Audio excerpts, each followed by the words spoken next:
Hi everyone, hi guys, thank you very much for joining me today. Is a special day and a special event I prepared for you. A crazy idea, of us would say it's crazy. We will see today how much crazy it is, because my plan is to stay many hours here discussing about Spring especially, maybe other related subjects, Java conferences, talking to you, your questions. I do encourage you to leave your comments in the chat, say hi. I do say hi, and of course I do have some vouchers for you as well.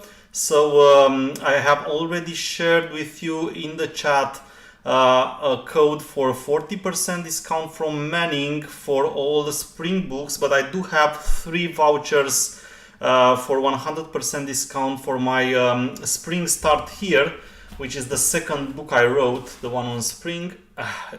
And I will share these vouchers with you during the day. I'm not sure when will that happen.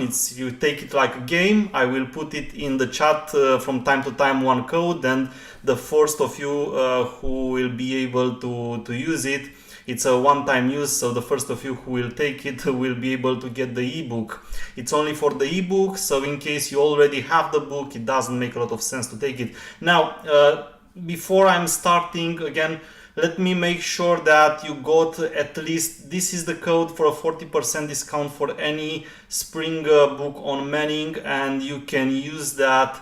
Any of you can use that as many times as they want. So do use it, and of course, for those of you who don't know, they can find me also on other channels like Twitter and LinkedIn. You can do that. So I just prepared a short slide for you here to remind you that. But today it's about Spring, and I have already prepared my IntelliJ here, as you will see soon. I'm gonna share my screen. And I'm gonna start from the very beginning. I'm taking all the subjects from the very basic, and we'll see, depending on how many hours, it's an endurance test for me, depending on how many hours I will be able to discuss with you here. I will touch different subjects, more and more complex. So let's see how much can I run during this marathon. Let's see how many of you can join me running on this Spring Marathon Day. Share my screen, and let's start discussing Spring already, because that's all about today's day. I will discuss all the details that will come to my mind, and please do share your thoughts, because you have the live chat here and I have the live chat in front of me, and I see all your messages already, and I do wave my hand as well. So first of all, one of the things that I do see a lot of, at least beginners, don't really understand is, why do we use frameworks at all? And my first thought was to discuss with you, why do we use a framework and when do we use a framework? Because believe it or not, you should not use a library or a framework like literally every time, even if it's a known one. So I was once in a project many years ago, where I joined the project, and then I usually do consultancy, so I'm usually prepared to see the code, analyze the way a team is working, and then give advice for improvements.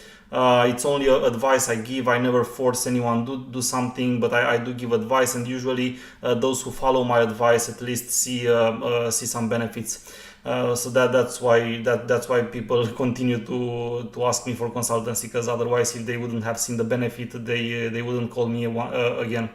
But the idea is, now going back to the subject, is when you use a library or a framework, when should you use one? I was once in this project, and the team was literally adding a dependency for almost anything. I remember once they added a dependency just because they wanted to use an empty string constant. So I think somewhere on Apache Spring Utils there is a constant defined like empty string, And if you will take a look, I'm not sure if Java 17 has it because I'm not checking that every time, but I think even now that's not the case. In the JDK you can't find an empty string constant. So if it says string dot, you won't find the empty string constant, and they literally wanted to use the empty string constant, and instead of declaring the empty string constant in the application because it's only a line of code, they added a dependency.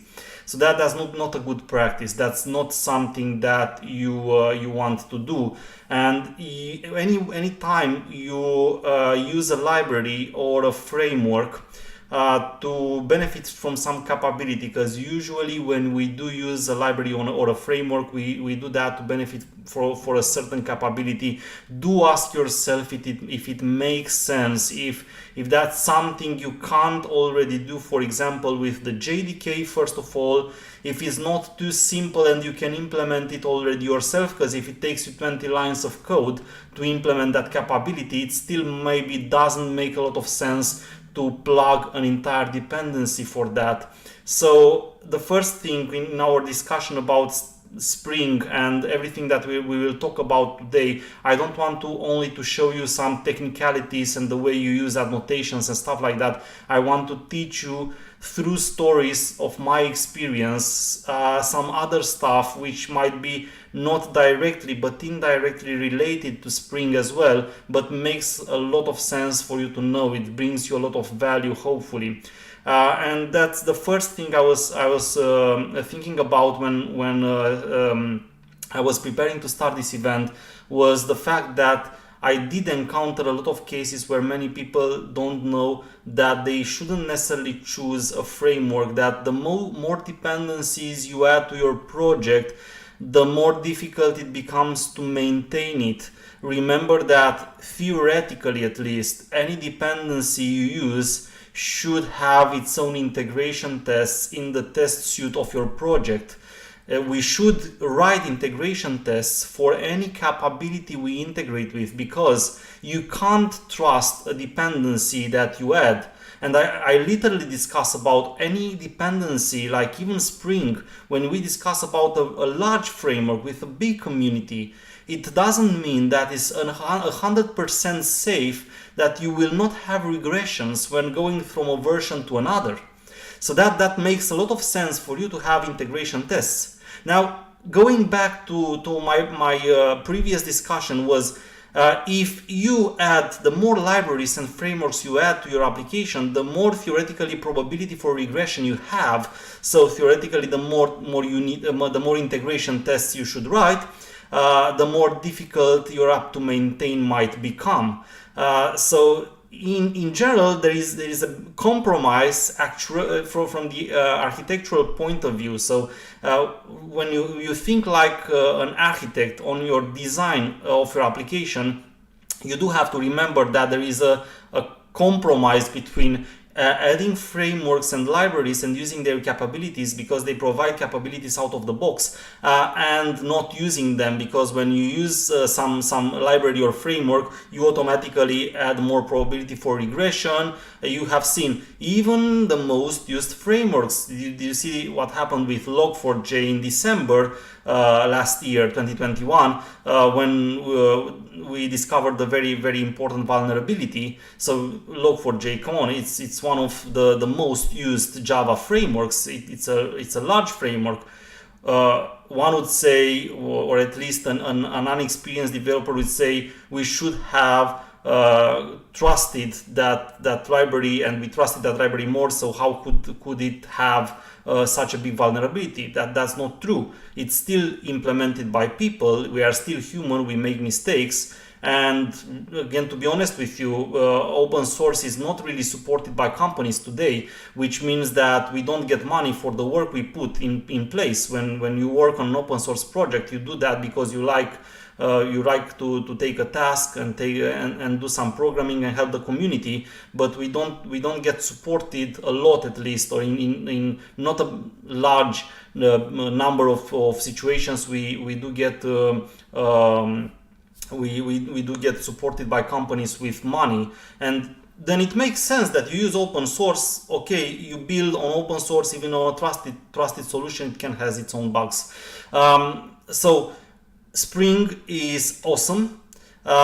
It's a framework that gives you a lot of capabilities. We call it an application framework because it gives you a lot of capabilities in minimizing the number of lines of code you write.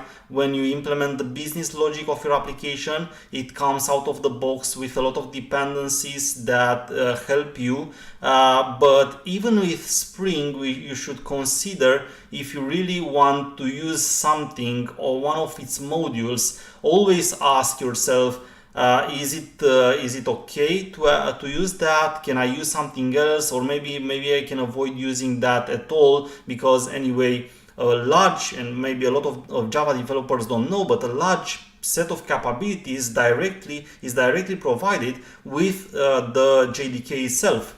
So in terms of, for example, Apache Commons and other dependencies that provide you different kinds of collections and stuff like that, I personally do avoid using them as much as possible. I do prefer strongly stick to the JDK, and then find out if I can't do something with the JDK, use a specific library. And I do apply the same with any framework or library, no exception. So Spring is part of the same logic in case of my applications.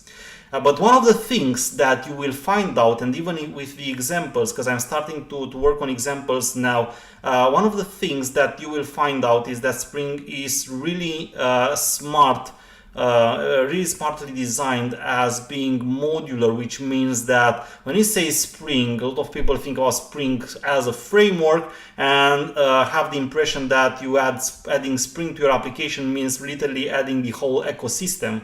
But what you figure out when you start working with Spring is that you never actually add the whole Spring ecosystem to your application, and sometimes most developers, I would say, maybe all developers, maybe there is no one who actually even worked with all the capabilities the Spring ecosystem provides. Because if we will be curious enough to go to Spring IO, and I'm going to do that now just to show you.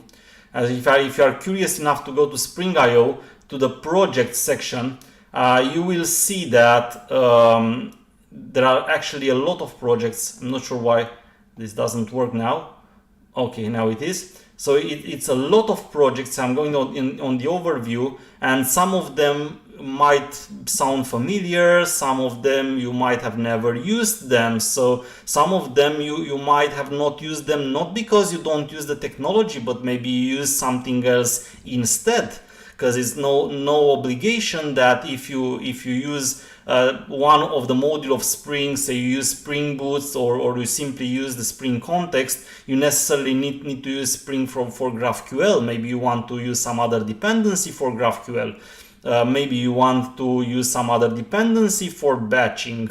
Maybe you want to use some other dependency for LDAP, and so on and so forth. So that's why from all the projects here, most of the developers with Spring, we've never touched all of them. So a big part of the juicy things, which are sometimes indispensable for applications nowadays, like Spring Boot, the basic Spring framework that comes with the context part, the Spring Data, which is a very useful today, a high-level approach for minimizing the work you have to do for integrating with your persistence layer, and maybe Spring Cloud, because today we use Kubernetes, we deploying containers, and a lot of our applications are cloud native designed from the beginning. Maybe Spring Security, because it's somehow the de facto for securing Spring applications. But it's not necessarily that you ever use Spring for GraphQL. It's not necessarily that you ever use Spring Session.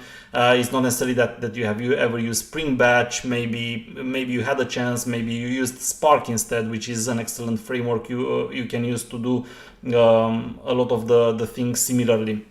So that what I want to say is that don't consider a framework a must necessarily in your application. Always from the very beginning think about, even Spring, do you use it or not?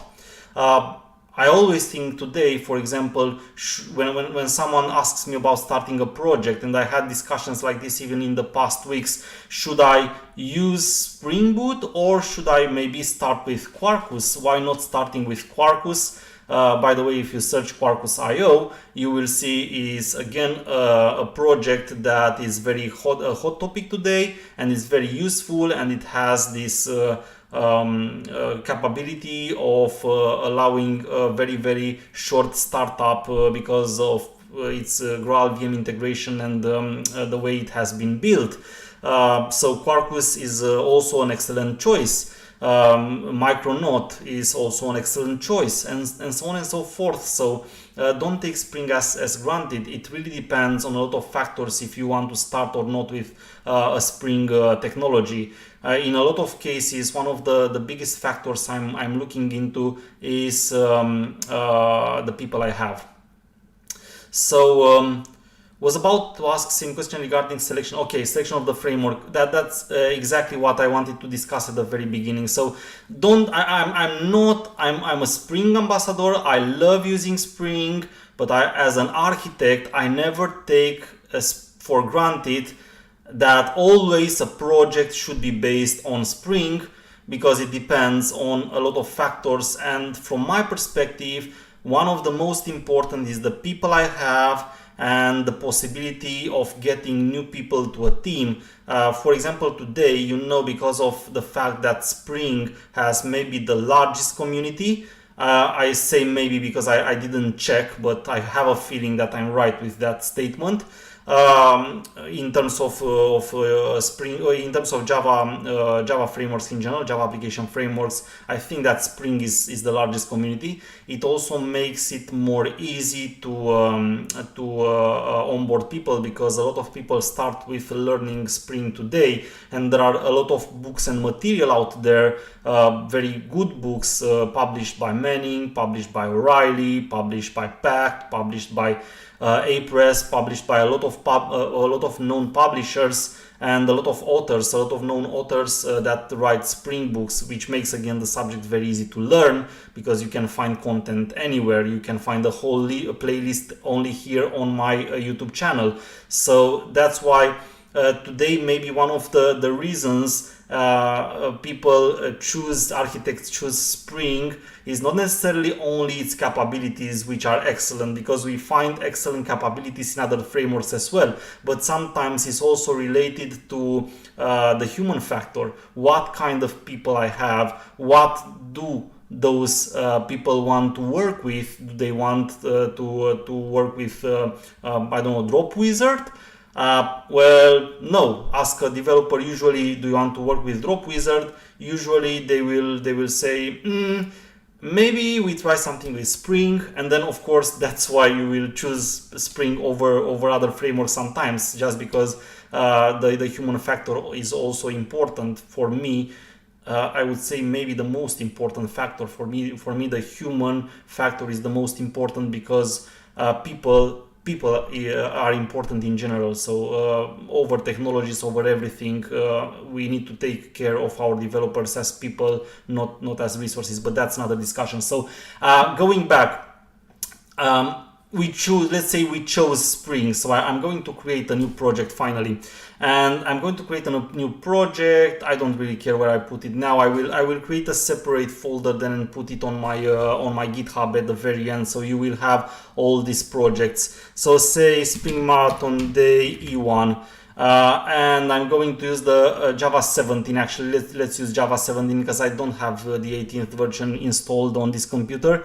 Java 17 is anyway the latest long-term supported version, so it's most likely what you would use as a maximum version today in a real-world app. And I'm going to use Maven just because I feel more comfortable with Maven. Maybe it's good to say also why would I have to actually use Maven or Gradle? Oh, sorry. First of all, I don't want to use Spring Initializer yet. Sorry for that. My mistake. I'm going into Spring Boot a little bit later. I want to start with the very beginning. So I'm going to start with Maven, a simple Maven project, Java 17. and again it was Spring Marathon Day E1. Yeah, I was trying to, of course, answer the question, why do we need to use Maven or Gradle? And the answer is, well, you can avoid that. It's not a problem. If you don't want to use Maven, don't use Maven or Gradle. But you will have to manage the dependencies yourself, which means finding out exactly the jars you need, the jar files you need, adding them to the class path or module path, depending on what kind of project you have. It's a bit a loss of time to do that, so I don't recommend that. I don't recommend you lose the time, manage the dependencies yourself. Maven and Gradle do a lot more things above managing dependencies, so I don't want fall on the other side where I make you believe that I use Maven just for dependency management. That's not true. So Maven is an excellent build tool that you can use to define the structure of your project, define the dependency management. You can use plugins integrated with your pipeline, with your CI/CD. A lot of stuff you can do with Maven or Gradle. So I'm not going to say I'm using Maven only for the dependencies, but today the biggest reason why all my projects will be Maven is because I don't want to manage the dependencies myself. Okay, so how do I think like an object-oriented programmer? So I think this is a different topic, but I promise you I might create a marathon day. I was thinking about that on Java as well, and then I will discuss more about object orientation in that case. So I will focus today mostly on Spring, and so that's why I was using actually Maven. Where did it actually open? Oh, here it is. Here it is, my IntelliJ, and I have a very simple Maven project. And for those of you who are not really aware about how Maven project look like, they have a very simple structure. So first of all, you can see that the project has this source file. So consider this .idea file is from IntelliJ, so it's not really relevant a lot. But you have the main folder in the source. Let me do it like this, maybe to be simpler to see. So this is the project source file and the POM.xml. They are the most important here. Inside the source file, we have a separation into main and test. Main representing the solution itself, so the application you write. Test representing the part where you test your application. So here you write the unit and integration tests. We will later write some unit and integration tests ourselves here as well. And in the main you have the Java folder, in which you will add the files, the packages you create. You will add the Java files. You will basically write the entire Java program here. And the resources, which is basically the part where you will put files which are used by your application, but they don't define the source code itself, like properties files, YAML files, images, I don't know, any other resource. The resources folder in a Maven project is automatically added to the class path, which means that you can easily refer to any of the files in the resources folder directly through the project class path. So remember that the resources folder is part of the class path. The module path difference from the class path is again something that I would like not to discuss today, because it's a subject that's related to the Jigsaw project. Which is something that became part of Java starting with Java 9 in 2017, if I remember correctly, because I was at the last Spring one, last Spring one conference, and this t-shirt is actually from there, so that's why I remember it. I will just answer you shortly that the class path and the module path are very similar, but the module path is used when you have a modular Java application. So when you create the Jigsaw modules, the jar files that are related to the modules will be defined as part of the module path, not of the class path. There are more differences, relevant one, but allow me not to discuss them here because it's slightly not related to the subject of today's marathon. But again, this is one of the subjects that I might touch with a Java Marathon Day if this marathon will be successful. So going back, we have the test folder, which is empty at the moment. Here in the Java folder of the test, here we will actually define our tests when we have them. Okay, so now the second important file here is the POM.xml, and in the POM.xml you actually define the configuration for this project. POM is actually an abbreviation from Project Object Model. In the logic, in the Maven logic, is that every project is described by a POM.xml file, but the POM.xml file is very similar to how an object, how a class is in an object-oriented application. And that means that a POM file can, for example, extend another POM file, and the dependencies, when you add dependencies here, for example, it's very similar to how the has a relationship works in an object-oriented application. So, for example, it's like attributes and inheritance. So that's the Maven logic, and that's why POM.xml is called Project Object Model, because it's some kind of object-oriented approach as well. But we won't go into a lot of deep details about Maven again here. The thing I would like to do is define my dependencies, and the simplest thing I can do, and the subject I'm going to start with, is actually the Spring context today. And the Spring context, which is something I discuss in about I believe there are 4 chapters in my book, first 4 chapters or something like that.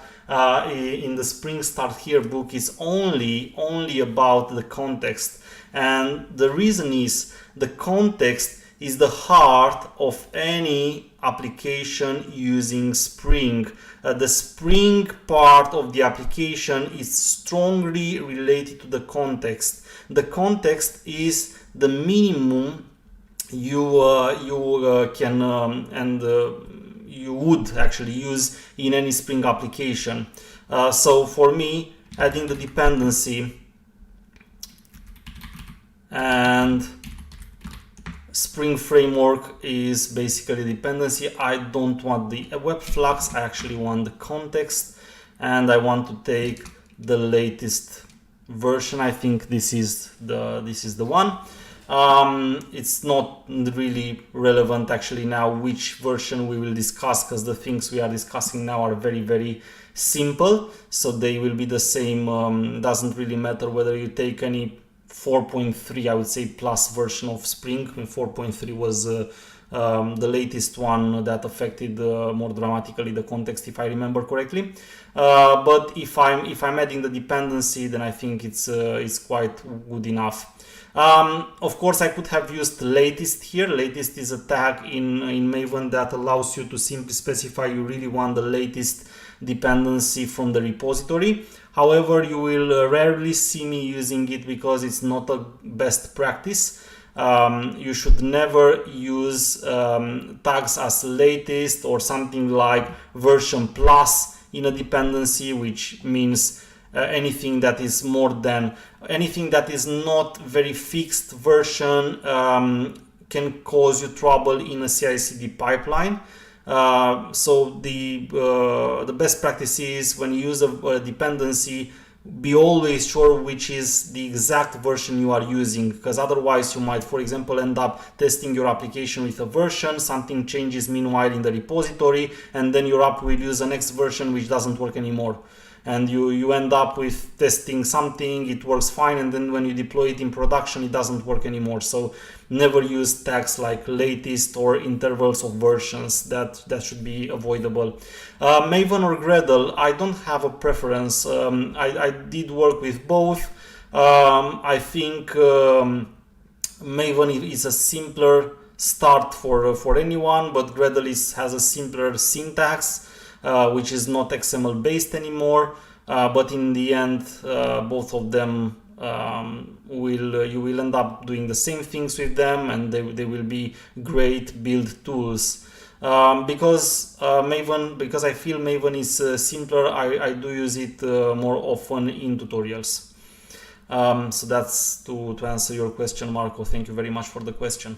So if you added your dependency, then what I usually do is I make sure it's properly downloaded, and in IntelliJ you might want to right click on the POM XML file and say Maven reload project, and wait a bit for your project to index the file. In case it's a new version you don't already have in your local repository, then this is going to download the jar file, and once everything is in place, the jar files will be visible here in the external dependencies. So you can see that a dependency is not necessarily only one jar file. Here with only one dependency, the Spring context, I actually downloaded 6 jar files. So I have now the JDK, which is also modular, starting with Java 9, and I have 6 jar files that have been externally downloaded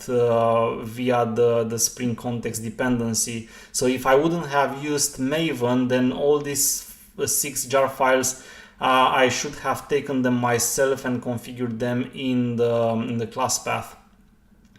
Do you plan creating a playlist where you are going to develop some project?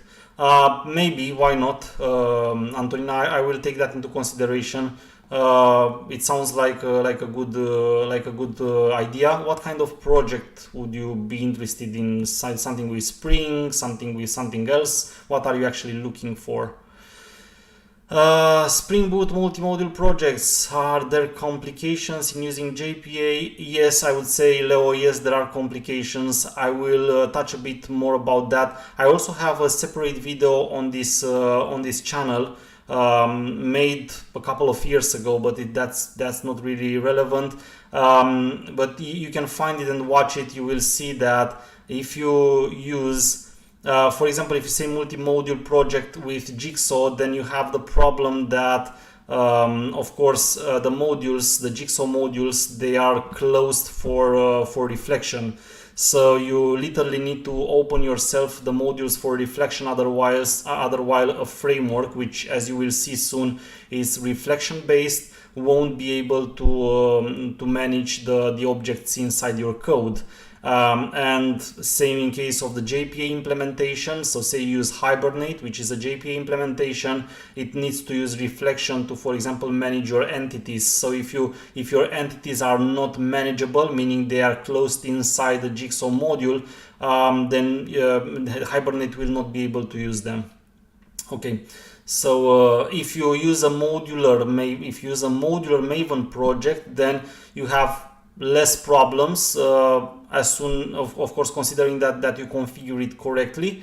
But to tell you my honest opinion, I do advise people to use less complications. So if you think about creating a modular Maven project, my first advice for you is think twice. Do you really need it to be modular? What do you do? What do you save? What are your gains of making it modular? Because usually people, when they are thinking about making modular projects, they are thinking that they are going to reuse some kind of a module in a separate applications. Well, in my experience as a consultant, and my past many years experience, is that they ended up not using either of those modules in other applications, and they just ended up with a modular application, which made the things a bit harder, a bit more difficult. Some of the developers claim that they separate the modules to somehow separate the boundaries and make the application easier to maintain. So say you want to create a monolithic application and you want to modularize it, but if you do that, then you really have to be very sure you create properly the interfaces between modules, you abstract the interfaces between modules correctly. Because if you don't do that and you only create a modular Maven but you don't have any abstraction between them and the interfaces are not clearly defined, then you end up with the same spaghetti code monolithic application which just simply happens to use technically some modules.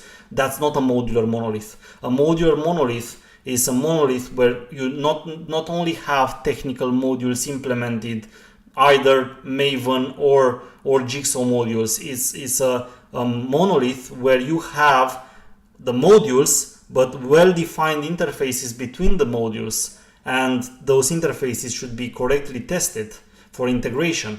And if you don't have that, that's not a modular application. Simply because you've used Maven modules, it doesn't make it a modular monolith, for example, or a modular project.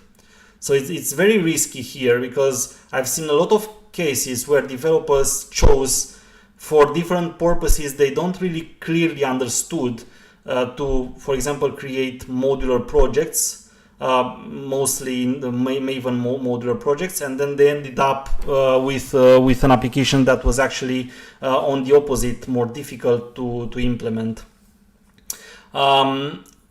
Some web apps with Spring, okay, that's for the project, I guess. I'm trying to debug chapter 14. Let's do that later, because I don't think today is the case to discuss one of the chapters. I promise you all the projects are working in Spring Security in action. They have been properly tested by the technical editor and by the proofreader. So I'm pretty sure if something happens, there is either some configuration problem, or maybe you use some newer version where something changed. So maybe you want to like literally choose to use the exact one. Project with all stuff which you should know. What is Spring JCL dependency getting downloaded? This one here. Have no idea what is in this jar. So sorry. Okay, I see some logging. So it looks to be some the logging part separated in the jar. Okay, Java Common Logging, probably that's the abbreviation. So some logging classes that are probably used from the other parts of the Spring framework. Okay, so how about using Maven modules for implementing Java mono repo, implementing a Java mono repository? I'm not sure I understand the question. Maybe you can clarify a bit, Bashkar, but I'm not sure if I understand. You can have a mono repository with or without Maven modules. What's the difference? What do you actually try to ask there? Cool. Yeah, going back, I will answer some questions later. From time to time I will answer questions, just not to interrupt too many times. And I wanted now to simply go into using the simplest thing that one would actually make with Spring, is creating a context. So let me simply just create a main file where I have the main method, and you do have to remember that in probably all the frameworks, probably all the Java frameworks, so not necessarily Spring, but we discuss Spring here. In this case, we have to define what objects the framework will be able to use, because you see, the framework is something that will control a part of the classes that we define, and that's what we call actually inversion of control. And inversion of control is a principle where we allow something, some of our dependency, Spring in this case, to control logic that we write in our application. And there are two main ways in which inversion of control is divided.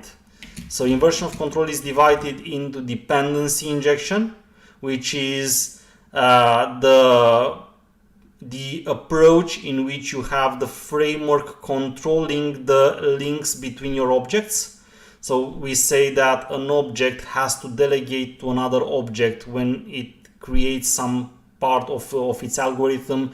We say that that's a dependency for the object. And when you use dependency injection, you allow the framework to manage the dependencies for the objects of your application. So it's an inversion of control because it's Spring controlling your objects, and it's called dependency injection because the control is above the dependencies between your objects. It's simply to an object, give me the references of some other objects that one needs to establish its own logic. And then the second approach, the second inversion of control approach is AOP. Actually, we call it simple aspects. The AOP is the approach it's aspect-oriented programming. It's actually the whole approach of using aspects in an application, but aspects are actually, I call it simpler. The IOC, the inversion of control part that refers to intercepting and controlling methods execution. That's why in some frameworks we don't actually call them aspects, we call them interceptors. If you will look into, for example, Java EE, Jakarta EE terminology, they are called interceptors. It's basically the same thing. It's the inversion of control side that refers to intercepting methods. So Spring framework is strongly depending on inversion of control. It's working with inversion of control. You don't have your application using Spring. You have Spring basically managing your application the way you will tell it how to manage it. So that's why Spring needs to know which are the objects of your application. You can create any kind of an object here. So maybe if I'm going to say create a class, I don't know, controllers, a package controllers and a controller class, which is for the moment just an empty class. Let's call it login controller. Okay. If you have something like this is a class, and of course in a real application, to use it, you will create instances of this class. The question is, does Spring know about the instances of your class you created here? Of course not, because Spring is a dependency which has been defined outside of the scope of your project, meaning that here you can create whatever class you want in your project. You could name it I don't know what, you can name it ABCD. You can choose whatever name you'd like for this class, and it can't be that Spring knows, it can't be that Spring reads the future and knows that you will create a class with a specific name. So technically it's impossible for Spring, an external dependency, to know what kind of objects you will have in your application. So that's why Spring, for the very beginning, doesn't know anything about the objects in your application, which is clear why. But how do you make it know which objects you would like it to manage, to work with? And that's basically the context. You create a context, you create a context, and we have a context because that's the place where you put the instances, the object instances that you allow Spring to manage. So in the case of a simple plain Spring application, so the guys here who are very eager to Spring Boot, I'm going to discuss Spring Boot a bit later in this stream. I want to start with the very beginning, because in Spring Boot you don't see the context is somehow hidden behind the scenes. But in a vanilla Spring application, you do have to create the context yourself. So you might write something like, this is the context, and one of the implementations that define the context is called annotation config application context. And this is a class that uses a configuration file, and it's and allows you to define your objects annotation based. But it's not the only and not the earliest way or earliest implementation of a context. Actually, the earliest implementation of a context, which we would use, say 15 years ago, is based on XML files. I'm not sure if it really makes sense now to discuss XML configurations. We could do that, but I'm not sure how much sense it makes. But the idea is that the first Spring versions, they were using XML files in which the beans and even the aspects, so anything related to inversion of control, was declared, and the classes, which are actually file system XML application context, if I correctly remember, is one of them. So I could have said something like context. This is from my very old memory, 15 years ago. So I'm not using this for a long time. File system XML application context, or easier, if you want to refer to the class path. One of the possibilities to get a file from the class path would have been directly using class path XML.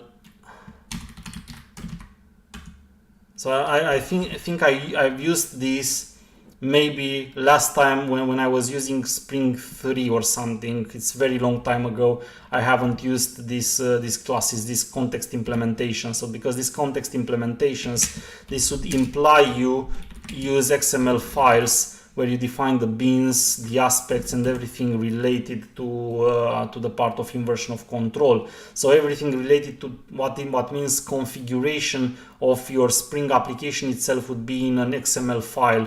And I'm old enough to have seen that, to have worked with that, but it's not something that you will work with anymore in the near future, and even in the near past.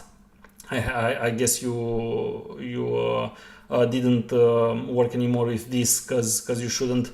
Now everything is annotation based, which makes things a lot simpler.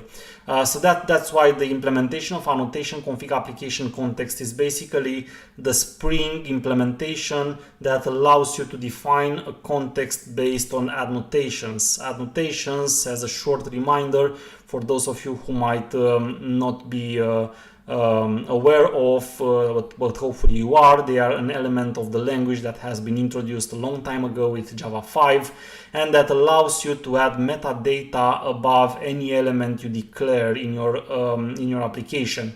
With Spring, we use annotations over attributes, constructor, methods, sometimes classes, to tell Spring what we want it to do with that specific element of our application.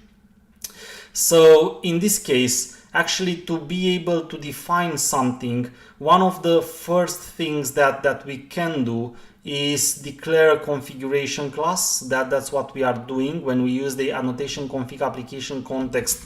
We use configuration classes, and as you will see, the configuration classes can be provided as a parameter here. So say I name this app config, and this app config, to actually really be a configuration class, we annotate it with the add configuration annotation. So you see, this way we tell Spring that this app config is not any kind of class, it's a configuration class. Just imagine annotations for Spring as labels. You label the element with something that Spring will then know you want it to be a specific kind of element interpreted by it. So making it a configuration class, for example, here you will be able to say app config here, and now anything that you declare in the configuration class will reflect into the way the context looks like.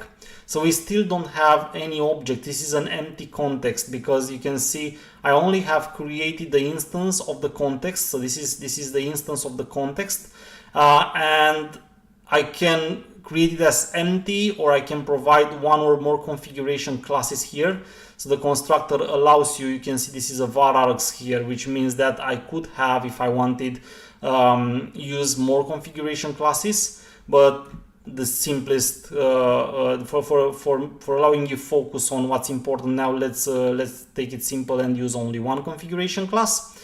And now what I would like to be able to do is tell Spring that I want an instance of this login controller to be part of the context. So making it part of the context, you allow Spring to manage it.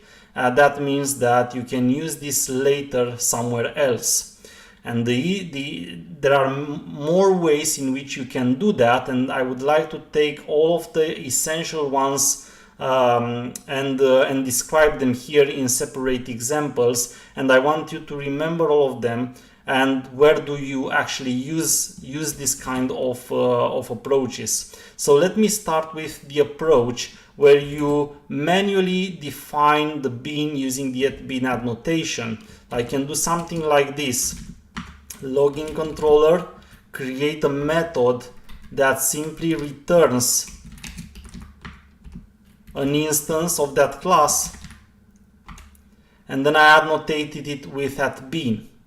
You will see you can make some observations yourself about this method. First of all, it returns the object that we want to put in the context. So this will be added to the Spring context. That means Spring will know about my instance. You will observe that unlike the guidelines that specify in Java, usually a method should contain a verb. It's like do something, is something, make something, send something. This method doesn't contain a verb, so it's not fulfilling the Java guideline, because in Spring the method itself actually refers to an instance. So it's a bit of a strange method in terms of how it works. It's not an action itself, what we would used to know usually in an object-oriented approach. A method is in an object. For us, we need to see this method simply as the initialization of an instance of object that will be then placed into the Spring context, so that Spring knows it and can use it throughout the app's execution whenever we need it later. That's one of the things. And secondly, the name of the method will also give the name of the bean's identifiers in the Spring context. So when you think about the Spring context, I was telling you, maybe you want to think about it as a simple place, a bucket or something, where you have, it's like a bucket where you have instances. But remember that all these instances also have a unique identifier. So all of them have a unique identifier. They can even have aliases, but that's something, let's say, too trivia. We don't need to think about it because you won't usually use the aliases. But what you need to remember is all of the objects in all of the object instances that you add to the Spring context, they are identified by a name. And for example, in this case, when you define the bean like this, the name of the bean will be taken as the name of the method that has been annotated with the @bean annotation, and that initializes and creates the bean. The instance returned will be then part of the Spring context. So that's why here, now if you go back to your main and you say something like login controller, from the context, give me a bean of type login controller. And what this line 18 will do for me is that Spring will now look into its context and try to find the bean of the type that I ask for. If there is any bean of this type, then it will be returned, and in our case there is, and I can system out it so you can see this is not null.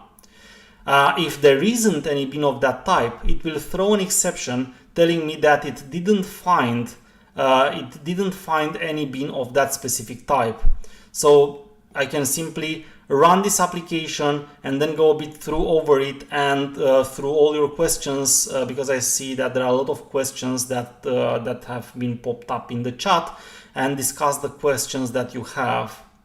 So I'm running the application, trying to prove what I did here, and you can see this is basically the toString result, of the login controller instance.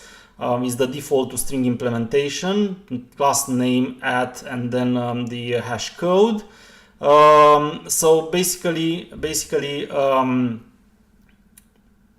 we proved that somehow inside this context we managed to create an instance of type login controller that we have been actually able to take there, and we print it out in the console. So let me see. Individual modules will be different microservices. I remember the discussion. We discussed about modular monolith.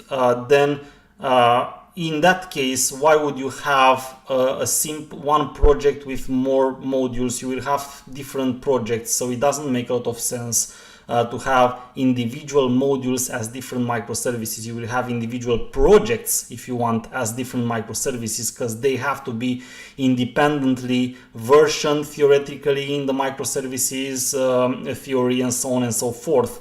So I don't see any reason why we will have one modular project where each module would be a microservice. If you do a modular monolith, it makes sense to have one project with different modules. If you have to do microservices, it makes sense to have different projects, because the idea of microservices is that they are different projects. What all tests should be part of project, like unit test, integration?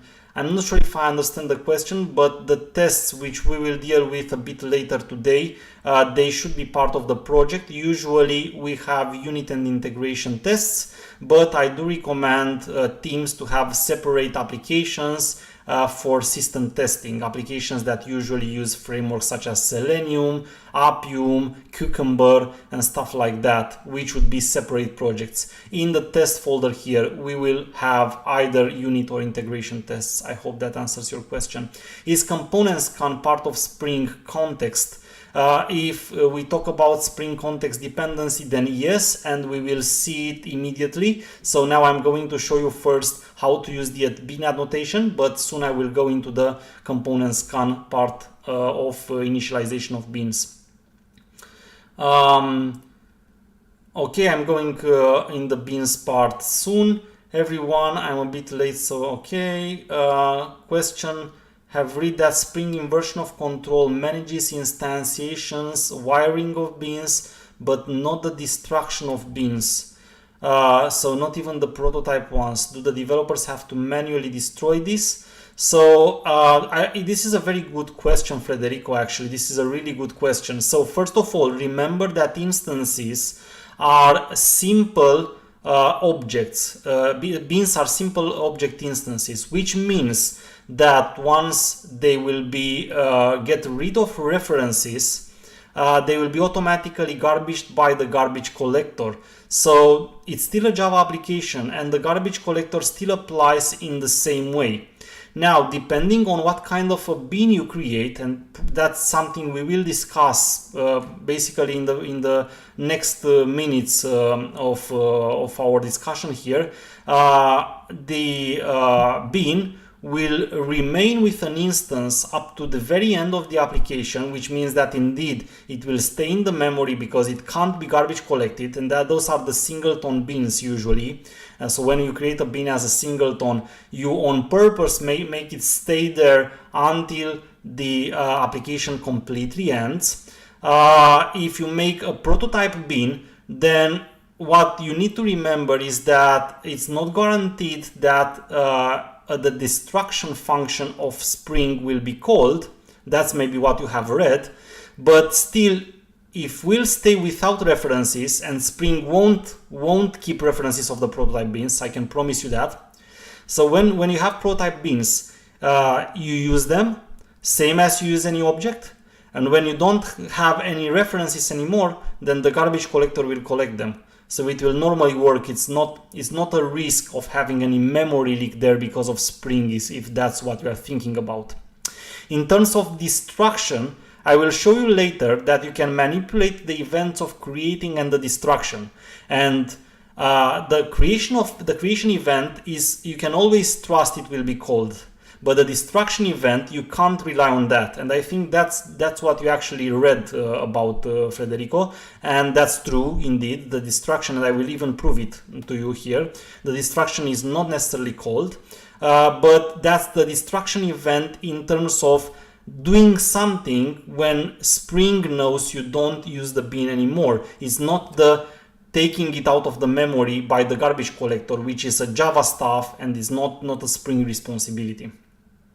Managing XML must be a headache. Yes, it has always been a headache. I can tell you stories where I've worked with files of thousands of lines declaring bins. It was literally almost impossible. It took many minutes and maybe hours to figure out the dependencies between bins sometimes with XMLs. I know there are older projects that are still using XMLs, but I do advise into changing those to use annotations as well, because it makes a lot of sense. It's much easier and it saves a lot of time managing your project. So from the maintainability point of view, XML is not the best choice, and that's why it basically kind of disappeared in terms of new applications. You'll never see any developer using any more XML configurations. What will happen if I did not send config as an argument? If you would not have sent the config as an argument here, then nothing in the configuration class would have been applied, and then this should have resulted in an exception telling you that there is no login controller in this context, because this should be now an empty context. So I just took it out and I'm running it, and my expectation is that I will see an exception in my log. So here is the exception. It tells us, it should clearly tell us, okay, it does even tell us here it hasn't been refreshed, because if you do something like that, you should manually call the refresh button. That's something I forgot because I'm not usually having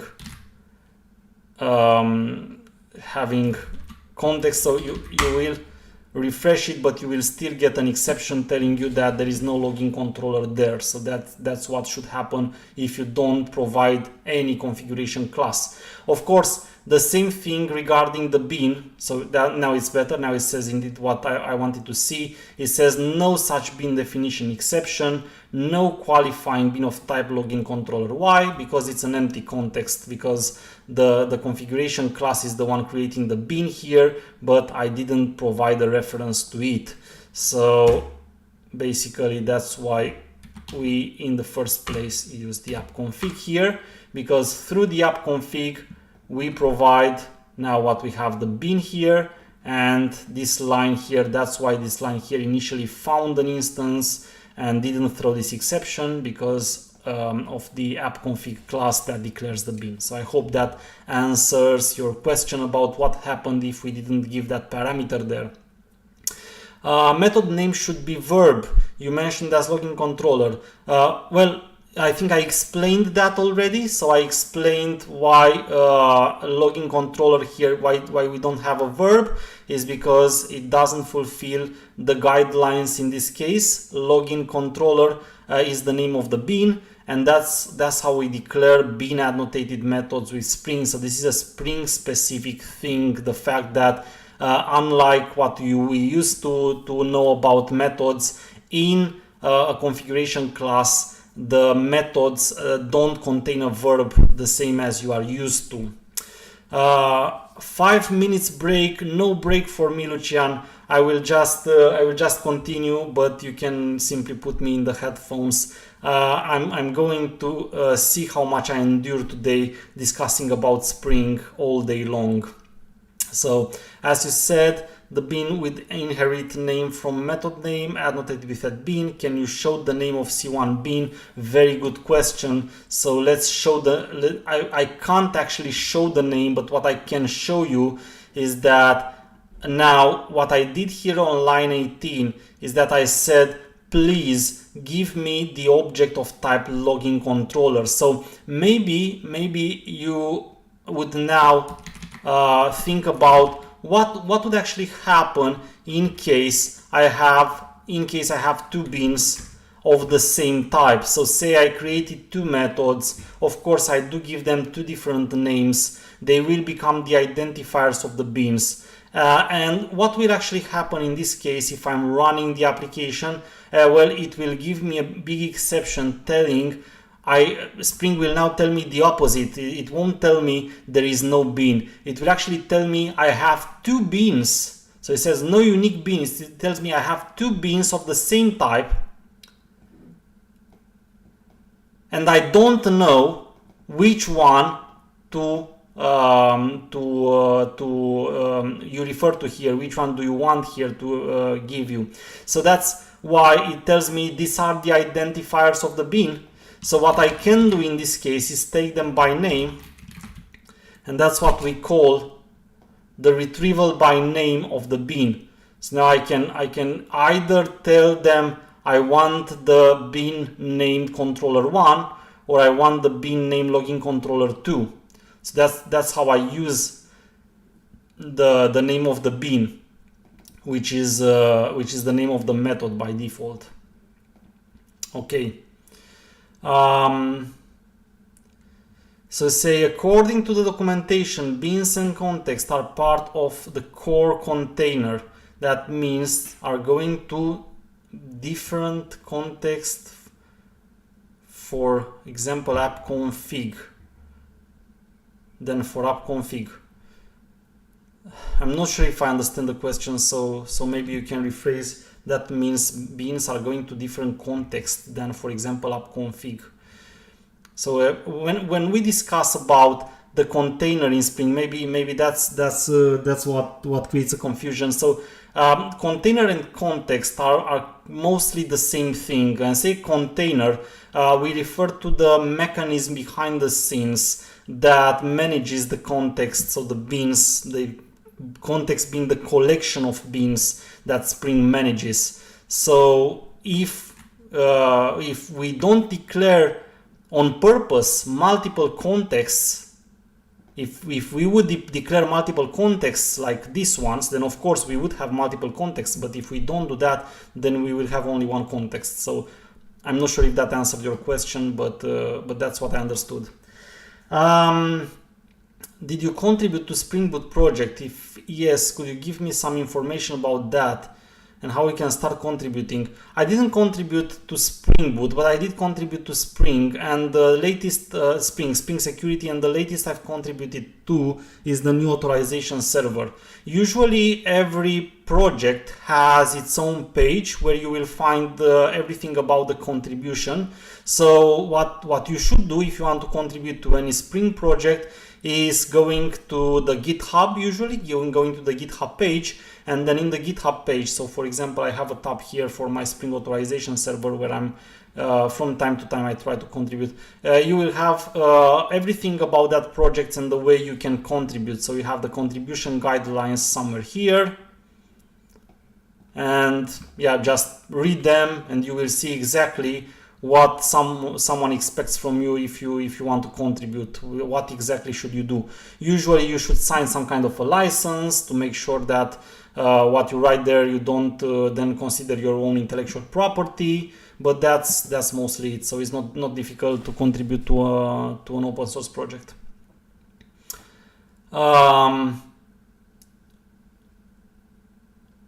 Okay, yeah, this is not Spring Boot. For the moment, we are just using Spring Core. Spring Boot will be coming a bit later. So again, now what's the difference here is that we have two different beans in the context. So I can even prove you that I have two different beans, and I can even prove you, if you want, they are C1 and C2 are actually the ones called login 1 and 2. So to see that, you can basically just try to get both of them, and you will see that they are two different beans in the console because they will have two different hash codes. You missed my other doubt. Is configuration annotation necessary, or is it just for documentation purpose? That is a good question, actually. So we are now using here a Spring. It's basically a normal Spring application. It's a Spring Vanilla, the way I'm calling it. So if you will basically run it without, you will see that it continues working, and the reason is because if you use Spring Vanilla, the way I use it here, you directly give the parameter of the class. So in this case, the configuration annotation is only documentation purpose. But when we will discuss Spring Boot, then there's a different way it's working there, because in case of the Spring Boot project, you will not have a way in which you get a direct access to the context, the creation of the context, the way I'm doing here. So in that case, actually, the configuration annotation is mandatory. So for the Spring Boot, is actually mandatory. I do actually recommend anyway use the configuration annotation in all cases. Doesn't matter whether it's a Spring Vanilla or a Spring Boot project. Okay, so what we've learned here is just at the moment is just how we create beans using the @bean annotation. So by defining them with methods, and that's not a really comfortable way to do it, because if you will probably now use a bit your imagination, and you might get that in case of a real project, you don't have a couple of beans, you usually have many more beans. It's not really easy to have one or more configuration classes and a lot of methods annotated with @bean. So the point is that usually the @bean approach is the second approach we use in a real world application, and the main approach that we use for defining beans is actually what we call the stereotype component, the stereotype annotation approach. And you might know, or if you don't, you will learn now that in Spring we have a few stereotype annotations. The most known one is named component, and we can use that one to directly create an instance of a class by making it a bean through the class itself, through annotating the class itself. Let me actually create a separate project here in which I will demonstrate how that works, and then let's discuss the difference between the approaches and when would you actually choose one or the other. Spring Marathon Day E2.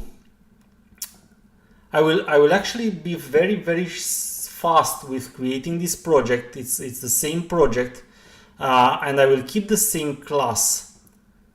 The only thing that I will change in this project is the way that in which I create the login controller bean, and I will show you basically a different way in which you would create the login controller bean in a real world app. So let me take this dependency, put it in the dependencies of the new project,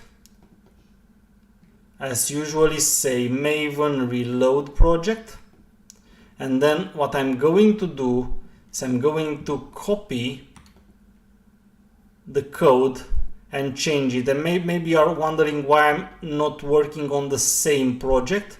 Is because at the very end I want to put them on my GitHub account, so you have access to all of the things that we've done. So I would like to avoid changing the code as much as possible. Well, it did copy them in a strange way.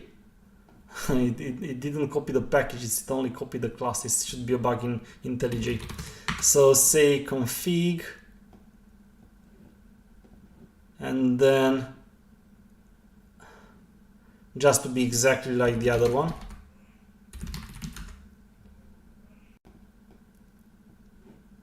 Okay, controllers. Okay, amazing.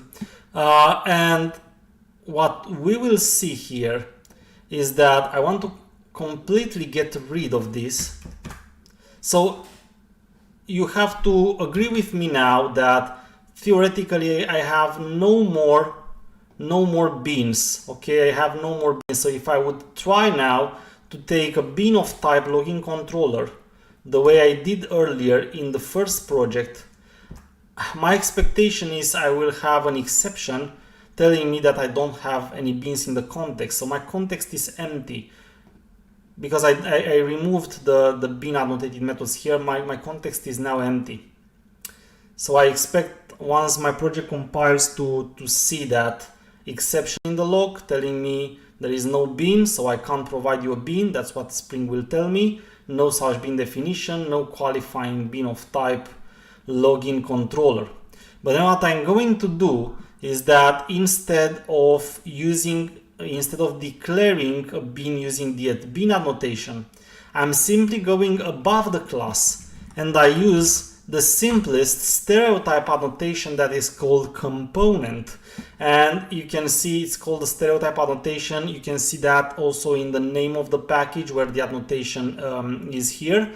And by doing that, I'm telling Spring, please create me an instance of this class and add it to the Spring context. There is only one more trick about it. By default, Spring is not looking for this kind of annotations. So you have to explicitly tell Spring where to look for these annotations. And you do that using the component scan annotation. And usually what you can do is you can tell Spring in which packages to look for classes that are annotated with stereotype annotations. So what I'm doing here in the configuration class, which stays as a parameter here, I'm telling Spring, do look for classes that are annotated with stereotype annotations in the package named controllers. And basically what I expect Spring will do is that it will go into this controllers package. It will look for the classes. It will, of course, in my case, find only one class, which is the login controller. We'll see that it is annotated with that component, and it will create an instance and put it in the Spring context. So it will create an instance of that class and put it in the Spring context. So I'm running now the application again, and I should see that the exception disappeared because now there is an instance in the Spring context that has been created due to the stereotype annotation that I've used. You see, this is a lighter way to create a bean in the context, and that's why in most cases developers, where possible, will fall back to this approach rather than the first one. So it's mainly that developers will prefer using stereotype annotations to create beans in the Spring context rather than using @bean the way I created here. But there is not good or bad approach in all the cases. The idea is that both of the approaches are necessary.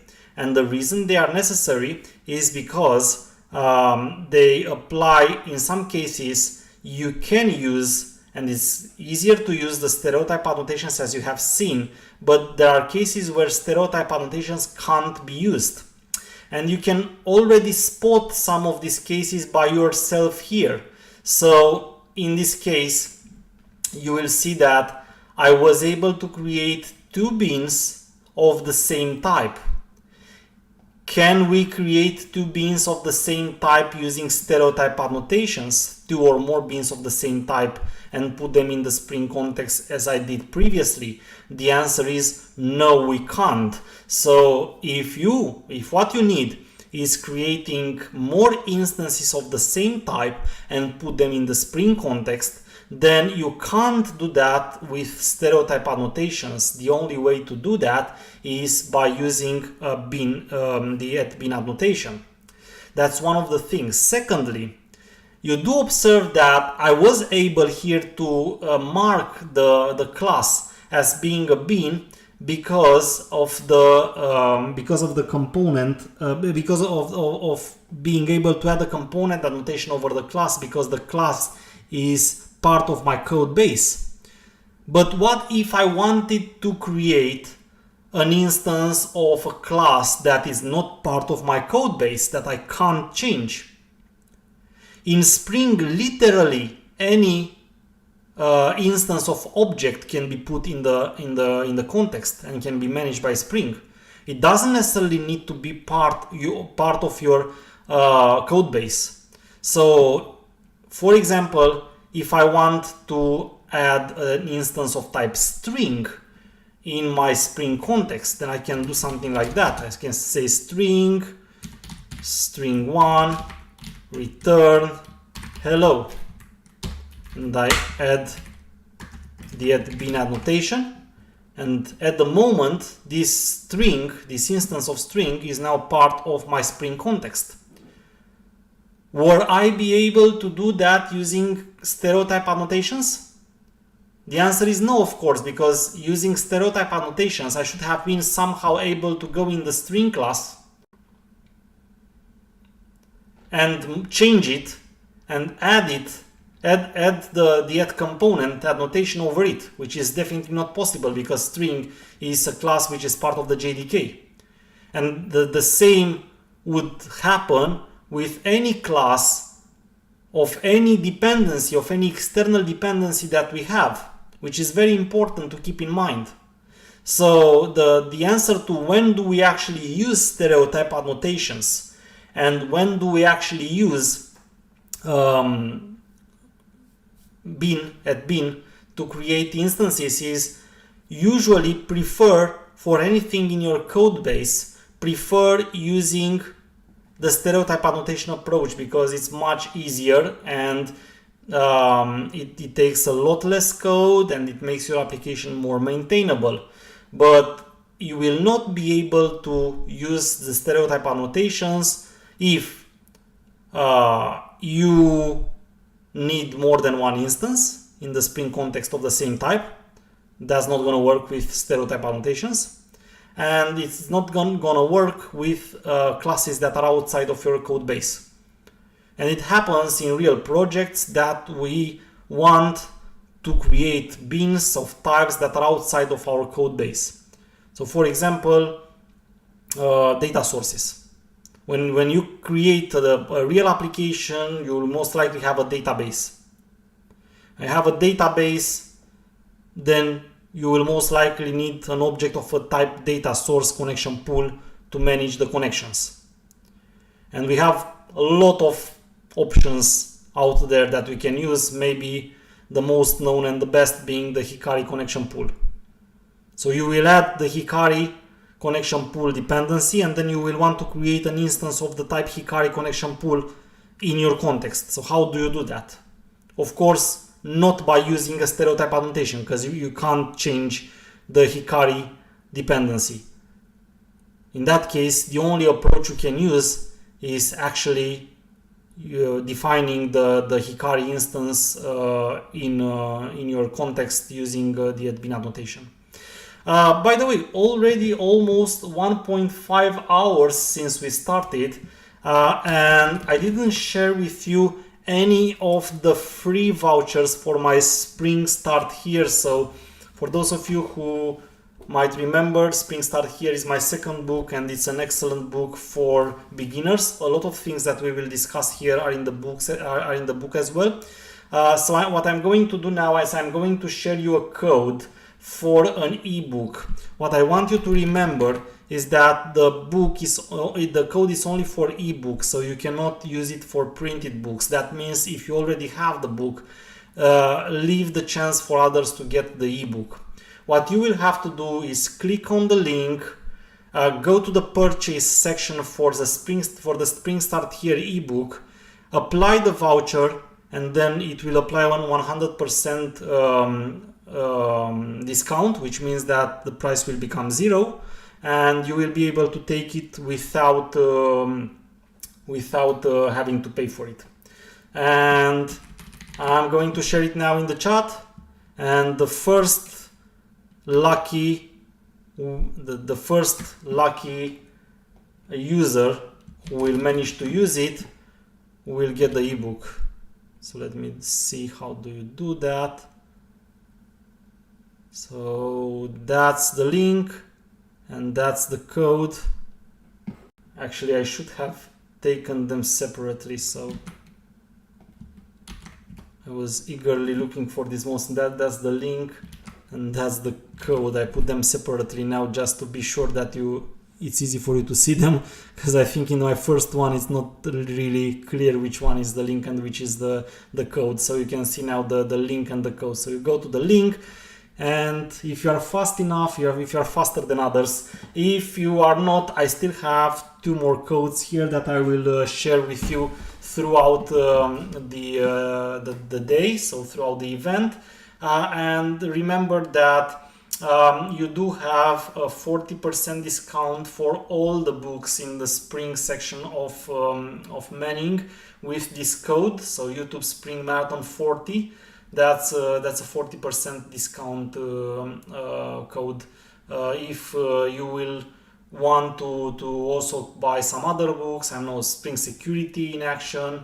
By the way, I do also have a Spring Security in Action book with me here as well. Here it is. So this is my first book. You can use the discount code, or maybe any other book. Spring Cloud in Action, Spring in Action. There are a lot of Spring books on Manning, and you can apply the discount code for any of these. So do take the chance and take the 40% discount code. I think the 40% discount code is actually the biggest discount Manning usually offers. I'm not sure about that, but that's what I recall from what I've seen. So it's quite a large discount that you can apply with that code. And I'm happy that Manning was happy to share with me this code for this event, which is my own event, is not a Manning one, so they could have not shared with me these codes, but they did. If it's not working, it actually means someone else took it before, so that's what happens if someone else took the ebook before, then it's not working. Again, make sure that you use it for the ebook. The printed book is not going to work for the printed book. And the code will only work for the first who will use it. So once someone used the code, someone else will not be able to use it anymore. So yeah, that's the idea. Cool. Now, if we got a bit of an idea on the difference between stereotype annotation versus using the @bin approach and when we use it, let's discuss a bit also about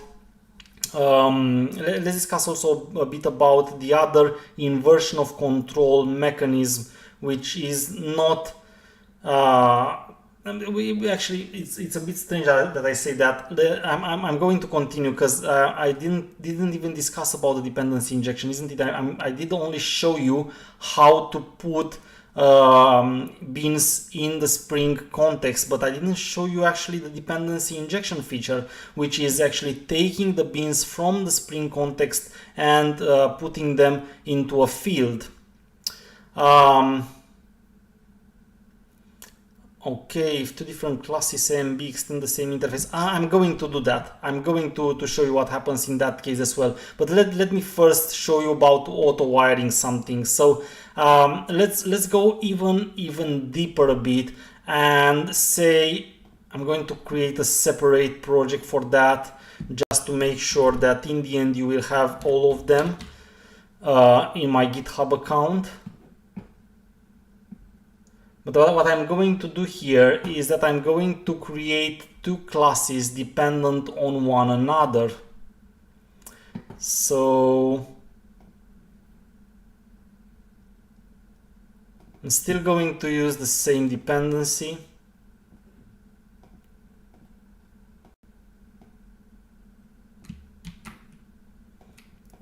Here it is.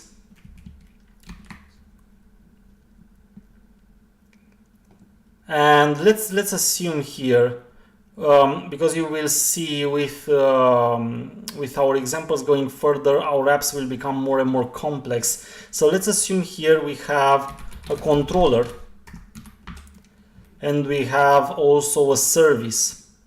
So what are actually controllers and services? These are things you will find in many projects. So basically almost all the simple web apps have controllers, services, repositories, managers, proxies. What are actually these? What are all these? What is a controller? What is a service? What is a repository? So throughout our today's event, you will see examples of every one of these. But as an idea for what I've used up to now, the controllers are, think about them like the objects offering you the entry to the application.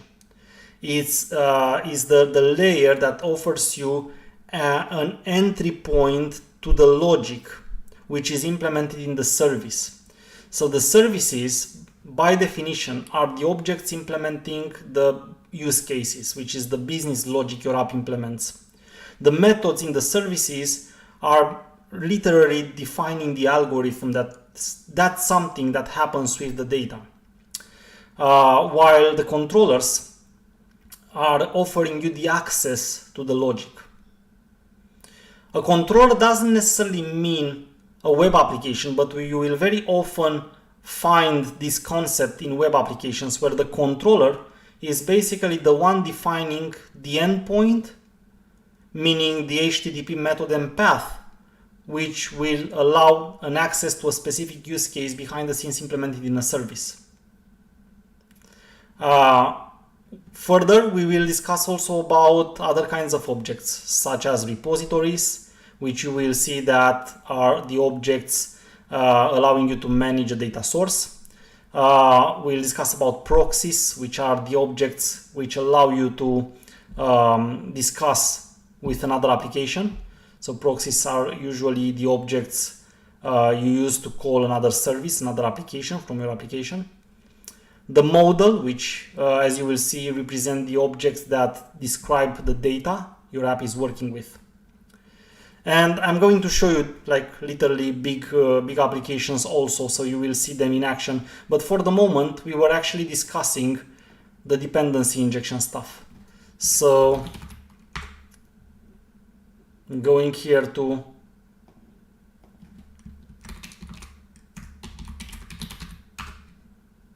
use the app config.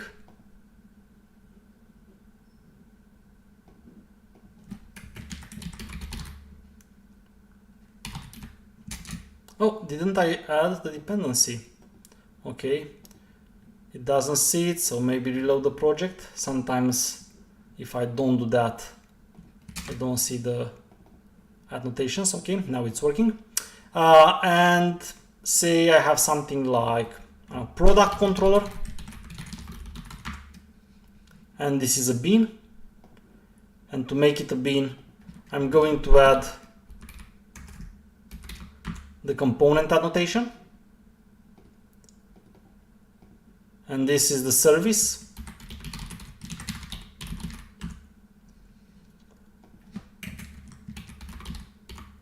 I'm going to add the component annotation as well, and say that here I have something like a method named add product, and for the moment we don't do something. It's just a method printing something in the console. And then from what I want is that from the controller, I want to somehow be able to call the service. So I want basically to be able to say public void add product and something like product service add product.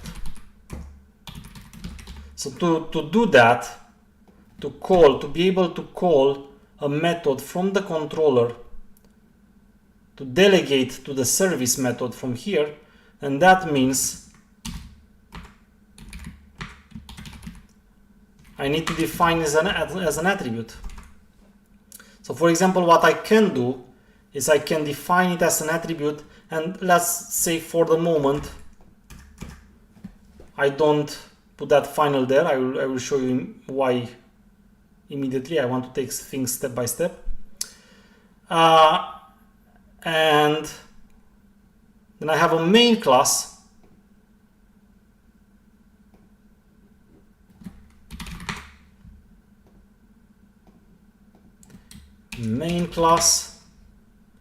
and here I say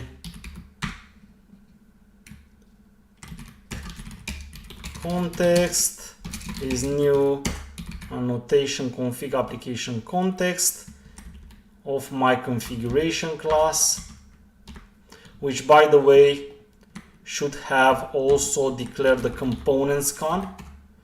So otherwise Spring won't look for the controllers and the services. Controllers and services. Sorry for that. It actually works with a comma as well, but it's not recommended.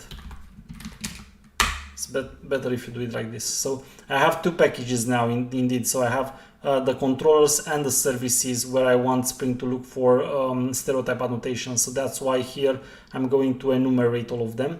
So I'm going to tell Spring, please do look in both these packages to find the components. And now what I'm going to do is I say context get bean, and I want to find my product controller class, and I'm going to call the add product method.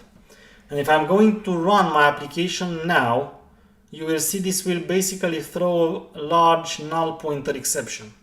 Null pointer exception is that exception telling us that we try to dereferentiate an attribute or a method from an object that from a variable that doesn't contain an object reference. So in my case, why would I get a null pointer exception here? Because I will get the controller from the Spring context, but when I'm calling this line here, you can see there is no value added to this attribute nowhere. So I've nowhere added something into this attribute. So this is null here. And when I will try to refer from something from the null product service, it will give me a null pointer exception. And let's prove that.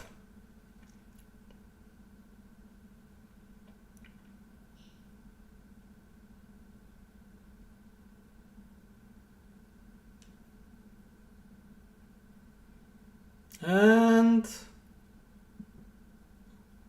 boom, null pointer exception. So exactly as we thought, and you can see how nicely Java tells us from starting with version 11, it tells us exactly what is null. So as we expected, the product service attribute is null in our case. What happens is that, of course, it's clear that I didn't give it any value, but what I want is not to give it a value myself. What I want is to actually use the product service that I placed in the context. So in my case, if this is the controller, and then the second one, I'm not sure why it's moving so bad today. If this is the product service, what I want is the controller to literally refer to the service. Okay, so how do I do that? How do I tell Spring to automatically provide me a value from its own context of this type into this variable. One of the options is using the auto-wired annotation. And you can see it's underlined. If I'm going to go over it, IntelliJ will tell me field injection is not recommended. I will explain you why, but this is the simplest example for the moment, so take it like this. Also, I want you to understand why this is not recommended. But for the moment, what happens is that only by placing this annotation here, I told Spring to put inside this attribute an instance of product service, and it's not any instance. It's exactly that instance that it created in the context because of the add component annotation I added earlier. So auto-wired is a way to tell Spring, from your context, please give me an instance and add its reference in a specific attribute. And if I rerun now the example, the same example, the only change I made was adding the auto-wired annotation, yes? So this is the only change I made is adding the auto-wired annotation. And now when I'm going to run it, it won't give me the null pointer exception anymore. So you can see I have now the message in the console saying adding product, and that's because Spring really managed to take a reference from its context and inject it into the product service attribute. And that's what we call dependency injection. That's one of the ways Spring control our classes. So you see what we did in here. Using various techniques, the bin annotation and the component, we told Spring what objects it can manipulate. And then via other annotations, auto-wired being the first one we learned, we told Spring how to manipulate them. So first of all, Spring is just like a guy helping you manage easier your objects in the application. But you have to tell Spring which are the objects you want it to manage. And once you manage, once it knows what to manage, you tell Spring how to manage them. For example, you tell Spring, in the product controller instance, do take a reference of an object you have in the context and put it here, which is equivalent to inject a value in this field, which is equivalent to provide the dependency to this instance automatically, allowing us to have simple resolutions for links between the objects in our code. And this is the first inversion of control approach, which we call dependency injection. But it would only work, this will only work if both product controller and the product service are bins in the context. Spring really needs to know both of them to be able to work with them. So if either the product service or the controller wouldn't have been a bin in the context, this auto-wired here wouldn't have worked at all. All the operations, anything Spring must do with your objects, anything you tell Spring to do with your objects, it can only do with objects it knows, which means objects you put in the context. That's very important to remember. Now, auto-wired on field is not recommended. You will see it in many tutorials and in books. For example, I chose in Spring Security in Action. Maybe that was a mistake. I will reflect to that for the second edition. But I chose to use auto-wired on fields because it makes the text shorter, you know, and in the case of a book, it makes sense because the shorter you are able to write the same thing, the more content you put in the same number of pages. But the idea is that in terms of clean coding, using auto-wired on fields is not recommended. Why? Because it implies you have the attributes non-final. So I cannot have auto-wired and have final at the same time here, because final means constant in Java. So that means I necessarily need to provide the value through the constructor in that case.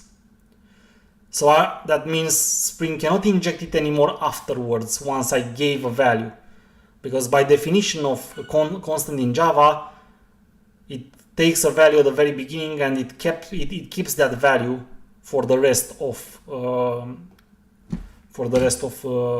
the execution, for the rest of the existence of the instance. So that means that if I want to have the attribute final at the same time, which is much better in terms of having the immutability of your objects, that definitely helps you in having less branches of execution code and makes your app more maintainable.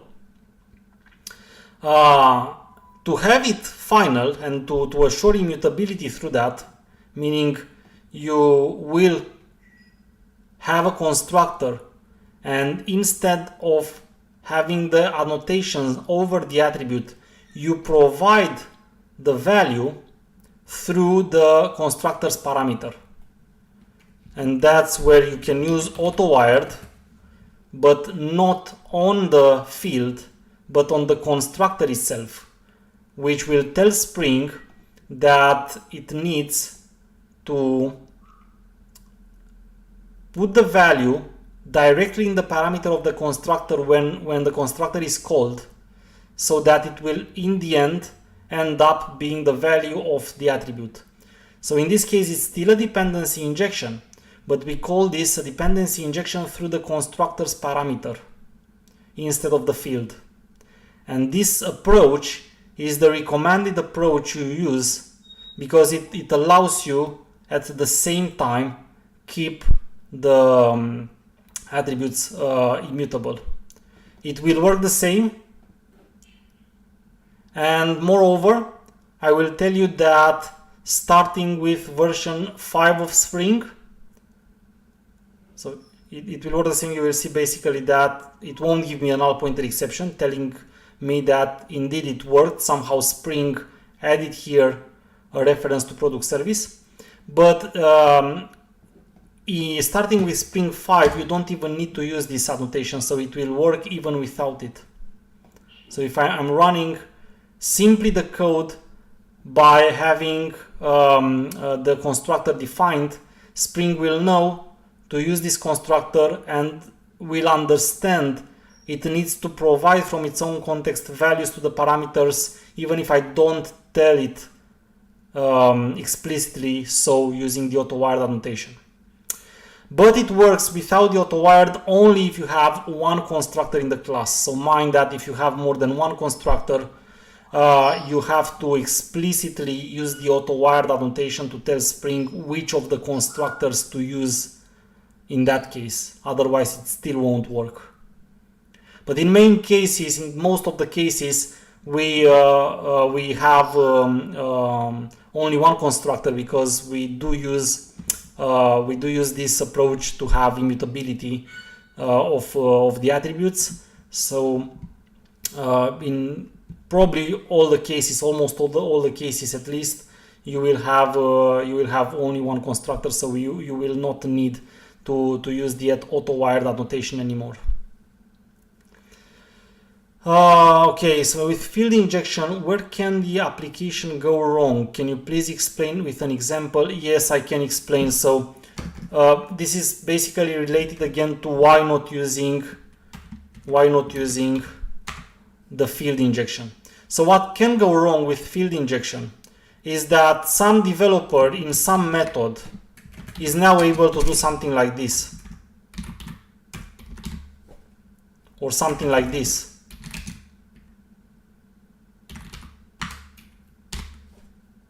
So without using the final on the attribute, we allow developers to change the value of the attribute from somewhere inside.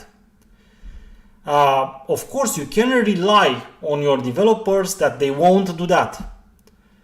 But in software, you preferably enforce what you want not to happen.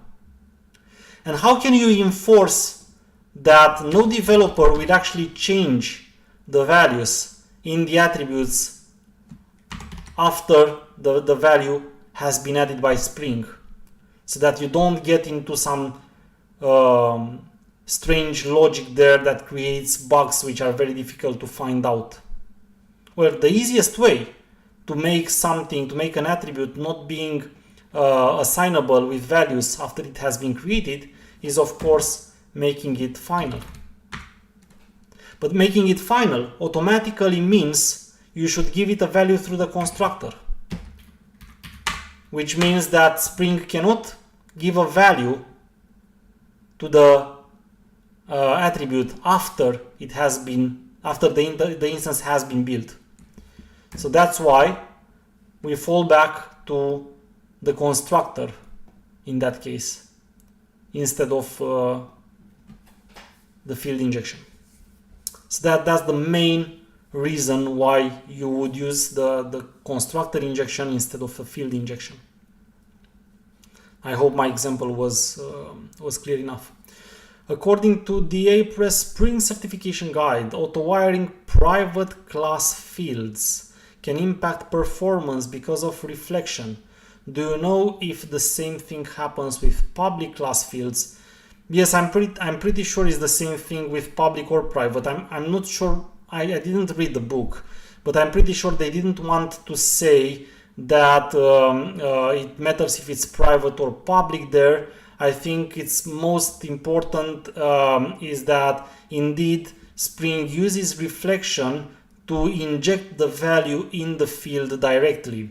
First of all, anyway, maybe the reasons the authors refer to private is that anyway you should never use public, so never do that, never put a public here.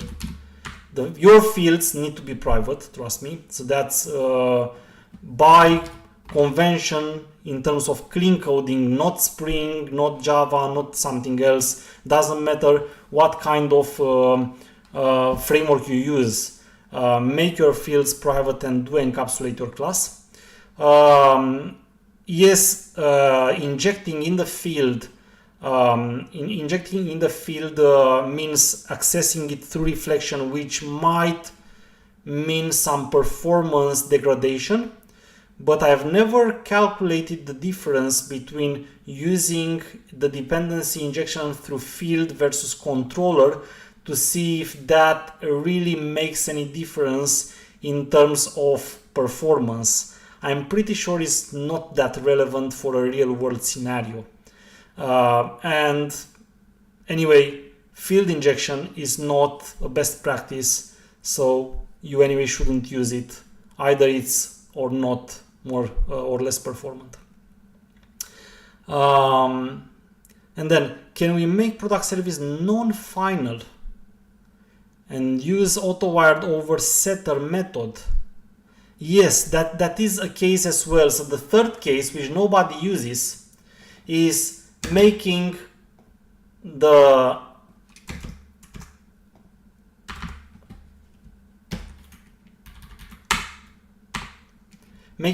attribute non-final again, but instead of adding the auto-wired annotation here, we add the auto-wired annotation here over the setter. That works as well. The same, it doesn't solve the problem with you making this final. Reason for which you will, same as the field injection, not use this approach, and again, in a real world application, rely on the constructor injection. So theoretically speaking, and in case you are looking for a certification, for certification questions exam, for example, you need to know that there are 3 ways in which you can use the auto-wired in the class. Directly over the field, with the constructor, or with the setter. But both with the field and the setter, you are not able to make the field final, which is something you want Otherwise, you allow basically developers change the value of the field, which is something you would like to constrain. To constrain that, you prefer using the constructor injection. There is one more thing that the constructor injection also helps with, is writing unit tests, but I'm not going right now into that because it would be too much information at the same time. However, we might end up discussing about that as well later today.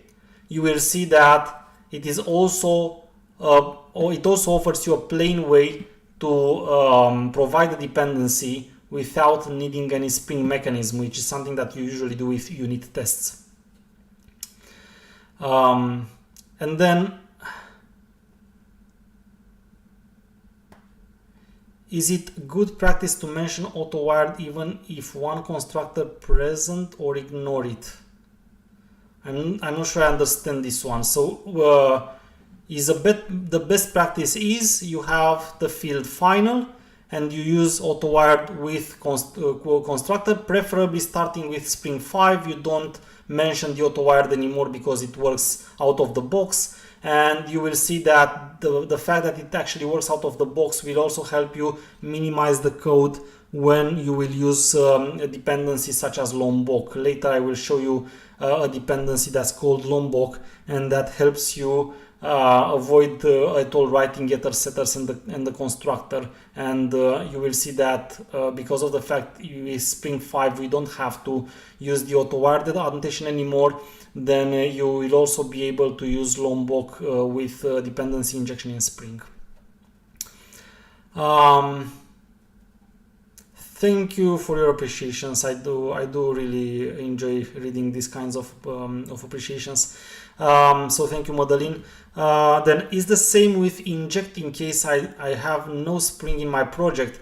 The answer is yes, actually. Is the same with inject. Now, by the way, I won't prove it to you, but because you asked, named and inject, which are synonymous annotations to auto-wired and component, they do work with Spring as well. So I could have actually used named here and inject instead of the auto-wired. However, I do recommend you avoid using named and inject with Spring projects. So they have been added to the mechanism and they work for compatibility with the old Java EE applications, but it's not something that I would recommend you use in Spring applications. Is it possible to see the product service static? No, not in a case. So it's static here would mean that the product service is not part of the instance anymore. So that would mean is not managed by the Spring context at all. I don't know where you saw that, but it doesn't work. I don't know how the code was written there, but it definitely, I tend to believe it's something messy. So here have something static, doesn't work with dependency injection. Well, it will work here, of course, if you make this static. It works basically without final. It works from the constructor itself, but it's definitely something that you shouldn't do, because that means you have only one service that will be the same somehow, the same value used by all the values of the product control, which if you think about it, it won't even make any difference as long as you have only one product controller. But that would actually mean this is not an attribute of the instance anymore. This is just a member of a class. No, something like this doesn't make sense. So no, don't do something like that. It's definitely not a good approach. I don't know either why someone would do that, because it doesn't make sense. But no, don't do something like that. It's something that should, it's not natural. So don't do something like that. Okay. So that is with auto-wired. So now we discussed a bit about indeed what dependency injection is. Let's finish with what dependency injection is completely. And that's what I wanted to say, is that I've shown you here that you can use dependency injection in the class directly, and I've only used the component. But I wanted to mention that dependency injection is something that we can do also directly at the bin methods on the configuration class. I'm going to answer your question about outwiring by name right after this. Okay, it's the qualifier annotation. I'm going to do that, but let me show you completely what auto wiring means to the very end. So let me create a separate project. Actually, I will say Spring Marathon Day E4. Okay, that will basically copy the same.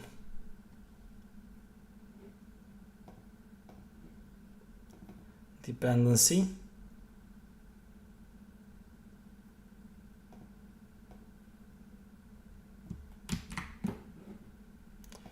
From here to here. And preferably copy the same classes.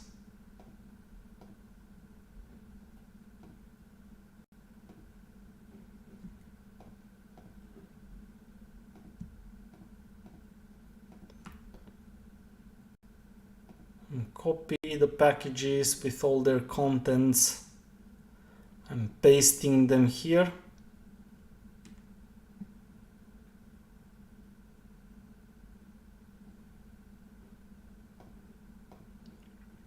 And what I'm going to do this time is instead having the component annotation. Okay, I took out the component annotation. Oh, sorry for that. Hope you can still see my screen. So yeah, I took out the component annotation from both product service and product controller. So can you see I have no more component annotation. And that means, and I can even take out the component scan completely. So you know that if I do something like this, it means that I have no bins. So if to prove that, I'm going even to run the project and show you that I have no bins anymore.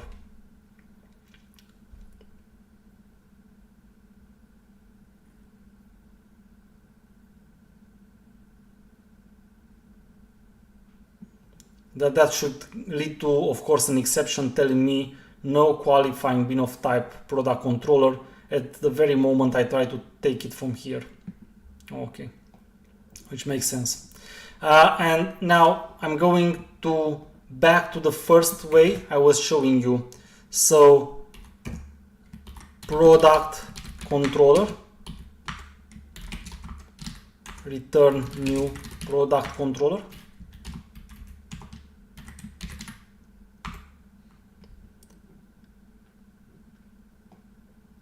And just assume the class for the moment is much simpler. So I directly will take out completely the getter. So I just have product controller. I have the field, the method, same as here.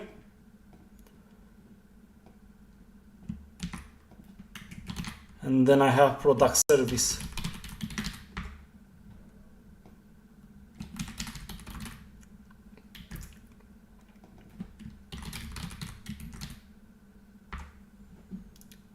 So what did I do actually? In this case, I simply went back to defining the bins using the bin annotation instead of having stereotype annotations, which was actually our very first example. But what will happen here is that on this line, I won't have the exception anymore because now I do have a product controller bin in the Spring's context. But what I don't have is an instance here of type product service. So I will go back basically to that null pointer exception on this line. So if I'm running now, the way I configure the project, if I'm running now the project, I should see a null pointer exception on the line where the product service is called.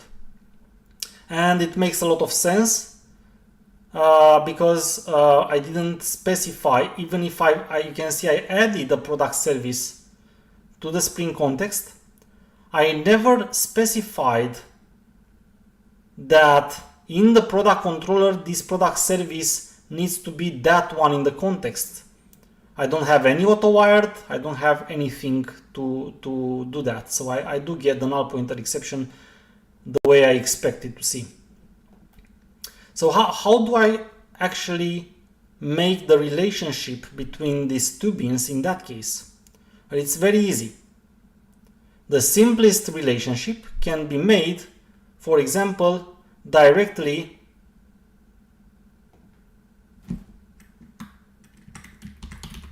via the parameter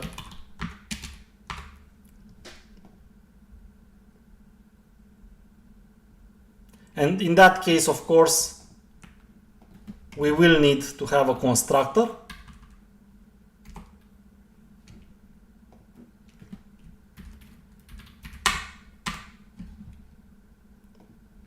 and then so I take this parameter and I further send it to the construction of the product controller, which will further later assign it, and then I can even make this final, which is the best practice. And this will work. If I'm running the application now, it should work.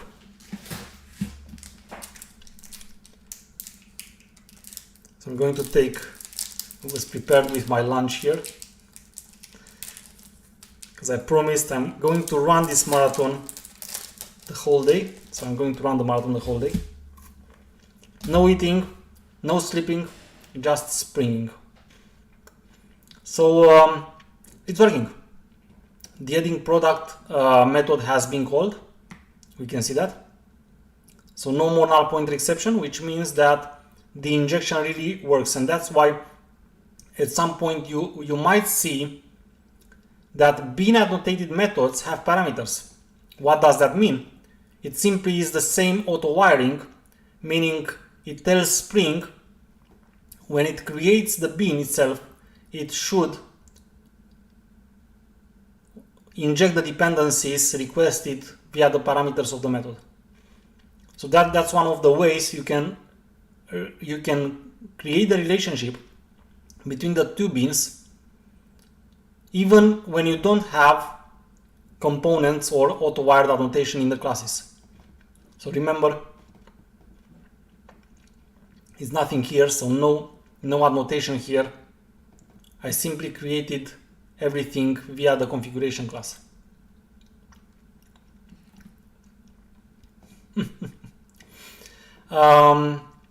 And that could have been even done directly by calling the method from one bean annotated method to another. And what's important to mention here is that if you do that, it won't be a direct call from this method to this one. What happens here is that Spring will actually see if it already called this method and already is a bean in the context there.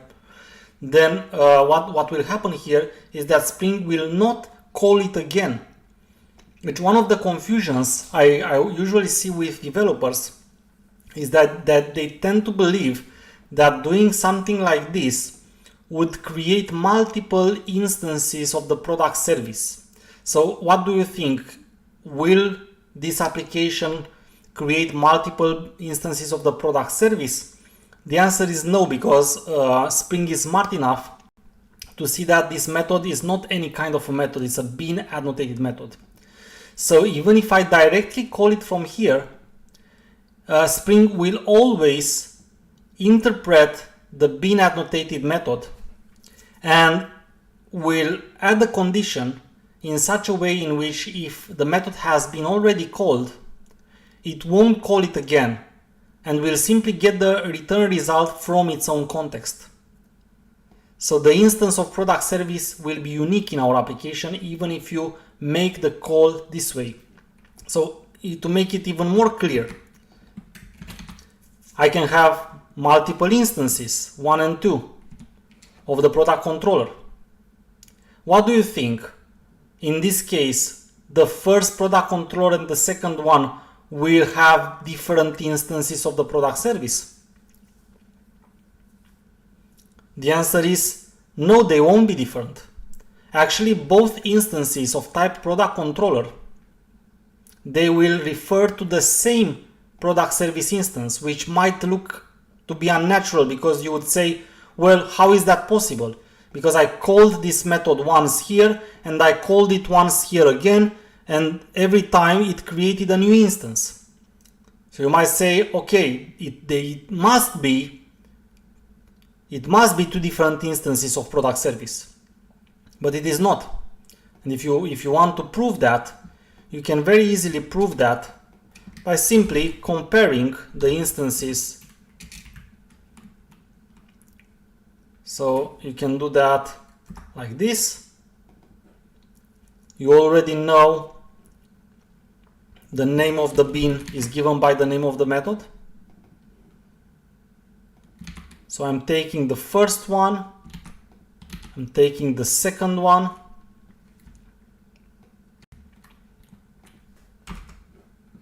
and then I will definitely need a getter to prove that. So let me add a getter.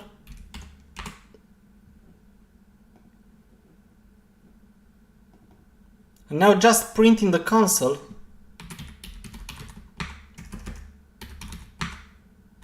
both of them.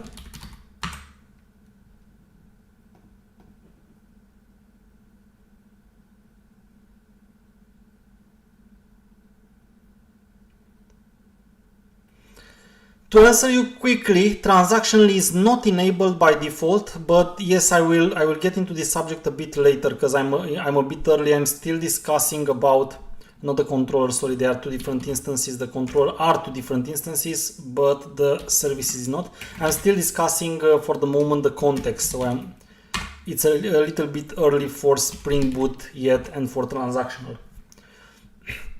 So like this. I'm going to see that C1 and C2, they are two different instances, but both of them refer to the same product service.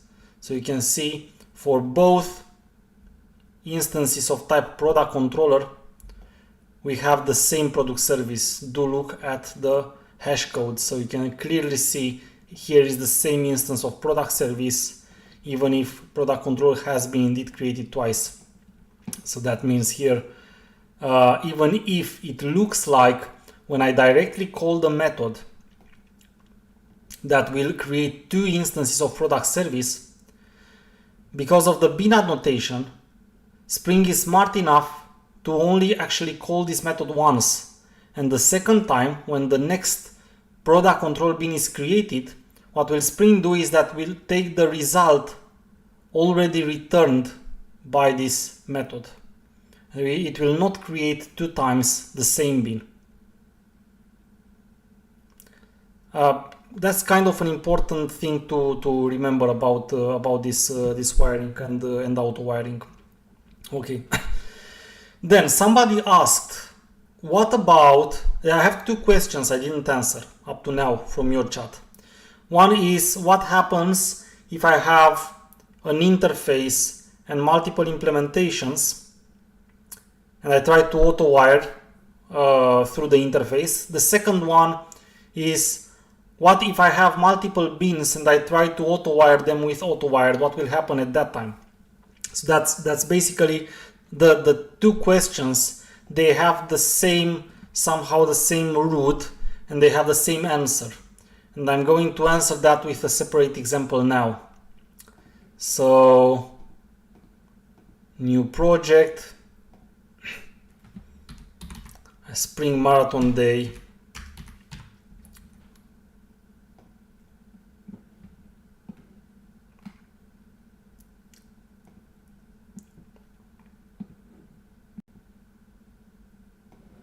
E5.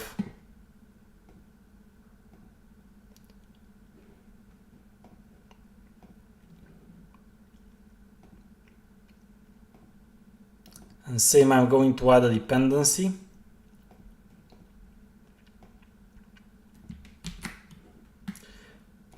But this time I'm going to change a bit the example. So I will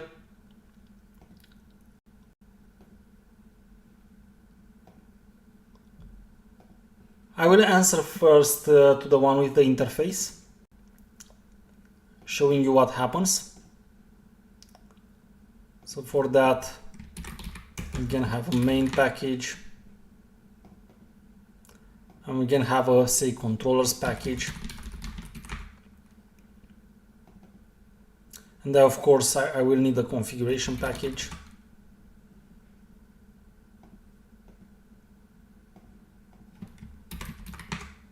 But in the controllers package this time, I will create an interface that I will name product service. A product service is now an interface, not a class anymore. It's not an implementation, it's a contract. Interfaces define contracts in Java. And I will have two classes, say Amazon product service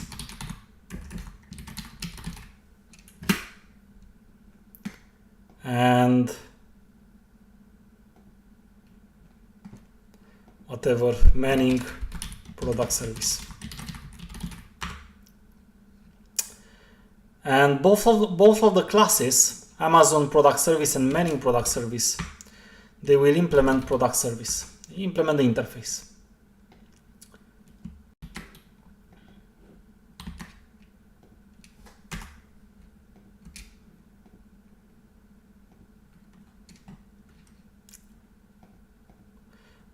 You see that I called them Amazon and Manning product service, and I didn't call them product service implementation, like something like product service.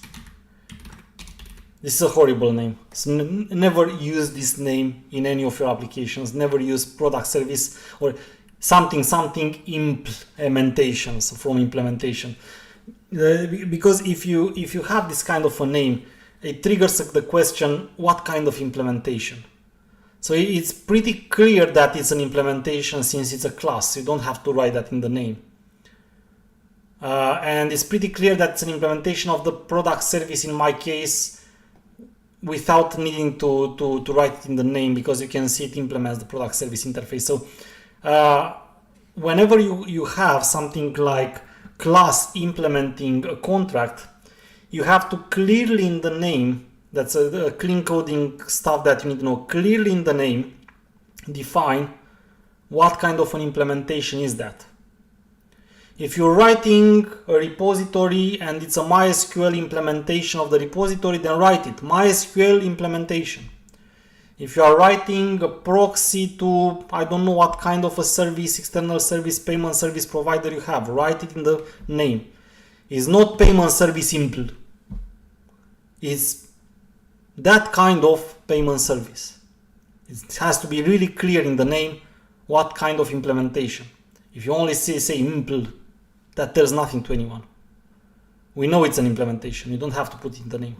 Okay, so in the name, write what kind of an implementation. It's not product service impl.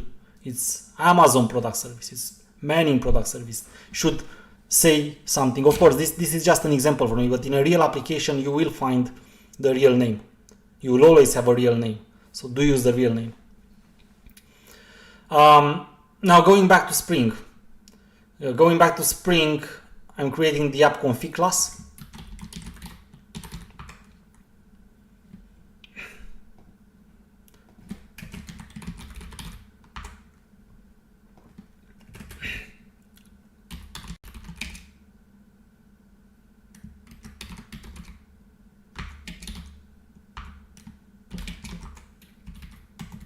And I'm creating two beans. I'm creating a bean of type Amazon product service. Of course, it doesn't matter how you create the bean. So you can create the bean with the component annotation, or you can create the bean with the bean annotation. It will be the same idea behind the scenes.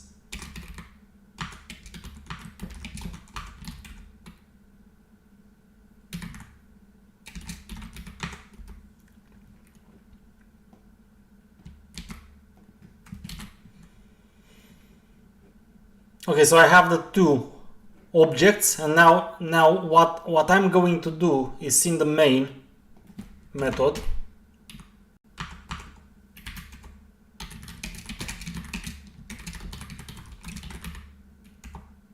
I'm saying app config,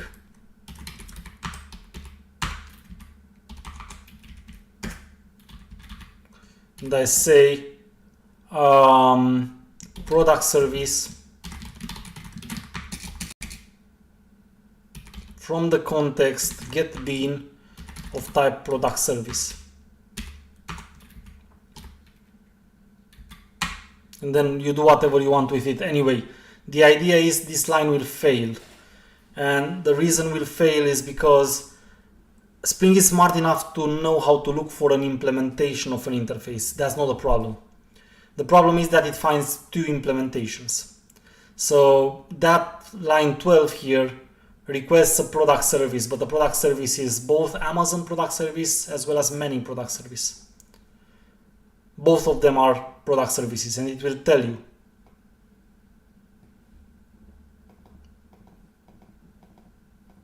So what you can do, one thing that you can do is use the name itself, which will work. So you can literally say, I want the Amazon product service. But then the question is, maybe you are going to ask, okay, fine with here, I can use the name like I did when I had multiple beans, and that will work. But what if this is actually injected by an object? What do I do in that case? So what if, oh, I put the service in the controllers. So bad. So let's say I have service. I'm going to move this here. And I have also a controller. Say I have a product controller class.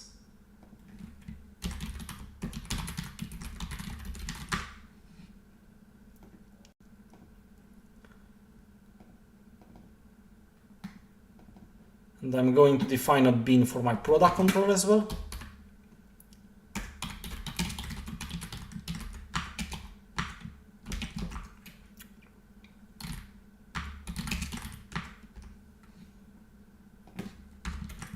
Very easy, we already know how to do that.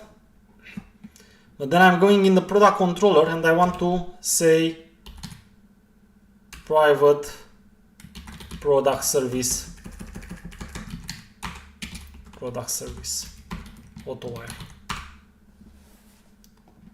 The question is, will that actually work?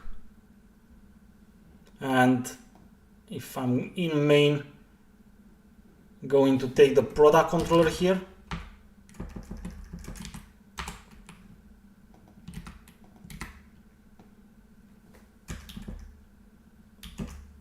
this my expectation is that this will fail actually, and the reason will fail is because when the product controller bean is created, it will need to inject a product service as an attribute due to the auto wiring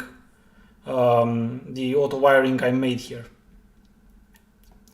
and it should tell me basically the same thing that you already are aware with, saying creating product controller was not possible because product service is not a unique bean, and then it tells me Spring expected to find a single instance of type product service but found two, so it's the same problem. How do we actually solve the problem here is the question, and then the answer is use the qualifier annotation. So you can use the qualifier annotation in two ways. You can either specify the name for injection, or you can even give a name, and that's something I'd like to show you. So for example, I can go here, and oh, sorry, it's not over the class, I used the bin. If I use the bin, I have to go here, and I will say this is Amazon, this is Manning. And then with the qualifier, I do give names to specific implementations, which will allow me to auto-wire specific implementations.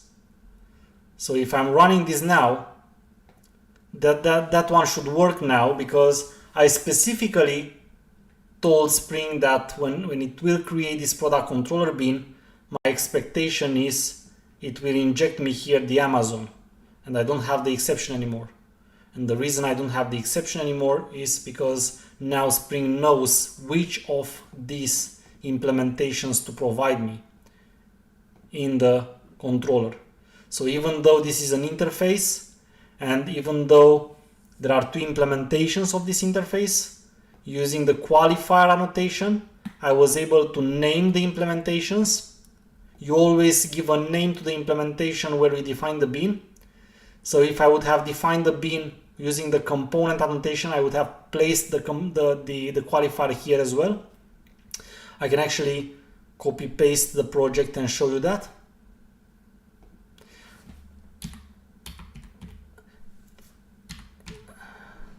What the heck did I do here? So sorry, new project, Maven, next. And then say Spring Marathon Day E6.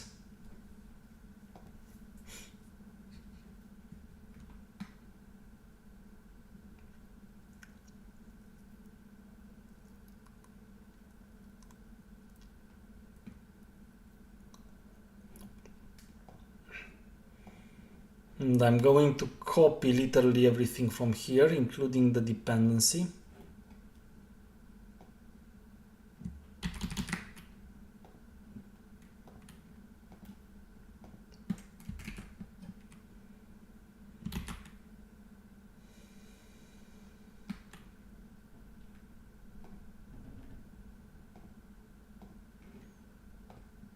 Okay. Config controllers, main, and service. Let's say copy, paste.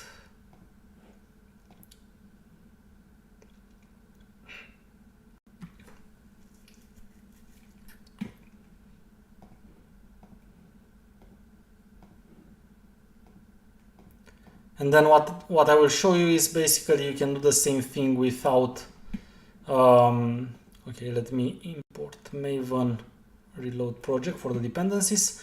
And what I'm going to do is say the bins, instead of declaring them this way, I will choose the components scan approach. And I will say in the controllers and in the service, controllers and service, then I do need to use on both Amazon product service and Manning product service the component annotation, same on product controller. And then of course I need on both Amazon and Manning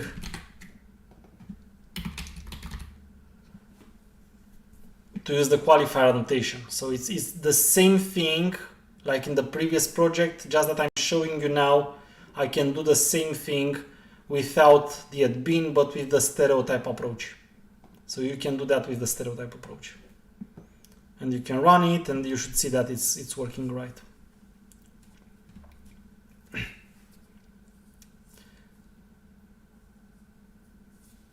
So the same you can actually do when you have any kind of situation like this where there are multiple bins, because the question was, first of all, was with the interface, and that's what I proved. The second, which is basically very related, is what if you have multiple bins of the same type and you want to inject them by name with AutoWire. It's the same thing. You can name them like we did in E5. You can name them with qualifier, and then you use qualifier to tell Spring which one you would like to implement. There is only one other approach, is the primary annotation. The primary annotation can be used to define a default. So for example, if you have multiple, like in this case, if I take out the qualifier from here, it won't work anymore, isn't it? So if I'm running this, I should again go back to my problem with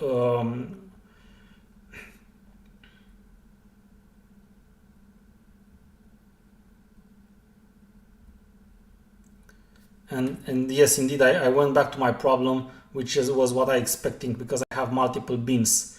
So what I'm going to do here is I'm going to, instead of using qualifier, which you already know, I'm going just to say this is primary. So by just adding the primary annotation over the bean, in this case, Manning became primary, which means it will be the one chosen.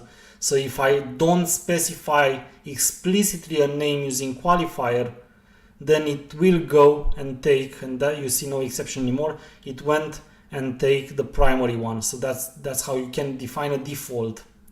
But if you have no default with primary and nor specifying the name, and you have multiple beans, then of course you will get into the exception telling you that Spring doesn't know which of the beans to choose.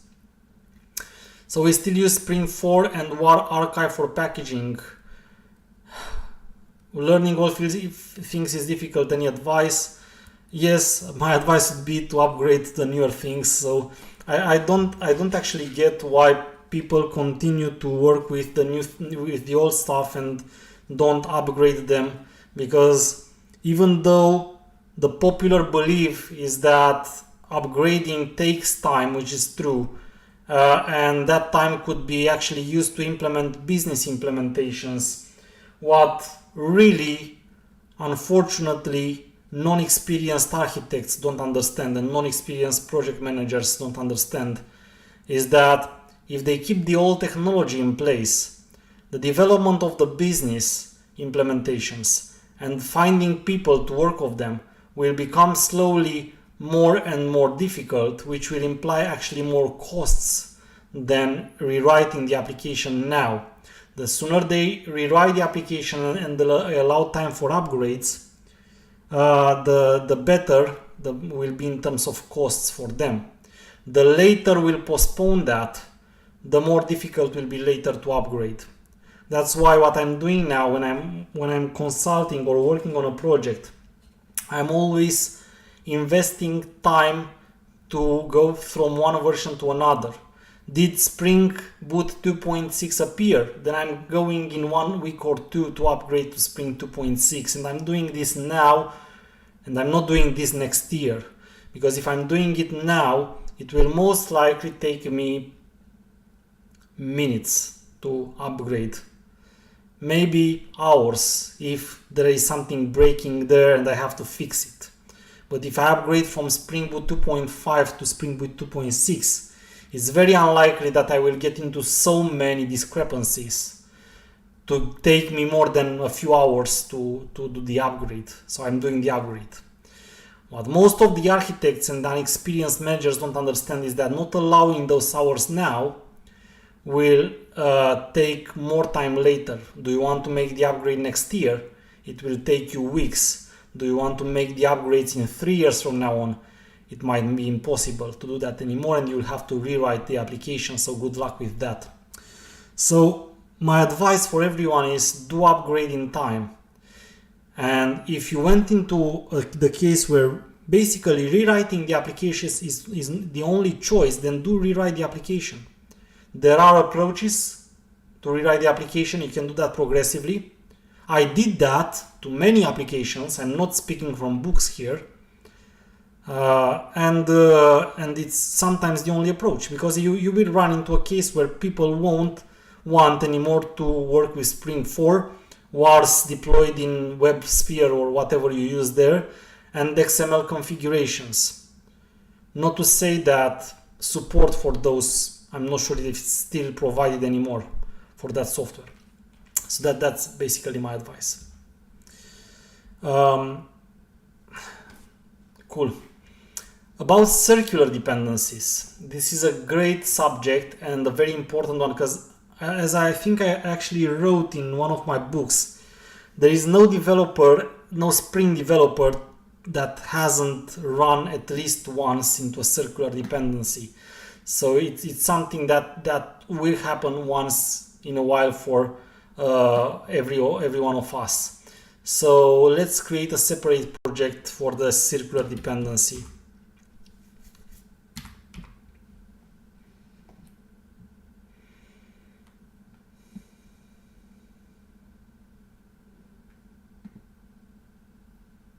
So I want to prove what a circular dependency is for the very beginning. And then I will tell you what you should do and what you shouldn't do when you have a circular dependency. So I do need the dependency for the Spring context.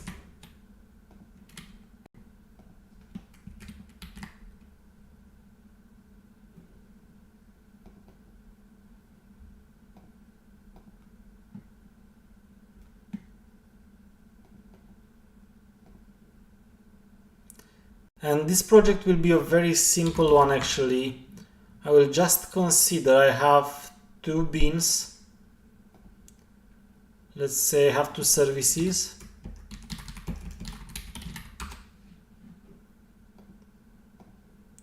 So let's say I have a service called product service. And then I also have a service that's called purchase service.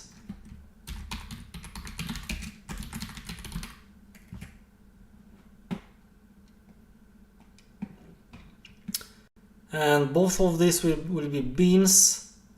I'm also going to create a config.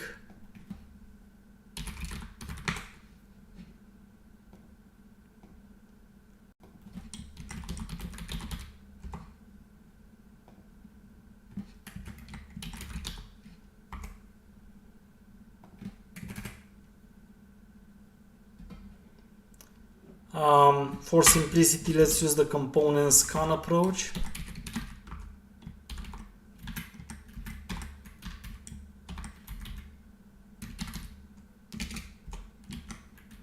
Okay, I don't even need the curly braces because it's only one element. And say this is the component. What I'm going to do here, I will consider that the product service tries to inject a purchase service. And the purchase service tries to inject a product service.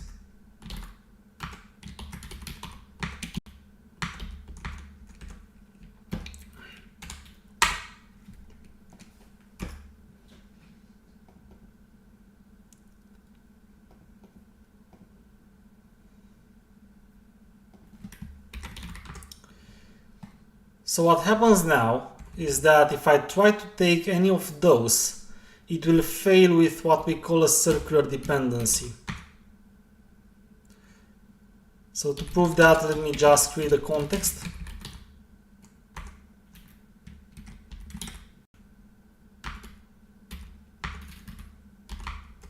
And just say get bean, and any of those you try to take.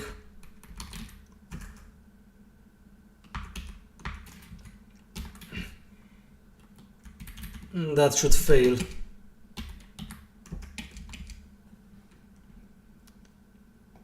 Let's see how the exception looks like, and then let's understand why it's happening.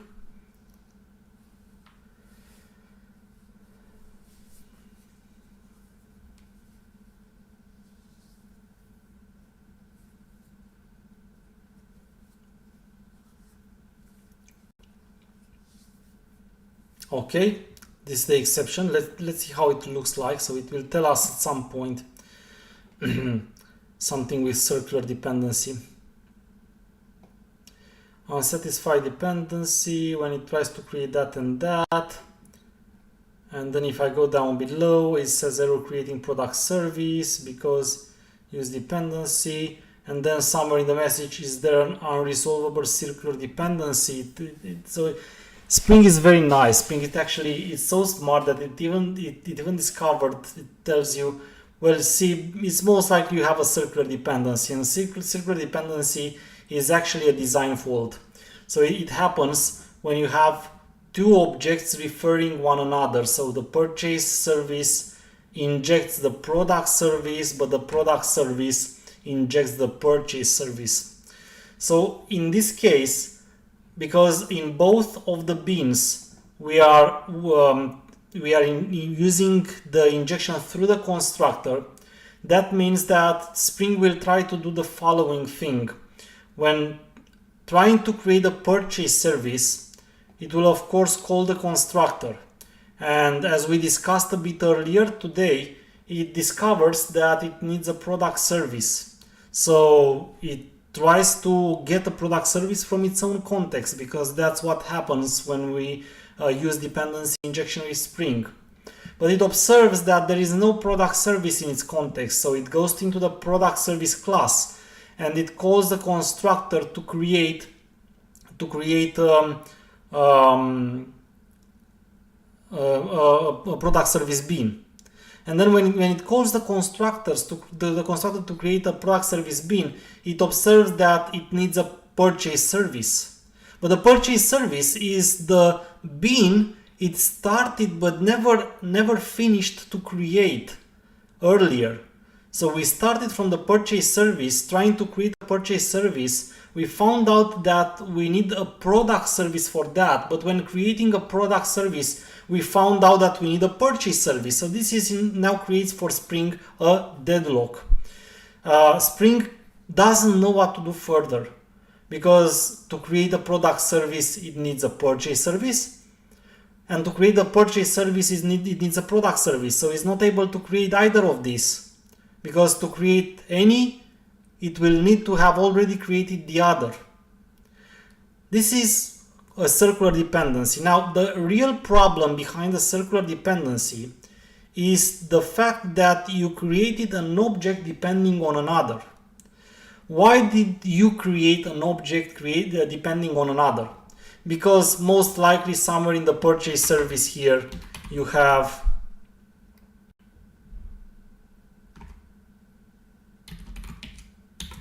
a behavior product service doing something, blah, blah, blah. In a real world app, you would have the purchase service calling the product service to do something, say method X, and then in the product service, you use the purchase service somewhere in a method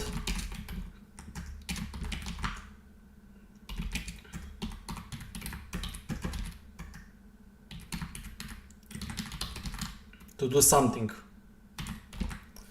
So it's quite clear that these classes here share some responsibilities. So it shouldn't need that the purchase service call the product service and the other way around.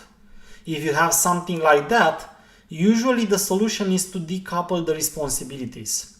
You either move from the product service in the purchase service the X method, because it means it's directly related to the purchase and it shouldn't be part of the product service, or in the case, which is very frequent, where the method is in the product service because product service uses it as well.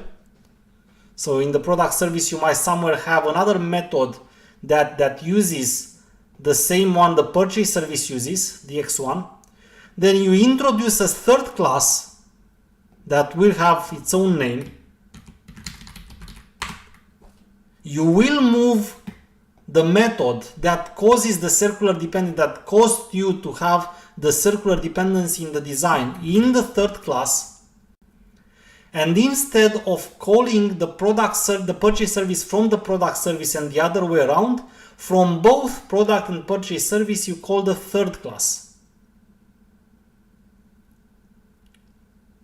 And this way you avoid having the need of an object create the other one around and so on.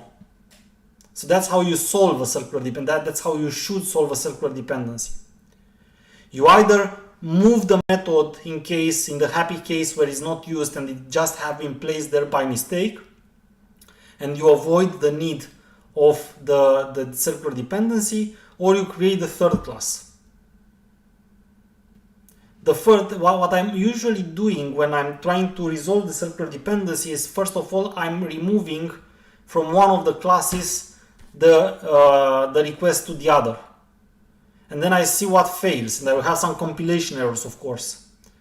And then I try to figure out why and how many of those classes are linked, are dependent on the other one. Usually there are not many, because if there are many, it means that I really wrote, or I really have to deal with a very poor design. Remember, we discussed about low coupling. In a real world app, we need to make the object high cohesive and low coupled. If you have high coupling, then that's a big design problem. You still need to decouple it. So that's what I'm doing. What you shouldn't do is solve the circular dependency by using either the lazy annotation or auto-wired on field. Because sometimes I see people, well, I have a circular dependency, why should I bother rewriting my class design, which is poor? I just put auto-wired on a field. While this will technically work, and I will explain immediately why this technically works and doesn't give you the circular dependency anymore, it doesn't help, because you actually just put the garbage under the rug. It's a workaround, it's not a solution. And remember that auto-wired on fields is anyway, for a reason, not recommended. And for a reason, you see that message when you go over it with your mouse in IntelliJ, for example. It's working technically because with the field injection, what happens is that Spring uses the noargs constructor, the default constructor for both classes, and creates instances first without referring to the dependencies. It creates both instances and only then injects the value in the field, which technically works. Practically, you just left your objects coupled, which is a bigger problem than the circular dependency itself. So don't do that. The only real solution to a circular dependency is solving the circular dependency at the design level itself. So that's the only real solution to a circular dependency. Why is field injection not good? Probably, Neha, you didn't attend us from the very beginning, because we discussed this a bit earlier. I do advise you watch the event from the beginning if you didn't manage to join us earlier. But dependency injection on field shortly, what I can tell you now, is not recommended, because it allows for changes in the field. Basically, you can't have the field final, so you can't introduce immutability in your objects, which will further create potential problems in the design of the class. We use constructor injection because it gives us the possibility to mark the fields final and disallow anyone change the value of the initialization value of the field from the methods of the class. But I explained that a bit earlier more in detail, so if you will go back, you will find my explanation.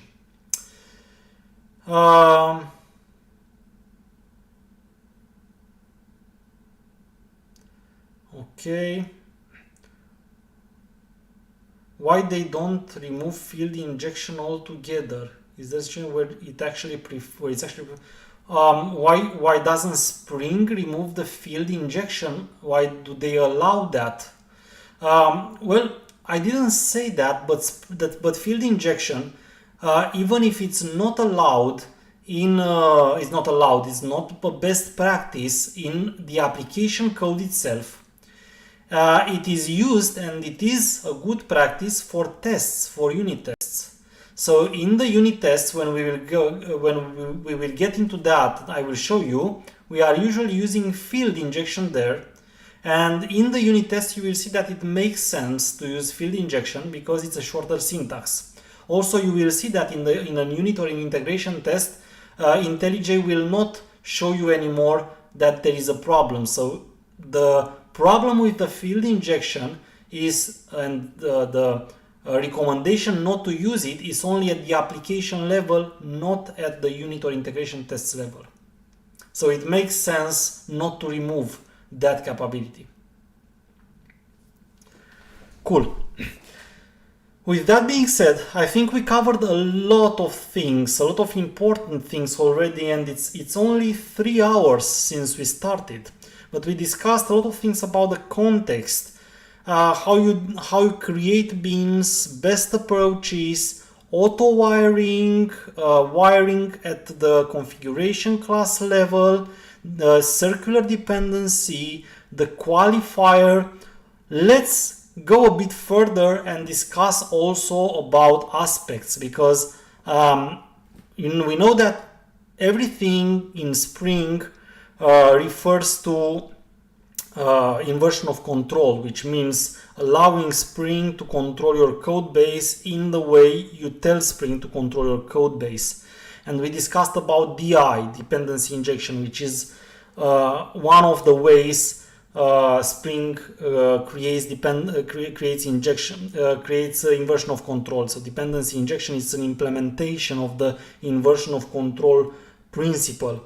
But the second and very important one, which is again very often behind the scenes of any capability Spring provides, is the aspects, which means controlling methods execution, which is the inversion of control applied for the methods. You can just imagine if you think about dependency injection as being the inversion of control applied for fields or parameters of methods or parameters of constructors. So the dependency injection is somehow the control over variables.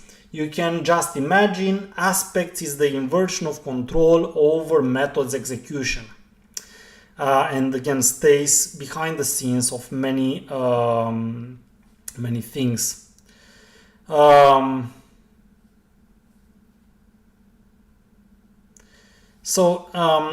still have a question I see on the dependency injection, and maybe it makes sense to answer it now before going to the aspects. So how the field injection works if you do not provide setters or constructors? Well, we do know that if you don't provide a constructor, Java provides by default the one without parameters.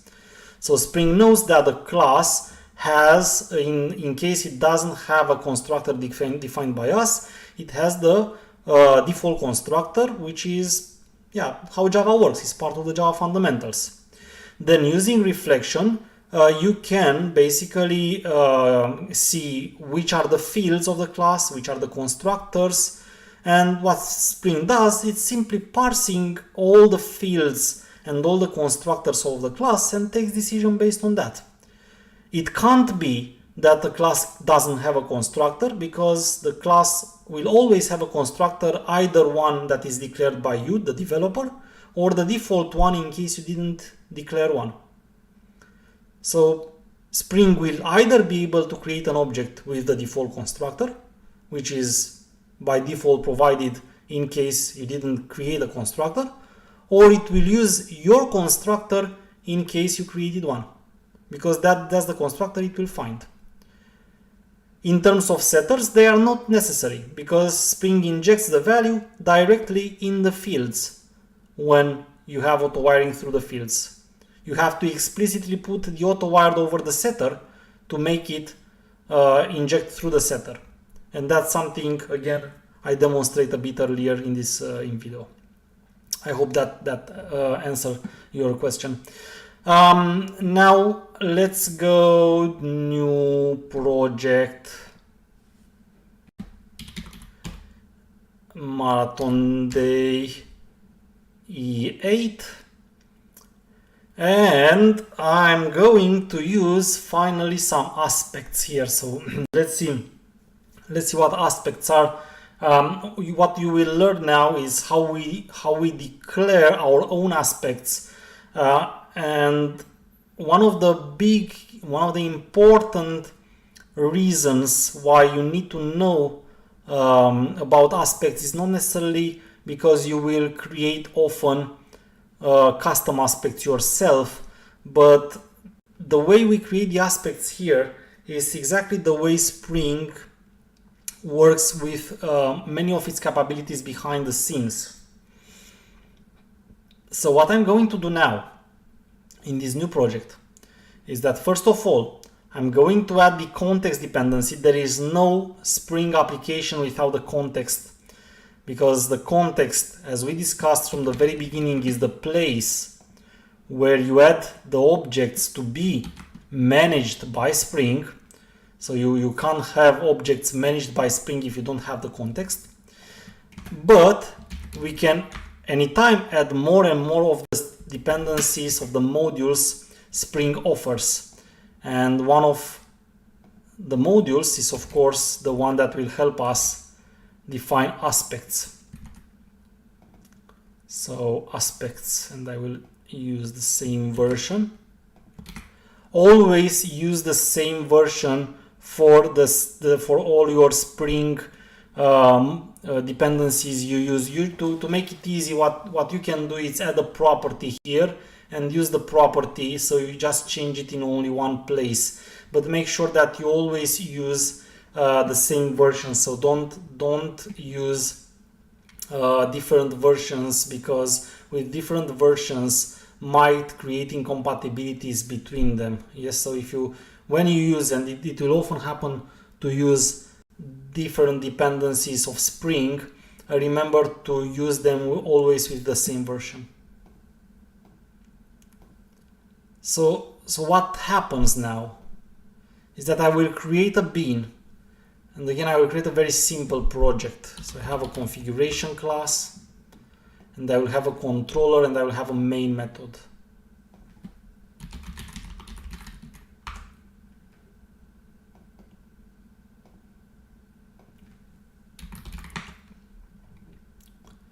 And in the configuration class,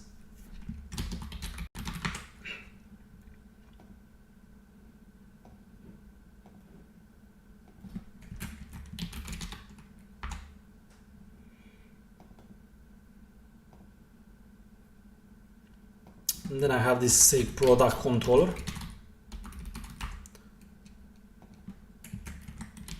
which will be a bean.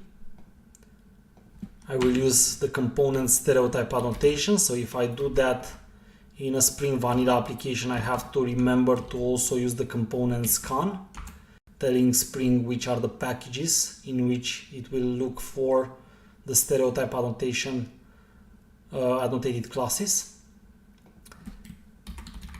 and a main class.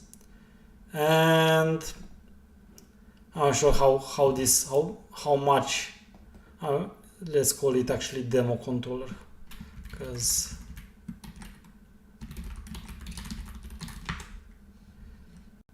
and let's say it's basically I will have a method here that prints out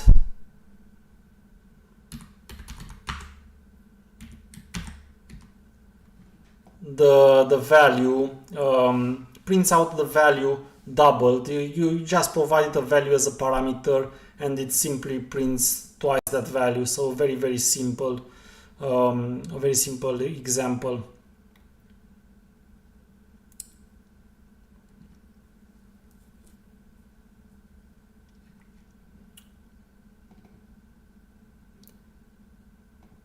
So in the main, I'm creating new annotation config application context.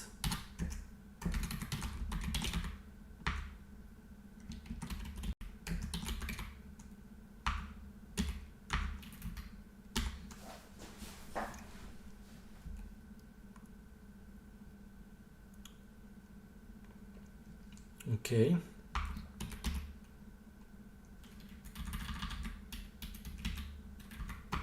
And I just require a demo controller.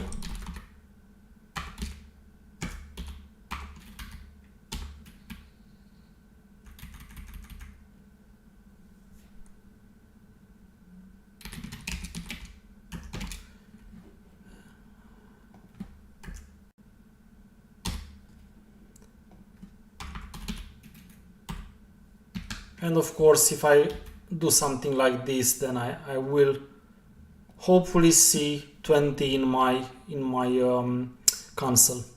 So when we are declaring the parameterized constructor resolve the dependency for Spring Managed Beans, we should declare no args constructor as well. Not necessarily. Have you seen me doing that now?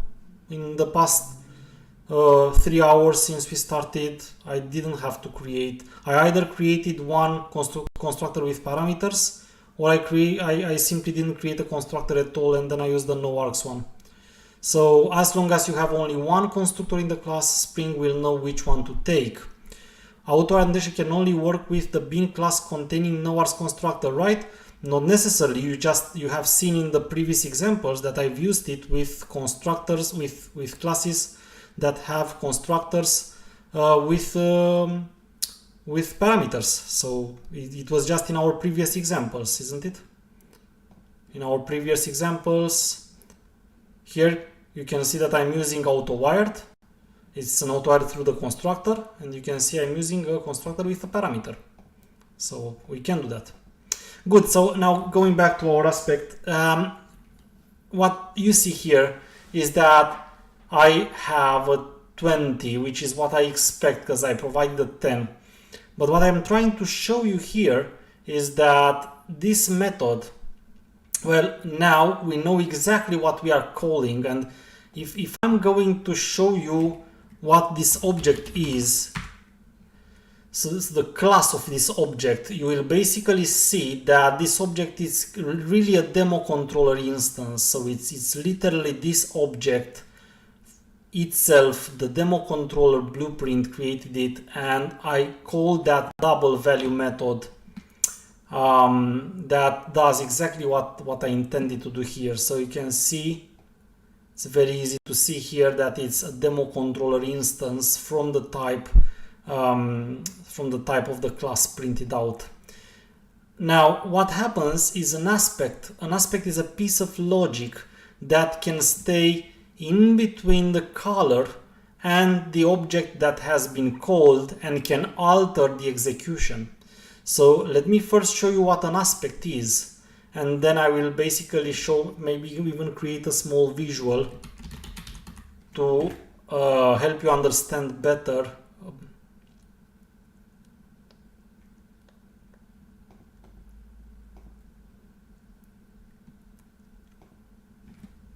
And what should I do here? Let's say just demo aspect. I think I don't have a lot of inspiration with the names. Now, an aspect is a class that contains logic that will be executed when specific methods are called. To create such a class, first of all, remember that you need to annotate it with the aspect annotation. Secondly, remember that the aspect won't work like anything else in Spring unless you create a bean in Spring's context with that. So either you add the component annotation as well here, or you use the configuration class and use an bean annotated method, if you don't create the bean yourself, remember that this annotation aspect is not a stereotype annotation itself, and it will not create a bean itself in the Spring's context. So you literally have to explicitly create the bean either by using a stereotype annotation or the @bean annotation. Otherwise, the aspect will not work. If I choose to use the component annotation, then I have to remember to also add to the base packages the name of the package in which the aspect is defined. So now I know that my that Spring will parse both the controllers and the aspects packages of my application. So it will find this class and will create an instance of it. Now what I will do is I will create a public void and say call it before method, and I will use an annotation called before. You will see we have 5 kinds of these annotations. We have before, after throwing, after returning, and around, and they are called join points. But I will explain the terminology after you see the results, because it's much easier in my experience to do it like this. And then what I will say here is that whenever the controllers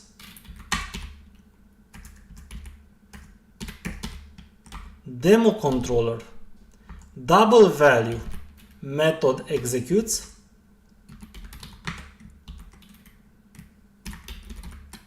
print out something. And this is the simplest thing that we will do, and then I will show you many more things that you can do with the aspects. So what you need to remember also is that in Spring, any mechanism like this one, someone was asking me about transactions earlier in the chat. Transactionability, same as any other mechanism like the aspects. If you want to use them, you need to enable them. So enable aspect auto proxy is basically an annotation that is mandatory to add over one of the configuration classes if you want the aspects capability to be enabled. If you don't explicitly use this annotation to enable, in this case, the aspecting mechanism, what we are doing here will not work. So out of the box will not work actually. So now what we've actually done is that I didn't change anything here. I didn't change anything in the main class. I'm still calling the double method the same way, and I'm still calling it with the value 10.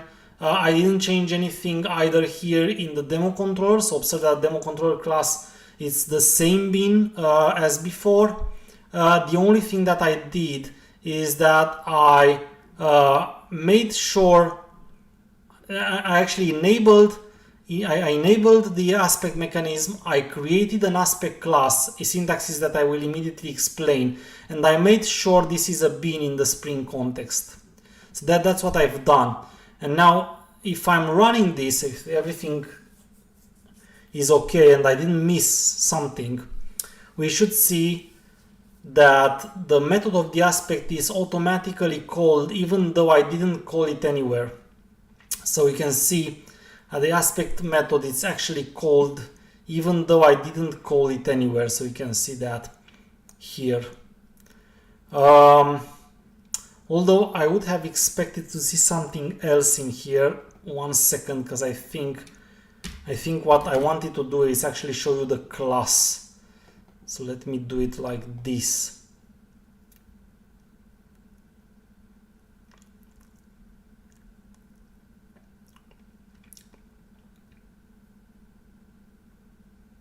Okay, this is a very important aspect. What I will show you here is earlier. Let me do like this. Let me actually disable the easiest way to disable the capability, the aspect capability, and go back to the way it worked is to maybe comment out the enable aspect J auto proxy annotation here. So if I'm running now the project again,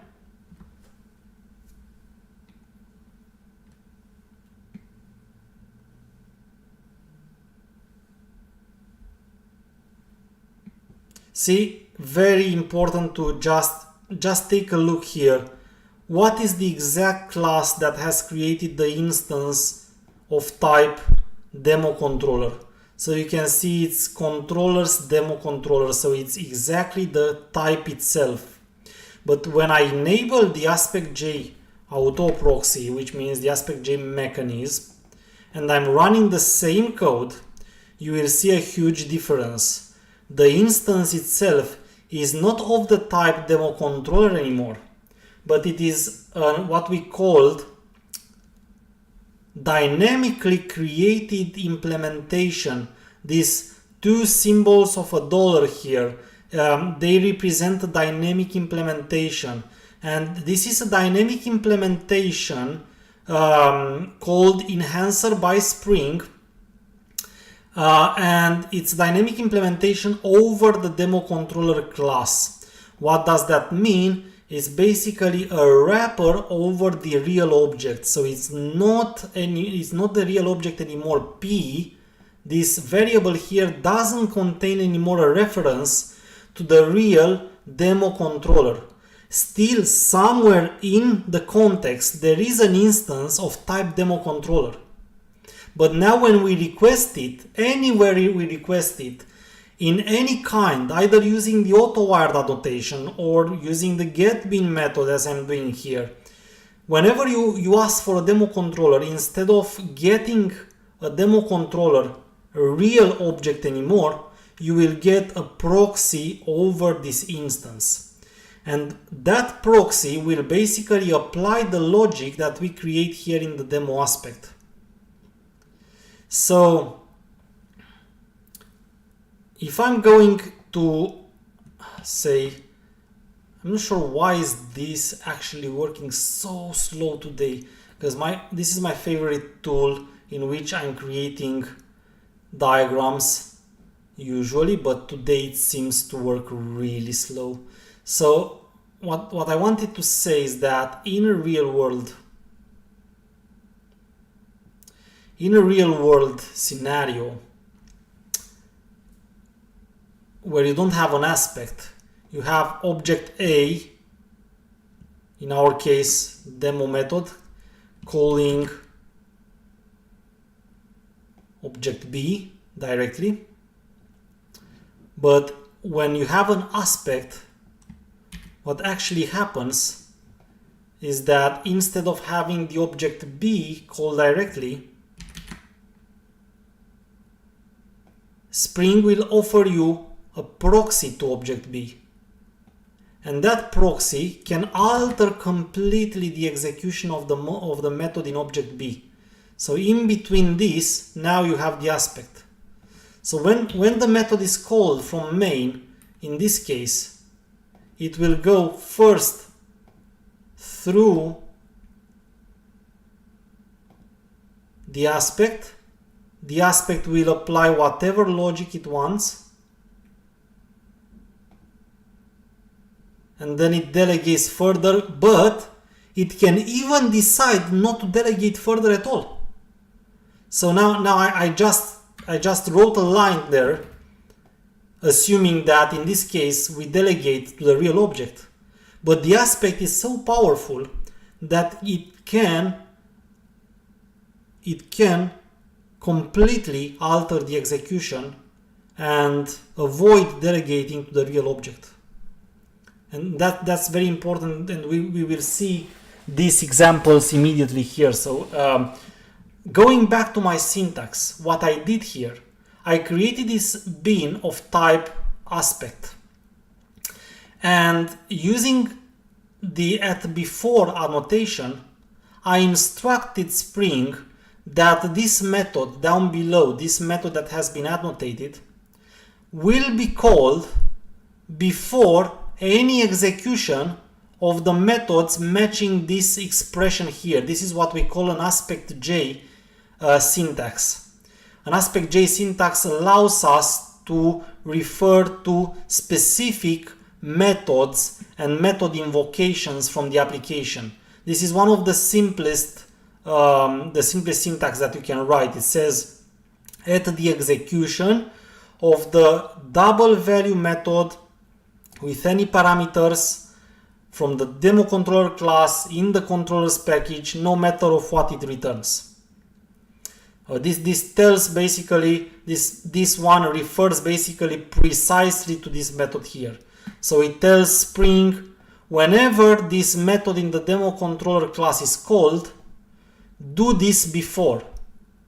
And you can see the hello word, the hello exclamation, has been printed out before value 20 has been calculated and printed out by the double value here. So first of all, what you can take into consideration is that you can have a logic that executes with your method. Remember, we discussed here about the inversion of control for methods, because that's what aspects are. Aspects is an inversion of control for method execution. Is the way Spring can alter your method execution. Is the way, for example, transactionability works behind the scenes. Because you asked me about transactions, and I will later deal with transactions as well. But it's much better if you get from this part of our discussion that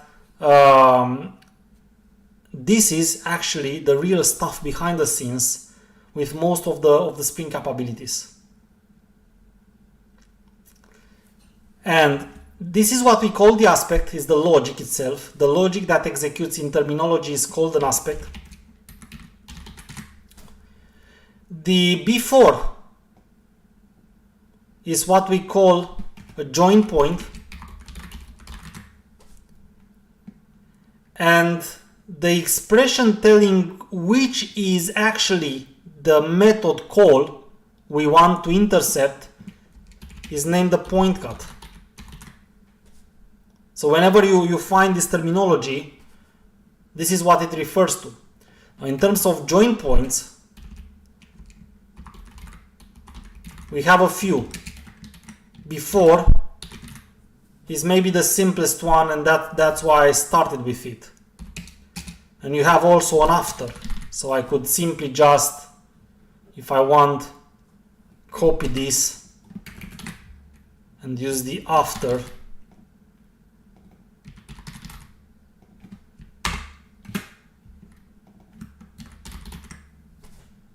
And then if I'm running this again, you will see hello 20 and then world, of course, because after will be executed at the very end. And then we have three more. We have the after returning, which is a join point that will execute only if the method doesn't throw an exception. We have an after throwing, which will explicitly call the method when an exception is thrown. And we have the most powerful and the most used of the join points, which is called around. This can be used to completely wrap a method execution. Usually developers use it because it's very powerful. It's really powerful. I will demonstrate it. So the theory says that around should be the last approach, and you should see if you first of all can use one of the first 4 join points. So for example, and that's also you can easily find in Spring's documentation, in case you could use before to implement what you need to implement, you should use it instead of around. Around, however, can work for any of the 4 before them, but you should use it only if you can't use one of the previous 4 join points. Now that's theory. in practice, mostly I see everyone using the around. I don't see a lot of developers using often the before, after returning, and after throwing join points. So maybe we want to see actually how the around join point works as well.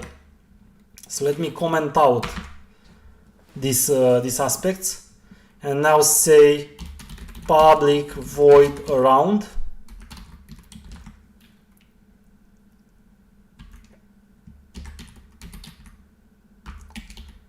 And when we use the around join point,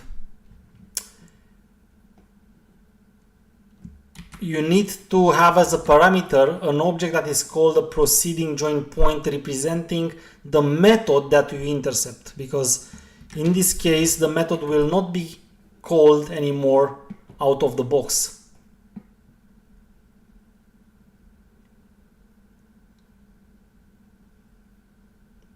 So in this case, this proceeding join point is an object instance representing the method that has been intercepted, this one. So what we can do, we can say proceeding join point proceed, meaning do call the real method, but you are not even forced to do that. So if I want, I can write something like system out print line 100, and that's everything my aspect does. So guess what will happen now if I'm running the application.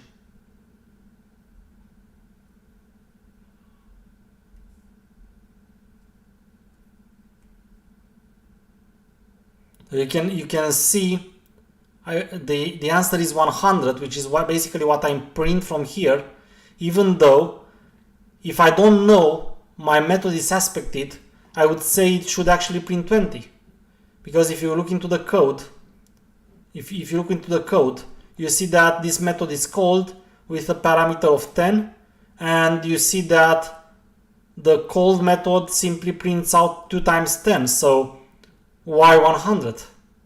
Well, it's 100 because our aspect is completely wrapping around the execution of the double value method. And I never specified that I do delegate further to the intercepted method. So in this case, what happens is that the proxy that I call simply executes its own logic but doesn't delegate further to the method. So can you please explain how Spring defines and manages beans in case of an aspect or with or without? Yes, that's basically what I tried a bit earlier to explain. So remember, if I do comment out the annotation that enables the aspect mechanism, of course, when I'm running this, I will see a 20 in the console. But that's not only the most important thing. Besides the fact that I will see a 20, which is what the real method actually prints out, isn't it? I also see that the object demo controller is the real demo controller object, and I printed this out here so you can see exactly who is this P. What kind of object is referred from the P? It's a real demo controller. But when I do enable the mechanism, what happens is that Spring creates a dynamic class, and instead of providing me the real demo controller, it will provide me that proxy which applies the logic of the aspect. And now, from the logic of the aspect, and you can see here, do you observe this is no longer the demo controller? This is actually a dynamic proxy that has been created and provided to me as being the demo controller. It's like an undercover object, which is now taking the place of the execution and decides what to do. And it can even decide not to use anymore the real object. It's like a man in the middle for objects. Instead of having now the reference to the real object, we have a reference to a proxy that can or not delegate further to the real object. Basically, the aspects are so powerful because they take the place of the object that's aspected, and they can even decide that they shouldn't even call the real object anymore.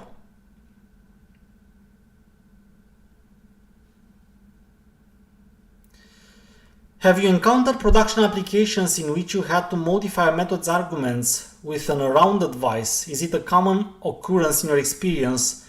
No, I didn't. Although I know how to do that, and we can do an example now if you want, so that's something that's possible.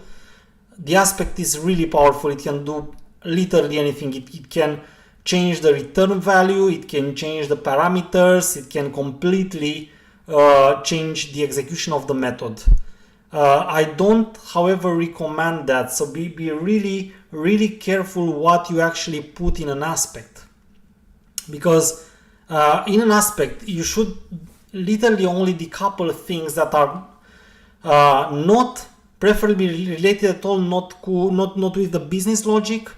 Maybe something technical, maybe logging is something that you would prefer to decouple in an aspect. But remember that being so decoupled from the real object, because you know, when you look at the real object, you have no clue that this method is aspected actually.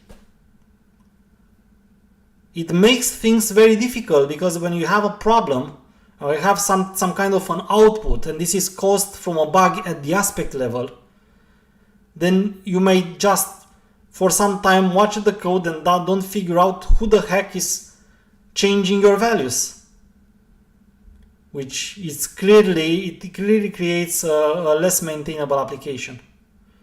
So I do prefer pay aspects with attention, because changing values of the parameters, even though that's possible, it's not something I would recommend. Or if you really need to do that, think twice what would be the impact on the maintainability of your application.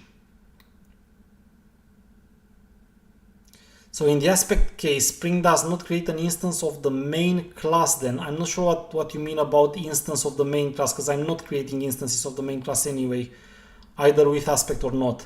I'm running here a method, I'm creating the context, I get the demo controller. Yes, even with the aspect, the demo controller still is created, so the demo controller exists in the Spring context, because it's still managed by the aspect, but you won't get it. What you will get here is a proxy that will delegate further to that real object. So both in the case where you have an aspect and where you don't have an aspect, you have the real object, but what you get, the reference you get, is different. When you don't have an aspect, you get the real object reference.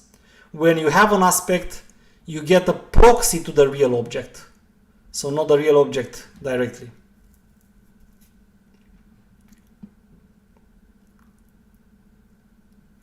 Can you get the real object as well? No.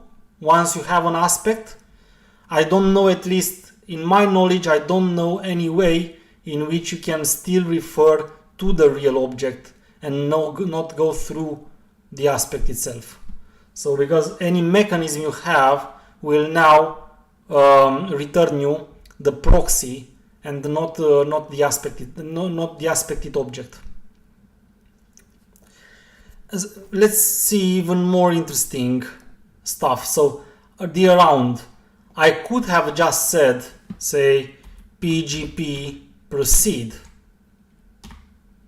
and then it forces me, in this case, either throw or catch the exceptions, and see that I declared my method here as being void, but I can do that just because my method itself is void. But if the method would have returned something, then I would have needed to return here as well an object in that case.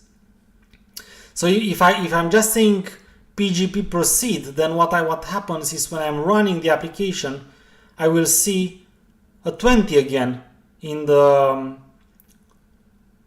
console.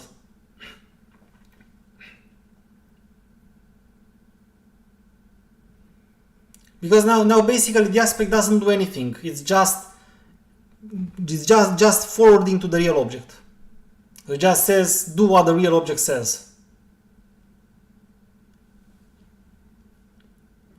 But with the around, I can do things at the same time before, after, and even instead of the real object execution.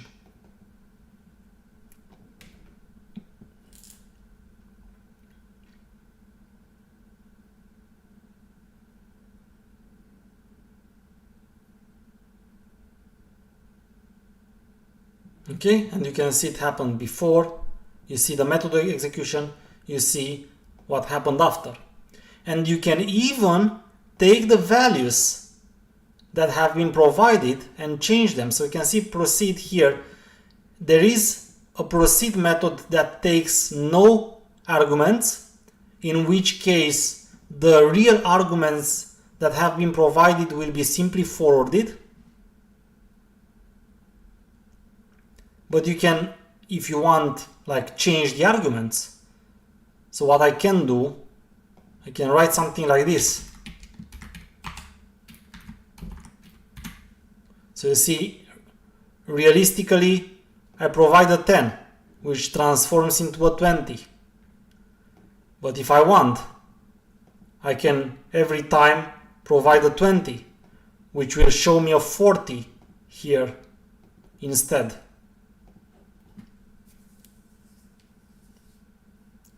So not only that, the aspect can decide to delegate or not delegate.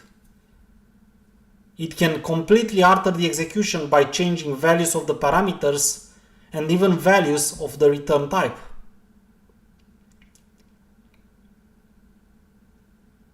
You have access to all the values. So if you go to the PGP object here, you will see that you can get the real arguments. So if you want to still use them somehow, you can do that.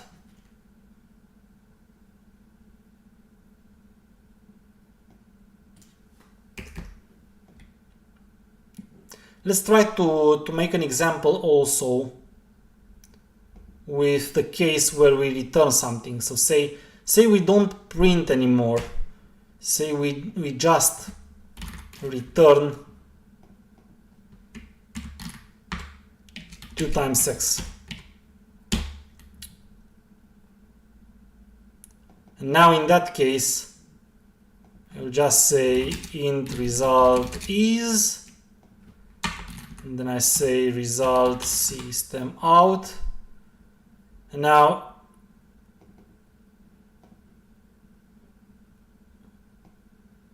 what I will do here is I can say return. I do need to make this of type object now, and I do say return PGP proceed. And if I do something like this, then main sends a 10, the aspect just forwards to the object and returns back what the object gets, which can be, in this case, will be in this case 20. So it will show me a 20 in the console.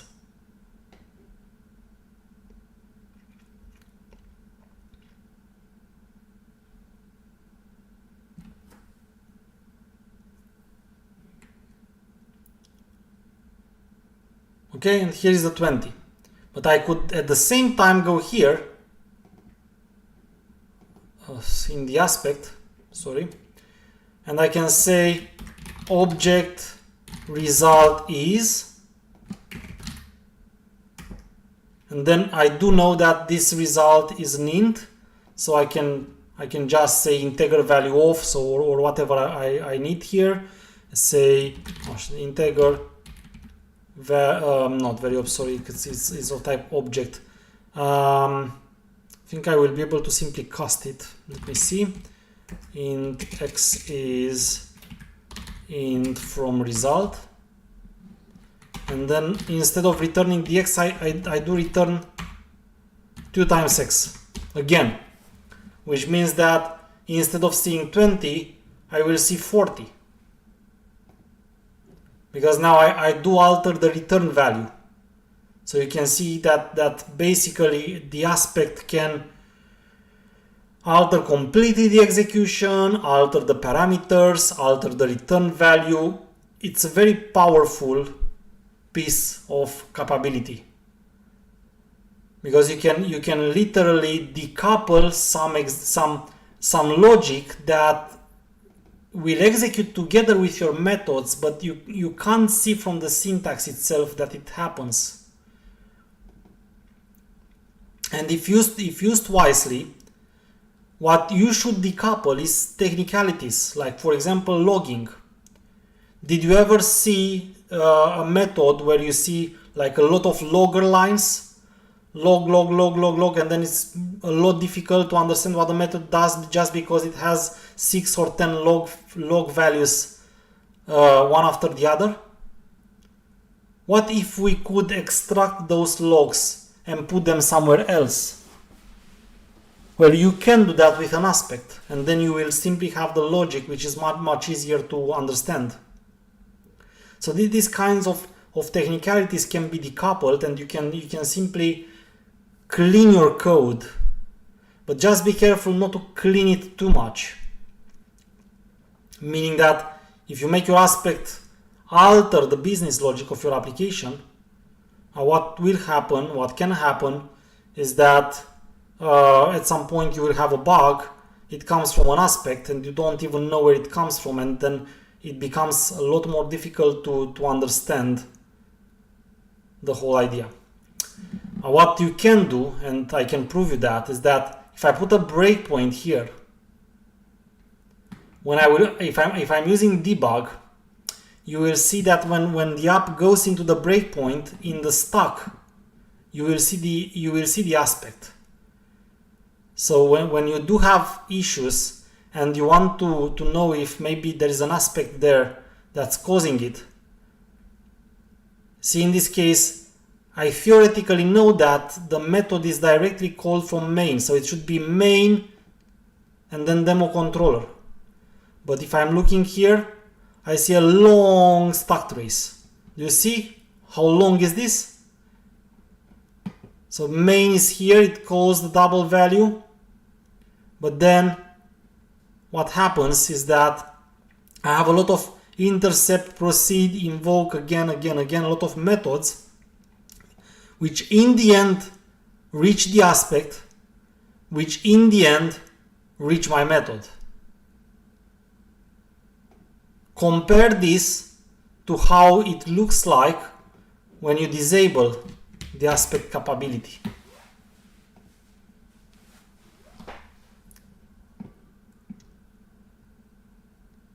So let's see now how it looks like when I commented out the aspect capability. Only 2 lines in the stack. Do you see how big is the difference? So this is without an aspect, direct link between the objects, while previously when the aspecting capability was there, we've seen a very, very tall stack trace. The same thing you can do, and that's one of the things I like to do, is sometimes when I don't have the possibility to debug to see the stack trace, you can always use this trick, new exception print stack trace, to print the stack trace in the log. Or you can even use a logger to get the stack trace from an exception, from a new exception you create, and then print it. This is one of the tricks I'm also mentioning in my 3rd book, How to Read Java, which is about debugging and profiling. So this will help me to print. Let me run the application, and in the console you will see the whole stack trace.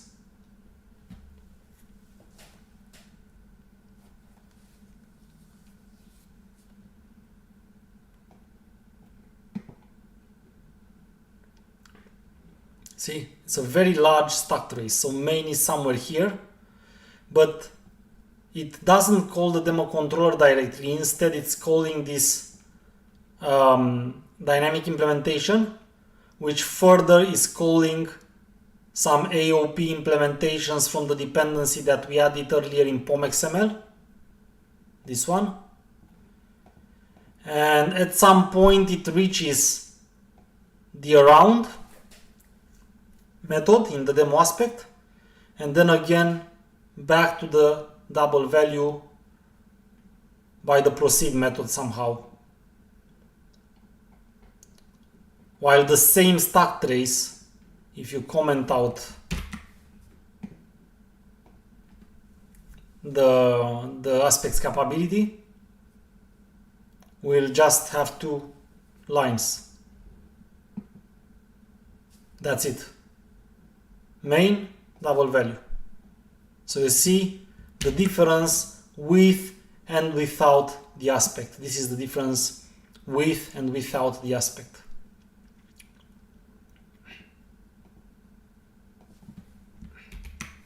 And then I had a question earlier that I didn't answer. How do I test the aspects? Well, you will see probably later, if I'm reaching that subject, that Spring integration tests allow you test your integration with the aspects. So testing aspects should be same as testing any other capability. You can have unit tests on the aspect itself, and then you should also have integration tests between your code and the aspect. And Spring integration tests can be used for that. I actually recommend you use Spring integration tests for that.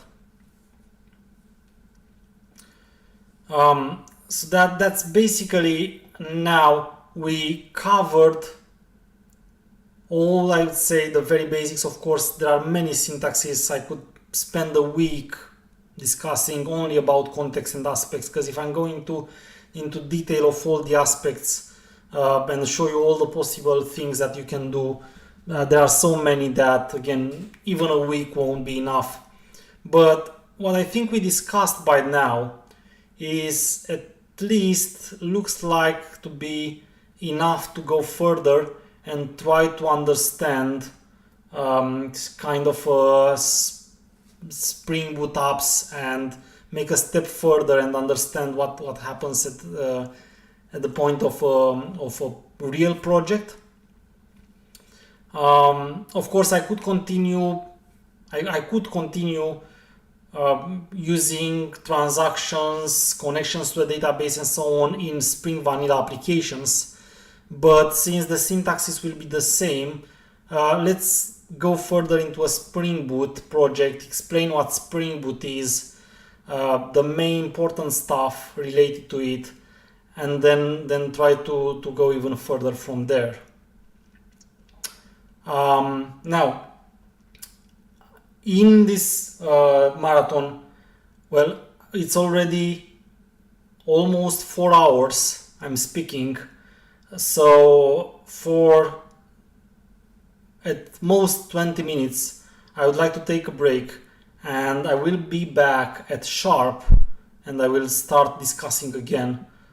I will continue discussing with Spring Boot. So guys, stay with me. After the break, I will also share the second free voucher for Spring Start here. I already shared one with you. Someone took it. I will share the second. And then we will continue with some Spring Boot, and I'm still waiting for your questions. So, short break for everyone.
Hello everyone, here I am back. So I see that I already got a few questions while I've been making myself a coffee. and yes, let's discuss first of all the questions that you have and then go back to springing. So when wiring a prototype into a singleton, is it preferred to inject the context into the singleton bin to get a new instance every time, or is it preferred to use an annotation like lookup? Cool, very good question. Actually, this reminds me that I forgot to discuss singleton and prototype, which is a very important subject related to the context. So maybe we want to deal with that first before going into Spring Boot. To shortly answer the question before going into my example, well, I would actually say that I prefer injecting the application context. I don't even remember if I ever have really used lookup in a real application, to be honest with you. So I think every time I had to deal with a prototype bin, the way I did it was simply injecting the application context and grabbing that from there. And I will even show how it works just in a while. Then we have when should we think to use thread local in Spring?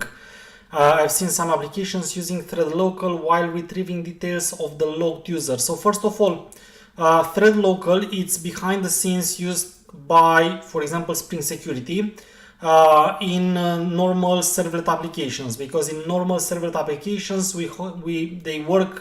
their design is what we call a thread per request.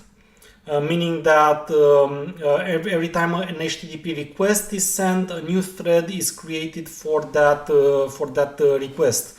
So what happens is that the thread local is the mechanism behind the scenes that Spring Security uses to keep the details of the authenticated user. Why?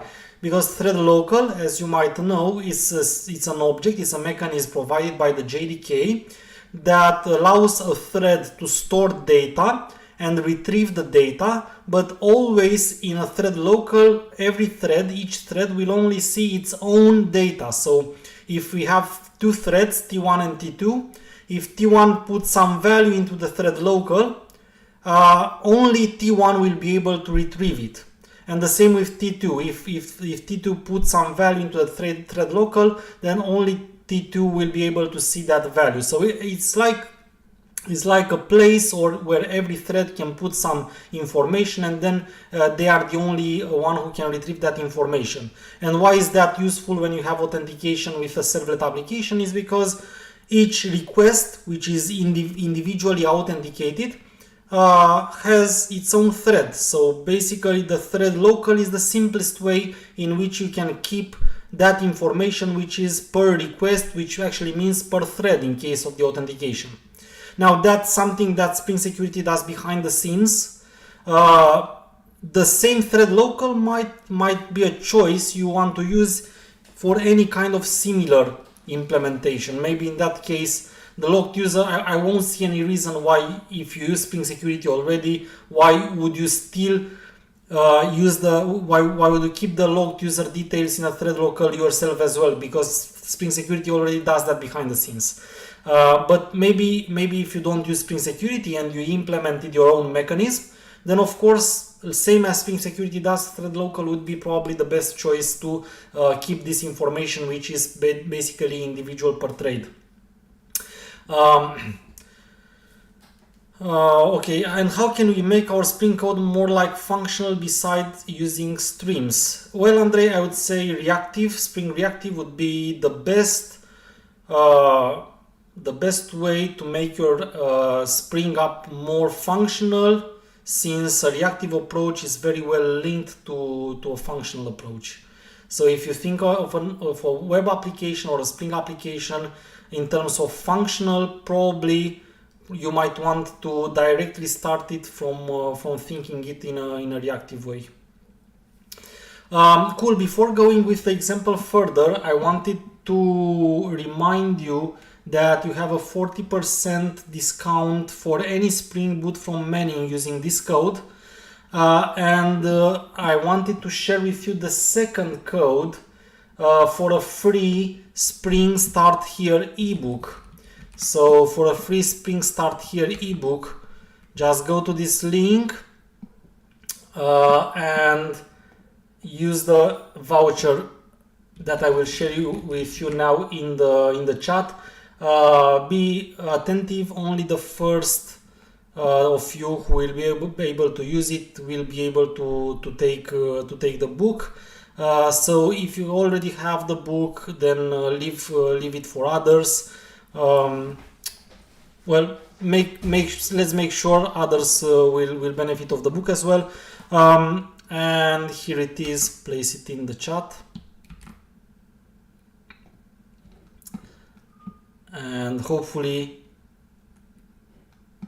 someone will be able to use it. So the second for today voucher for a free Spring Start Here ebook. Guys, if you like the books that I wrote, like Spring Security in Action and Spring Start Here, if you read them and you like them, don't forget also to give me some nice stars on Amazon, Manning, Goodreads, wherever you think is better from your point of view. But your reviews help me to make the books known worldwide. Cool. First of all, prototype and singleton. I think it's a mess that I forgot to tell you about singleton and prototype. I usually tend to forget discussing singleton and prototype because, let's be honest, in a real world Spring application, it's very, very often we use singleton and only singleton. I mean, prototype, we might find use cases where prototype can be used, but in many places where I found in real world scenarios prototype being used, it wasn't used properly. It was maybe a wrong design, a wrong class design or something like that. So I do forget to discuss about singleton and prototype simply because I very rarely use prototype in a real world scenario. But let's take a look on what singleton and prototype beans are, and how they work, and when would we need to use one or another, which are scenarios that would not be applicable, for example, for a singleton bin. Singleton is the life cycle that is also the default for a bin in Spring. So whatever we defined, for example, in our first 8 examples here, all of these were singleton bins. They were singleton because the default of a scope is the singleton one. But you will see now that we can change the scope and we can make our bins behave differently. So let's take a look. Spring Marathon Day E9. And the best way to see that is, of course, within a project that will answer all the questions.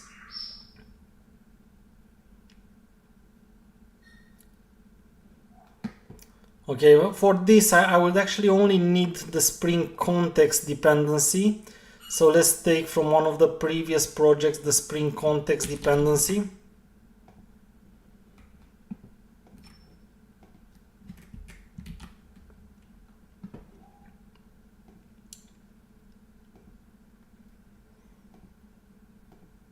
And the purpose for today, for this example, is to simply understand the difference between prototype and singleton. So to do that, we don't need a lot of things. So once the project is indexed, I will be able to create a package, hopefully.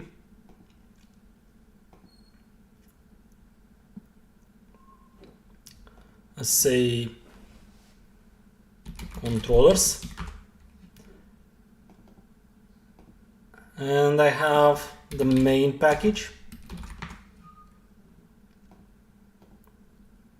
and I have a config,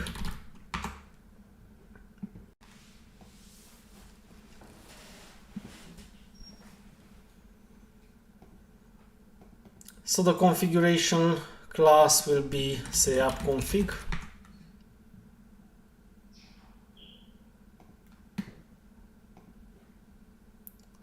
And then the controller will actually be the bean that I will change from singleton to prototype and explain the difference.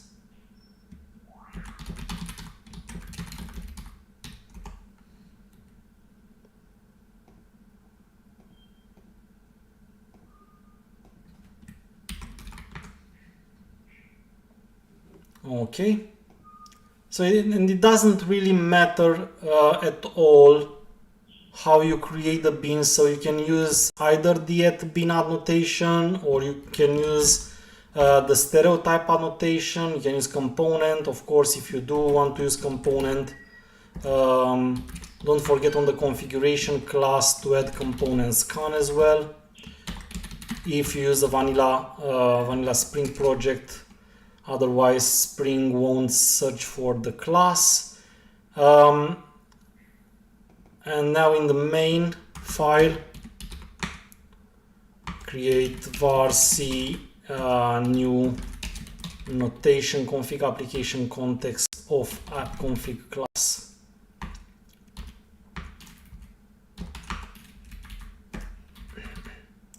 And then I will just try retrieving multiple times the product controller bean. So you see, I use the getBean method and say, firstly I put its reference into a variable p1, p2, p3, and then what I want is to simply print them in the console so I can see the hash code, and I can first of all, like this, prove that they are identical, because by default what we call a bean in Spring has this scope that is named singleton. And in case of singleton, the idea is that for every instance of bean created explicitly by us, that instance itself is managed in the context, and whenever you retrieve it, you get the same instance. But what I want you to understand is that the singleton Spring bean is not the same as the singleton design pattern. The biggest confusion beginners with Spring make is to consider that because the name of the scope is singleton, to consider that it necessarily means it is only one instance of that type. No, because when you think about singleton as a design pattern, if you learn the singleton design pattern, and you might have learned it because it's probably the first design pattern that we learn. You know that the singleton design pattern implies that the class creates only one instance, and it is the one responsible with creating that instance. So you have a class responsible with creating that instance, and only that instance will ever exist, and whoever asks for that instance will always get the same one. So that implies that in a class you only have one instance of that type. But with singleton beans, that's not the case, and we have seen that a bit earlier. Because a bit earlier, when we started discussing how you create beans, and we discussed the @bean annotation versus the component stereotype annotation, you have seen that I was actually able to create multiple beans of the same type in the same context.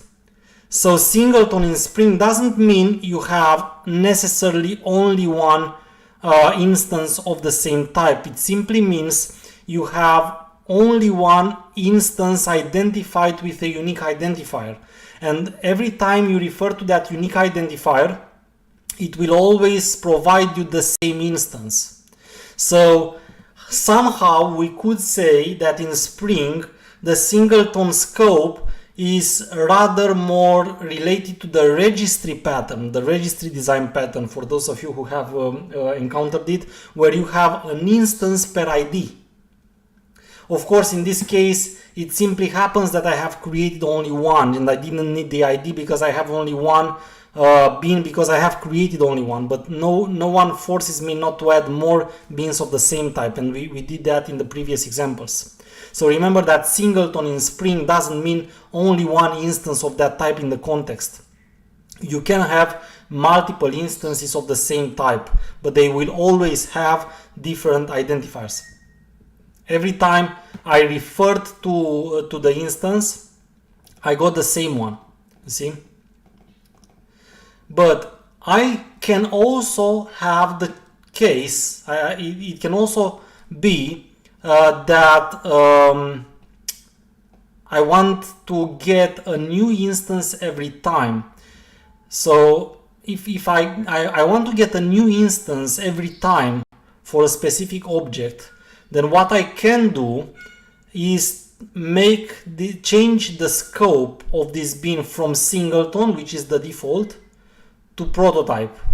We can do that to achieve basically to achieve having new instances every time we request a specific bean. And when I say we request a specific bean, it's not important which syntax you use. You can use the get me bean, but you can use, for example, other means of retrieving the beans from the context. So in that case, what we can do is use the scope annotation. The scope annotation can say prototype, and I think there is also a constant for it in the bean factory class, if I remember correctly. Let me see that.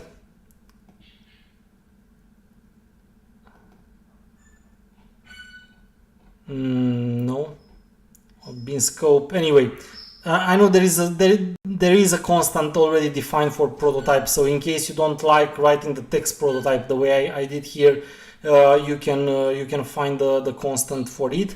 But the idea is it will do the same thing. So it will instruct Spring create a new instance every time you refer to the bean. So basically that means if I'm running now the application,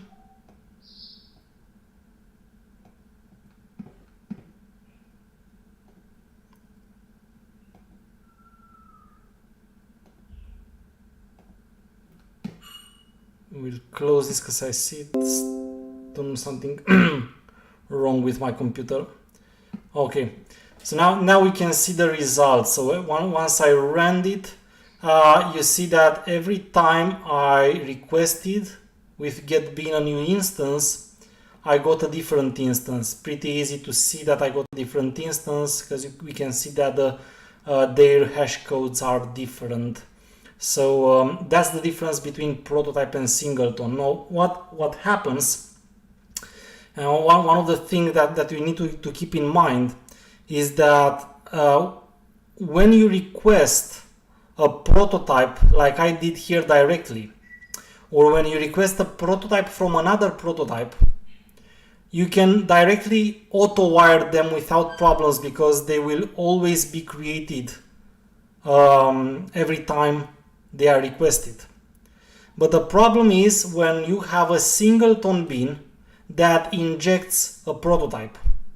And we have a problem, and let me show you what the problem is. So let's say I add another package here.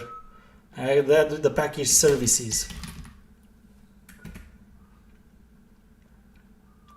And I will create a bean product service.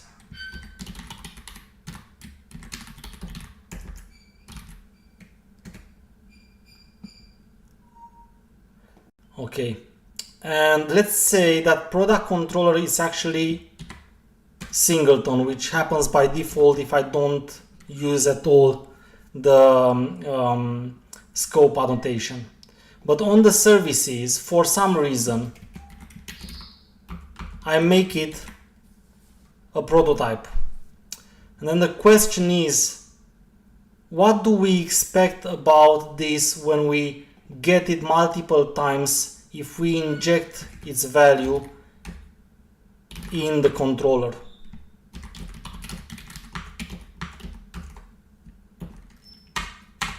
So I do inject the value here, and to be able to check it, I will also create a getter.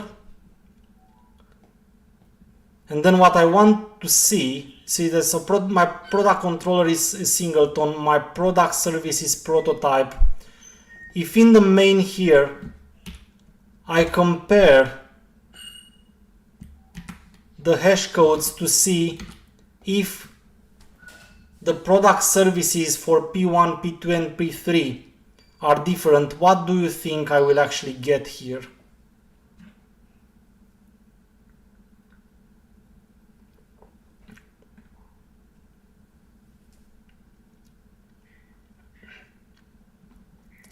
Oh, okay, an exception, but that's not what I wanted. So let me see what happened. Oh, I know what happened. Sorry, I think in app config I didn't add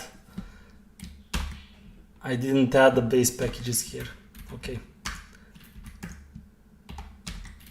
my fault. That was not what I wanted to show you. I will give it another key.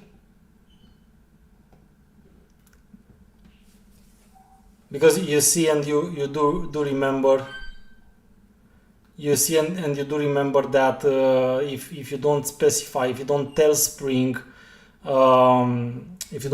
where to find the stereotype annotations, it won't look there. So in my case, because I didn't tell Spring I added a new package services, then the product service was not found at all.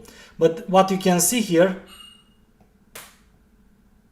is that the product service is the same one, and you might not have expected this, because you say, okay, but it's a prototype. Why does this happen like this? Why shouldn't we actually have different instances? Wasn't that the whole idea about prototype? And yes, I can add the system out in the constructor as well if you want, in both of them, if it makes it easier for you to see. We can do that. So say product service created, and let me actually do the same for product controller. Say product controller created, and you will see that both product controller and product service will be only called one time, the constructors. And that's strange, isn't it? I mean, didn't I just say that prototype means that every time you request a bin, it should create a new instance? And actually that's true. But the problem here is not the fact that the product service is not prototype and it doesn't work correctly as a prototype. Because if you will now change my main,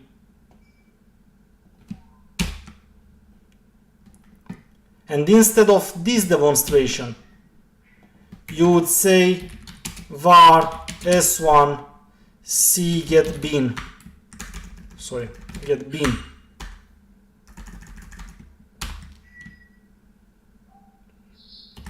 of a product service, and you do that twice, and you print them out, you will see every time I request with get bin,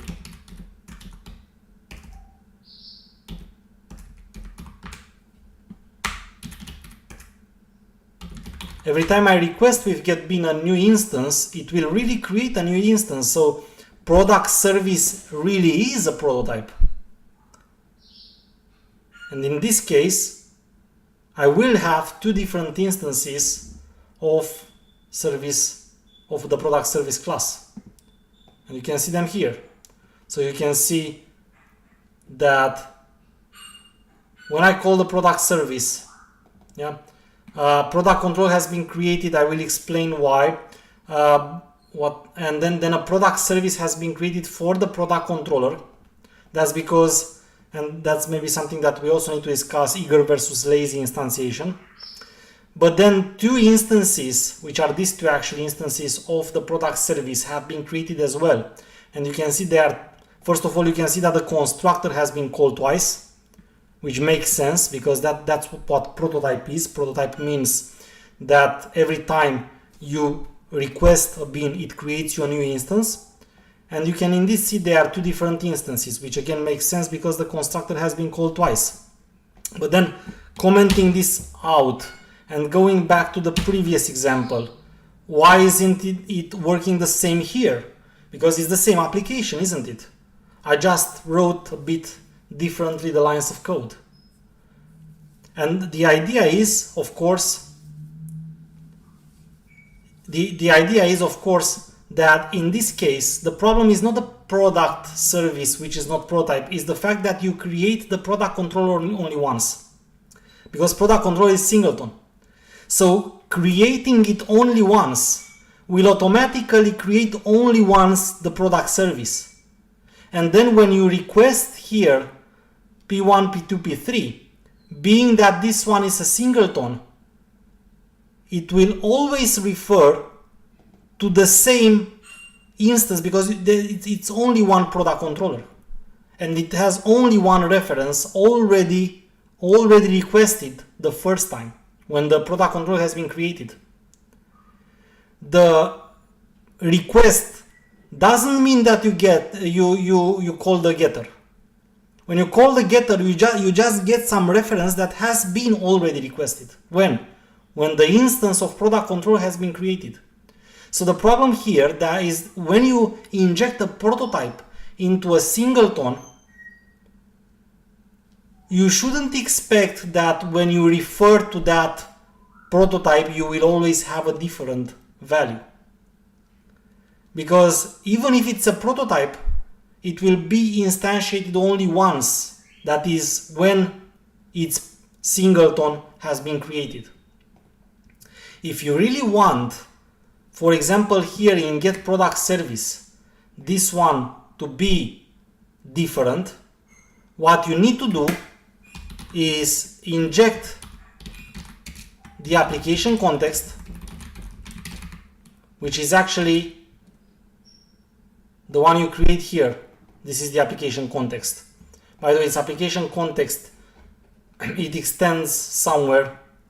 It implements an application context interface, and that's the interface, that's the contract that we usually use for the application context. So you will see me, it's a bit large, hide the tree, but when I write something like application context, then of course you need to instantiate it. To do that, you can use the constructor, and then you do something like context get bean product service class. Okay, and now you should see 3 different product services, because now I do actually request. The action of requesting is done by the getter, and it makes sense now that every time I call the getter, the constructor is called and a new instance is created.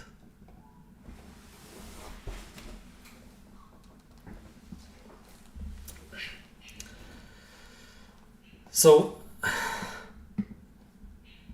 be very attentive with prototypes injected in singletons. Remember that request in case of an auto wiring, the request happens only once when the instance is auto wired. So you cannot expect just referring to the field to recreate a new instance. If you want to create a new instance, you have to make sure that you request it again. And one of the options you have is using the application context, which is something you can inject basically everywhere. So the application context, you see, Spring treats the application context itself as being something it can inject, because that's the mother of all the objects, is the container itself can be injected.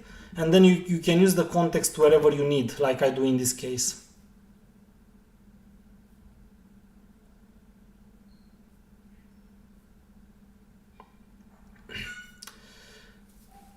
Cool.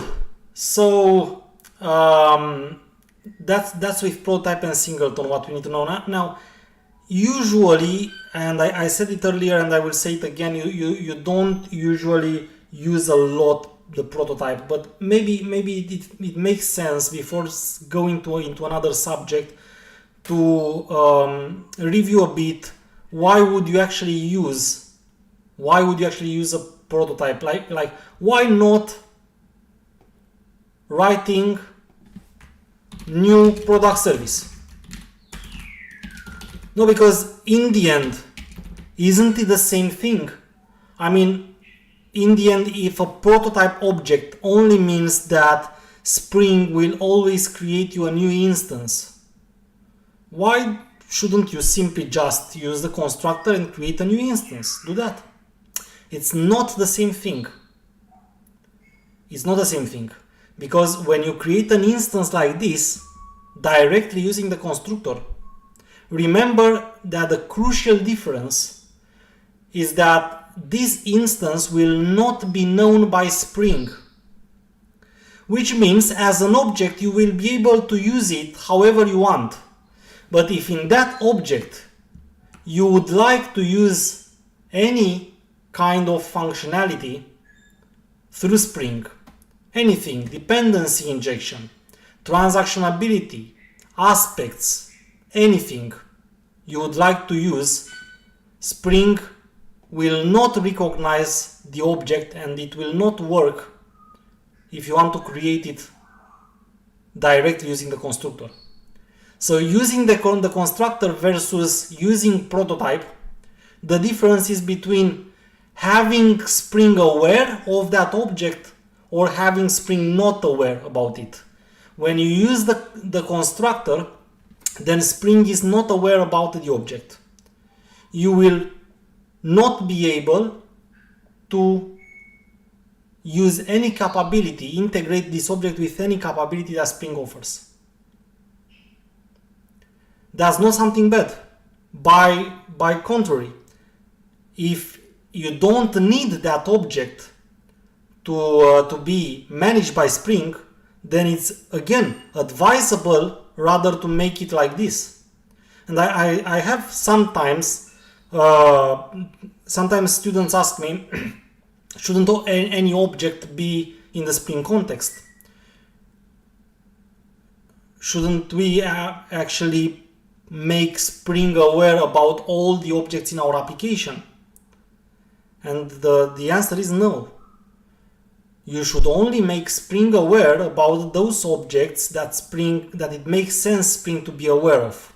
Meaning, those objects that you need to integrate with certain Spring capabilities. If you do use dependency injection for an object, yes, it needs to be in the Spring context. You use transactionability for an object, yes, it needs to be in the Spring context. You use anything else out of the Spring capabilities with an object, then yes, you make it a bin in the Spring context. If it doesn't need any of this, like for example, like it happens usually with the model classes, which are simply data structure classes, usually their only purpose is to model the data so that you can send it through a REST endpoint or you can put it into a database. If that's the case, and that kind of an object, and you don't integrate it anyhow with any Spring capability, then that object, it makes no sense to be in the Spring context. So not every object should be in the Spring context. That's something important. Now, if I am in such a case, if you are in such a case, where you need an object that is in the Spring context because you want to integrate it with certain capability, but at the same time, you want Spring to create you a new object, then the only way you can do that is using prototype. Because this way, it's equivalent to saying new product service, but at the same time, the difference is that it will also be part of the Spring context and Spring will know about it, and that way you will be able to use Spring capabilities in that object. But remember, you do that only if it makes sense. So you don't simply make each and every object in your project bin just to be in the Spring context. You put it in the Spring context only when it's really needed to be in the Spring context. That means when Spring needs to manage it, to augment it with specific capability. And now I'm still, I still owe you an explanation for why did you actually see the product controller class created even when you didn't request it. So that was a funny thing, because I've seen that I forgot about that too. I didn't want to explain it, but then I've seen it and I realized it makes sense to explain that. So you see, I commented out absolutely everything, and the only thing I have here in my main class is the creation of the context itself. I'm simply creating the context itself here. But if I'm running this, you should see that the objects, one product controller and one product service still is created, even if I don't have anything requiring any of these objects. So in the console, the message product controller created and then product service created appeared, even though the only thing my main class does is to create the instance of the context.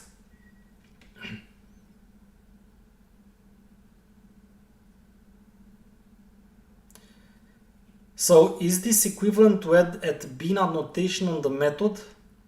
I'm not sure what you are referring to, Cosmin. At bin annotation, which we discussed a bit earlier today, it's one of the ways of creating bins.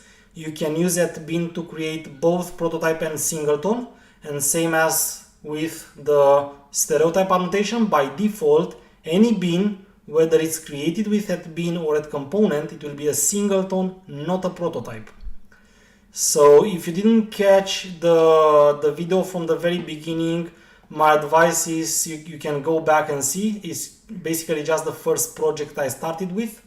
It's showing you how to use at bin. These two bins, for example, in the first project of today, they are two singleton bins.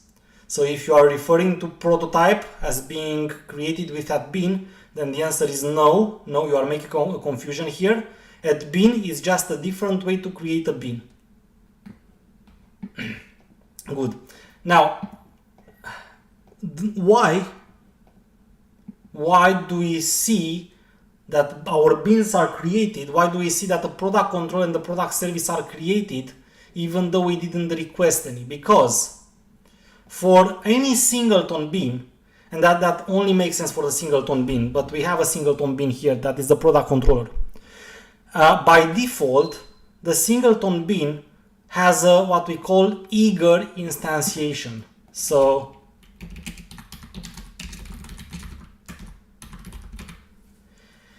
instantiating eagerly the bins, meaning that the instances are created, so Spring creates the bin instances when the context is created. So at this precise line 11, when the context creation starts, then the bins, all the singleton bins will be also instantiated. And because the product controller is instantiated, and to have a product controller you also need a service, Spring will have to also create an instance of the product service. No, because in the product controller we have injected the product service.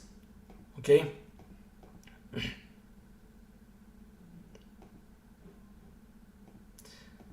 If you want to change this behavior, either on the add-bin method or the component, you can use the lazy annotation. Basically, only by adding this annotation, I should see that the two lines in my console disappear next time I'm running the application. Lazy is of course the opposite of eager. It means that instead of creating the instances when the context is created, an instance will only be created when it's requested. So I can see now, if I want to get a product controller and to really see again the values, I can request the bin. And now with the lazy, because you've seen only with the context instantiation, we don't see anymore the beans created, but now on this line, Spring will instantiate the product controller, which being declared as lazy will now be created only when only when it's requested, only when it really someone really shows a need for that object. So you see now, starting from this line 13, which requested a bean, we can see that the two objects have been created. So you can remember that by default, any singleton bean is eager, has an eager instantiation, meaning it will be created when the context is created. Usually that makes sense. In most cases, that means all the beans in an application, or most of the beans at least in an application, will be created when the application starts, so at the startup.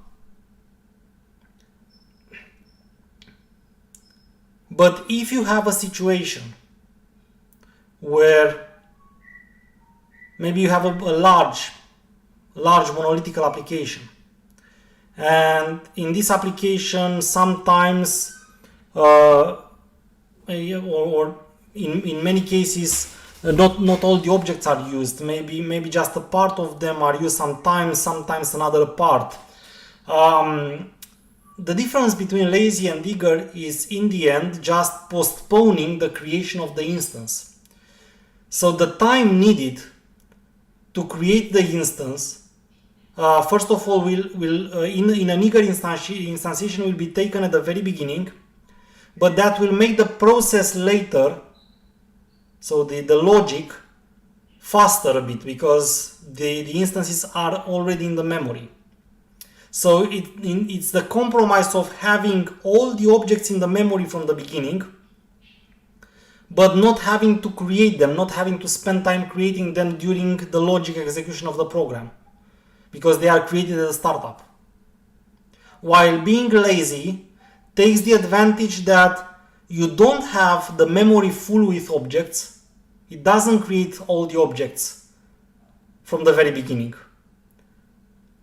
But it will slow down the execution because it will have to create them every time, not only to create them, but to check and create them every time the logic requests a new bean from the context. So having the instantiation lazy is the compromise between not having all the objects in the memory from the beginning, but that means that the app will need to take care of creating them on the fly while the logic is executed. And that makes sense only if you know that in your application, in most cases, only a small part of the objects is used at a time. And then say you have a big monolithic application that creates thousands of objects, but you know that only 100 of them will be used, then it may make sense to make the instantiation lazy, because otherwise you would have tens of objects in the memory that will never be used. And then of course maybe you'd like to ask me, why the heck would you have 10,000 of objects and only 100 to be used? Well, I can give you, actually I've seen that once. I can give you a scenario where that could happen. A big, large application, configurable, modular.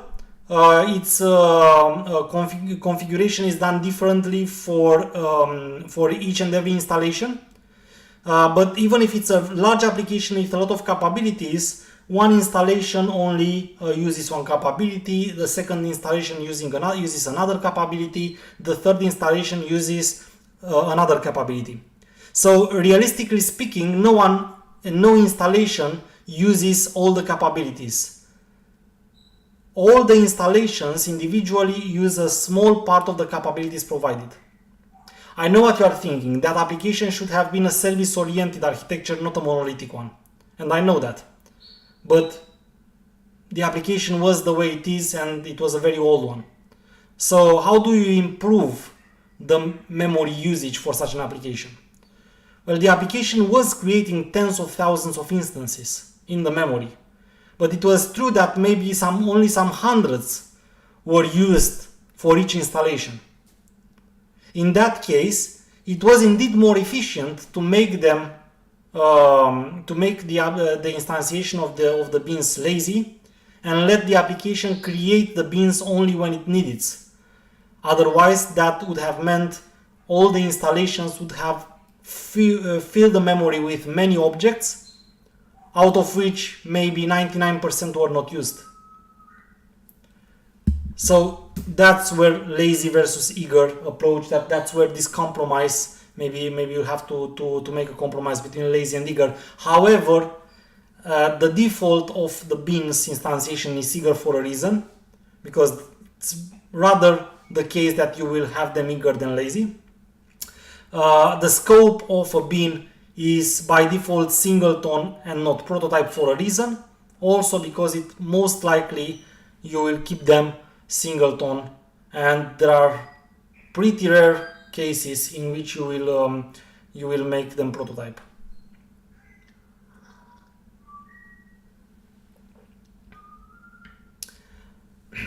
How stateless versus stateful beans come in picture with singleton versus prototype discussion?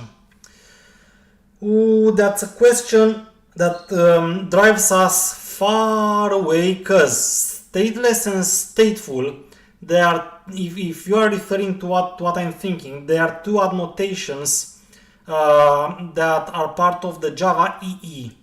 And as an idea, in the Java EE you have three scopes of the beans.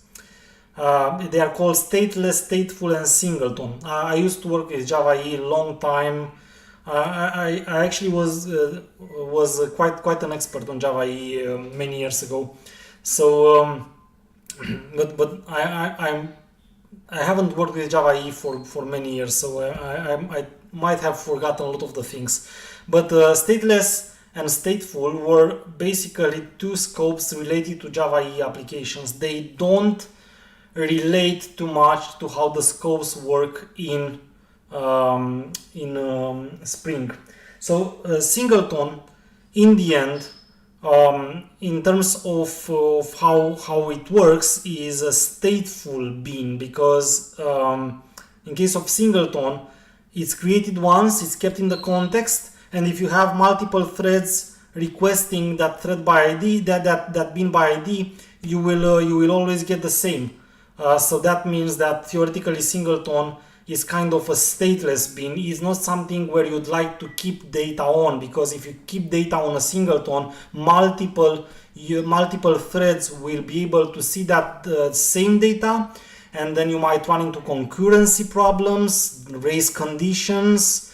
It's not recommended for a singleton bean to have changeable to change things on a singleton. That's why, and that's even a stronger reason for why you would always like to mark your attributes on a singleton bean as being final. So only allow them to be read and not allow them to be changed. Otherwise, changing, if you really want to go into a case where you change values on a singleton from multiple threads, that would require synchronizing the capability, which is not something that I see as a good class design. So most likely you don't want to do that. While prototype, well, prototype is definitely something stateless, isn't it? Because if you create a new object every time you request something, then it's no state anywhere. You grab that object, you use it, it disappears once we finished working with it, and then any other thread creating a prototype instance will get another instance. So you will never face the case of concurrency problems, need of synchronization, and so on and so forth on the prototype. But I wouldn't make a comparison between Spring scopes and Java EE scopes. That's something you should basically not do, because I'm not going into details, but things are working a bit different on the Java EE. For example, the singleton scope in a Java EE application, it's literally only one instance, so it's different than the singleton scope in Spring. So it's better if we keep them apart, not to create confusion. And then, doesn't it make more sense to always use lazy instantiation instead of eager? I think I have just explained the differences. No, in my perspective, eager makes more sense, because if you have a correct class design, then you will have an application where you anyway use most of the objects. It's very difficult to believe that you want an application, you really want to get into an application where you have many objects not needed, and you know that from the beginning. And since you need that throughout the execution of the app, you will anyway have all the objects, then you want rather to have them created at the very beginning to avoid all the overhead afterwards. That means checking if they exist and creating them if not, rather than add latency to the execution. So in most cases, I think it makes more sense eager to be the instantiation rather than lazy. Okay, so that's with lazy and eager. And yeah, let's go to something else now, because I don't want to get you bored with only vanilla Spring. I know the context is very important, and it's important to understand aspects as well. But today, in most cases, we will have to implement capabilities such as create a REST endpoint, connect to a database, add transactionability, secure the application. So I'm pretty sure you are eager on implementing this kind of stuff as well. So let's go into some project that became, I would say, indispensable in the Spring ecosystem, at least for designing services. For designing services with Spring, there is almost no case where you wouldn't like to use Spring Boot. Spring Boot is one of the projects in the Spring ecosystem that offers what we call convention over configuration. What is convention over configuration? The convention over configuration means that Spring Boot will use some pre-configured stuff there that is mainly accepted in the majority of the cases. So imagine throughout the time of developing applications, we observed that most people in their web app use as a servlet container Tomcat. We observed that most developers configure as a JPA implementation Hibernate. We observed that most developers, and so on and so forth. So when we say most developers use Hibernate,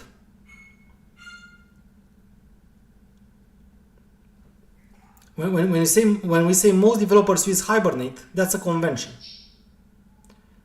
It means that we mostly agree that Hibernate is the way to go, and in general, the chances are when you create a new application that you would like to use Hibernate as your JPA implementation in case your app uses a JPA implementation.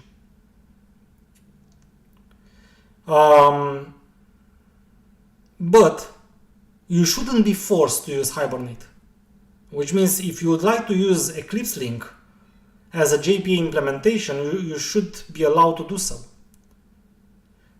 But configuring something should be the second step, meaning that we provide you something pre-configured, and you should need to change it only if you really want to change it.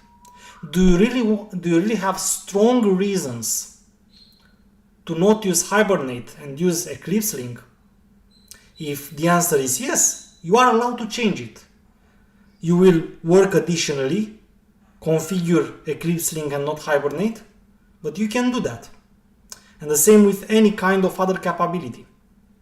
But what Spring does is taking convention as the first step.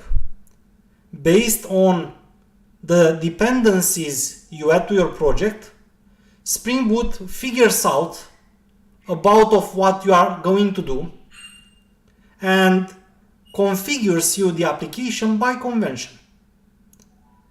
It, however, also allows you to change the configuration and customize it if that's what you need. And that's what we call convention over configuration. The result is that in most cases you will work much less because a large part of the configuration that you would have had to do by yourself in a vanilla application will now be automatically done by the Spring Boot project.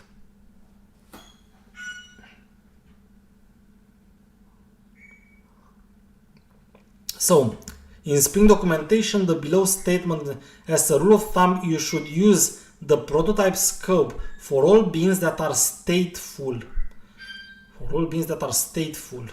While singleton scope should be used for stateless beans.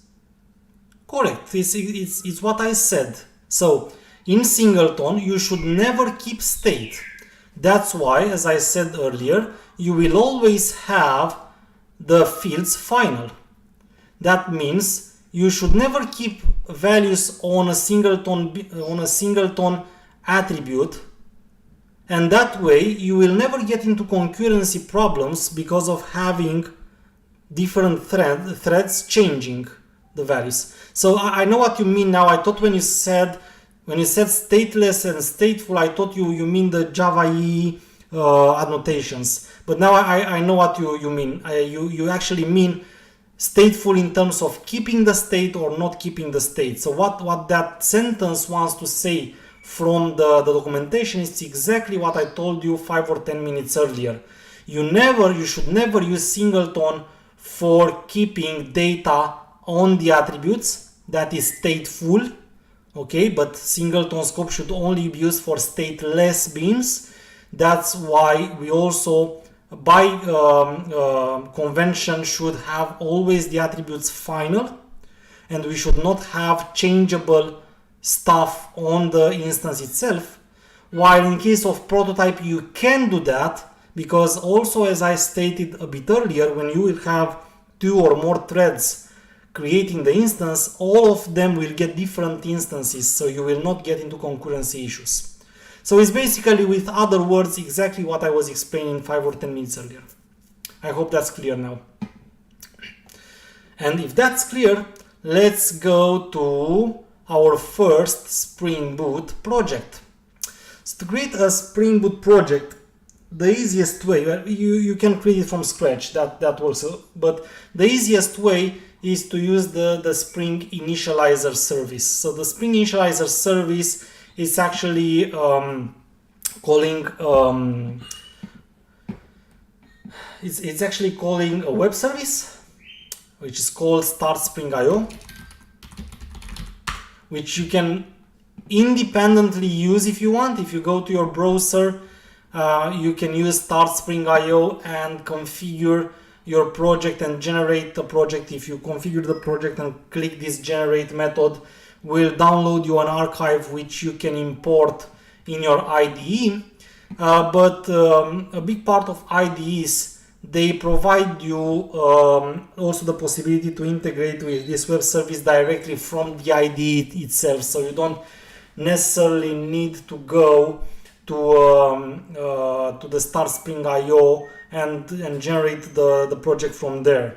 Well, in case of IntelliJ, it's a bit of a problem because if you use the community edition, it doesn't have this button here. So I simply don't know why they created it this way, but they don't want to allow you to create simply create Spring projects. I remember I had a discussion with someone from JetBrains at some point And I was telling them, you realize this is not like some kind of enterprise feature, being able to create a Spring Boot project. The most people who will create Spring Boot projects, many Spring Boot projects, are the students, because you create many Spring Boot projects when you learn Spring Boot. So by hiding that button there, it doesn't really make a lot of sense. You will not literally make someone buy your licensed product just because you hide the Spring Initializer button. But anyway, it's not something that we can solve. If you have a license, and I do have a license, as you can see, for IntelliJ IDEA Ultimate version, so for the enterprise, then you will see the button here. If you use the community, you will not see the button. So what you can do is either use the web page, start Spring IO and create your project, or you can install Eclipse, for example, which comes with that feature as well, and it's also free. But anyway, in all the cases, what you will do is basically Spring Marathon Day E10, give a name to your project, choose between Maven and Gradle. Spring Boot directly gives you the opportunity to, if you want, choose for other languages such as Kotlin or Groovy. If you want to use Kotlin, for example, because it's less verbose than Java, you can do that. You will choose your SDK version. So for now, versions up to 18 are supported. I'm going to use 17 because it's now the latest long-term supported. And then the next thing that you are doing is choosing the dependencies. So you're choosing the dependencies means basically what you would have added to your POM.xml file in Maven. I will show you, however, that in Spring Boot we have some special dependencies that are called starters. These starters dependencies help you think in terms of capability instead of in terms of feature that you add to your project. But to show you that, let's basically start from mainly the simplest maybe Spring Boot project that you can create. And I think that's a Spring Boot project that would simply configure and launch a small web application. So I can click on the Spring Web option here, and that will add the Spring Web dependency to my POM.xml. And I will create this project the way you see it here, and then I will drive you through the whole project structure so you can see what we did in there.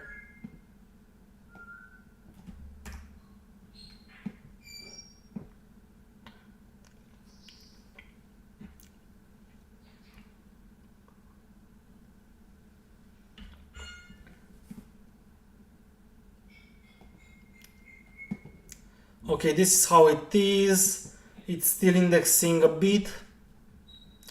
And well, what you will see is that the Spring Boot project is not something like very complex. It's just a Maven project. I could have selected Gradle as well. I selected Maven, so it's still just a Maven project that comes with a few things pre-created, and I want to show you which are exactly these things that Spring Boot created for me. So I'm still waiting for some dependencies to be resolved. That's why I'm not going into the project yet. Maybe I can open the POM.xml. Okay. So this is the POM.xml, and one of the things that you will see is that we already have some things configured in the POM.xml. So it's unlike the clean Maven project that I was creating by now. Now the POM.xml has already some stuff inside. Also, it's still a Maven project, so we still have the main and the test folders.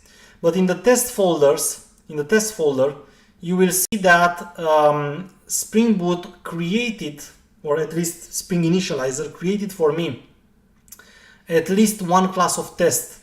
So it's somehow trying to tell you you should have tests in your application, because that's the way we should work. We should have tests in our applications. And then it creates a main class as well. But if you will take a look at the main class, you will see that it calls a static run method behind the scenes. You don't know exactly what that run method does behind the scenes, but I can tell you, and you don't need to know, because that's the whole idea of having only one line, is to make it simple and pack somehow in a black box all the stuff that you should not care about. Like, for example, creating the Spring context. Like, why should we even care about the creation of the Spring context? Spring Boot offers the simplest way to put into a black box the stuff that you shouldn't care about. And it simply makes the application so simple that you literally only have to focus on what you have to implement. And you will see, the more you will work with Spring Boot, the more you will discover how all these smart capabilities that have been implemented help the developer be more efficient with what they do. Like the run method. It simply helps you creating the configuration and the context behind the scenes without even caring. The Spring Boot application annotation that you see here is basically a wrapper over multiple annotations. First of all, you will see inside a component scan annotation. Do you remember from the previous few hours what we were using component scan for? We were using the component scan annotation to tell Spring where to look for the component stereotype annotations on our beams. And we still need to do that, because Spring Boot is still Spring behind the scenes. It just augments Spring with the convention over the configuration approach, but it's still Spring. And that's the reason why I always advise my students to start learning Spring. And that's why I started today with the context and the aspects before going deep into how other projects of the ecosystem make your life easier by hiding magically some of the stuff behind the scenes. This component scan here actually makes your Spring Boot project automatically scan for stereotype components inside this main package where the main class is stored. So that means that everything you put under this package will automatically be scanned for the stereotype annotations. So if I create inside this a controllers package, but see, it's inside, that's very important. It's a sub package. Then Spring will search for the stereotype annotations inside. However, and that's a mistake I see very often with beginners, if I would have created the controllers package at the same level with the main package like this, then remember that this one will not be automatically scanned by Spring. Anyway, the rule should be you should never put packages outside of the main package. So when you declare packages in your code base, don't put them near at the same level with the main package. Everything that you declare should be inside the main package, like I did here with this controllers one. And then everything that is inside the main package will be automatically scanned in case of a Spring Boot application. So that's why the only taking care to place everything inside the controllers package will automatically save you from having to use the component scan annotation anymore. So when you work with a Spring Boot, you very rarely need to use the component scan annotation. Most cases you don't have to use it at all, because in most cases everything you declare is inside this package, and what's inside this package is automatically scanned. All the classes in this package and in all its sub packages are automatically scanned. The only reason in a Spring Boot project where you need to manually add the component scan on a configuration class is if you have some package which is outside the main one. And I told you should never create something outside the main one.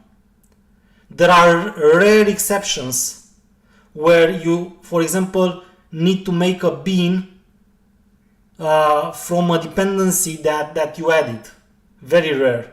But even in that case, I do recommend developers use @bean instead of stereotype annotations to make things clear, rather than using component scan over something that's outside of the main package. So actually, even with this simple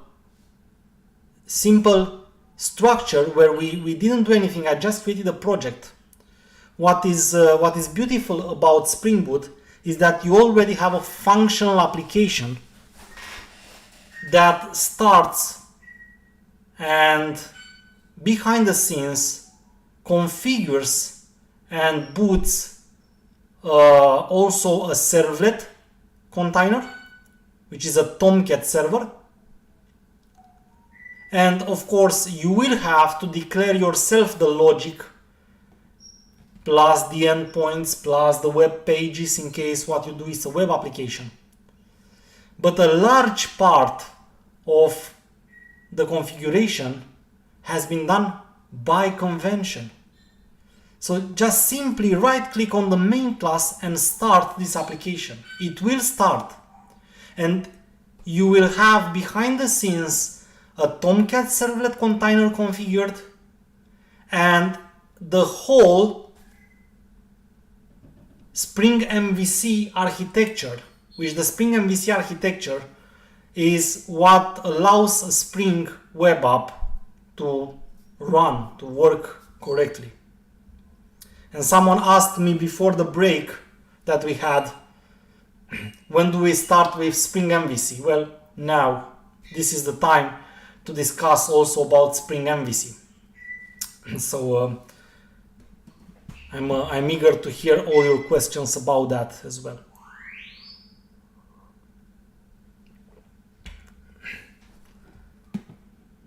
So you can see the app started, and you can actually see that a Tomcat has been started behind the scenes, which works by default on port 8080. It's not written here, but I can promise you that a lot more configurations have actually been done behind the scenes.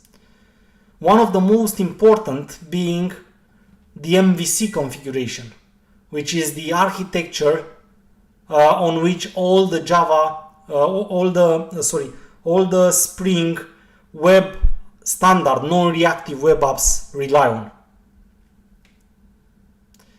And if I'm going, I would like to give me the chance, because I wanted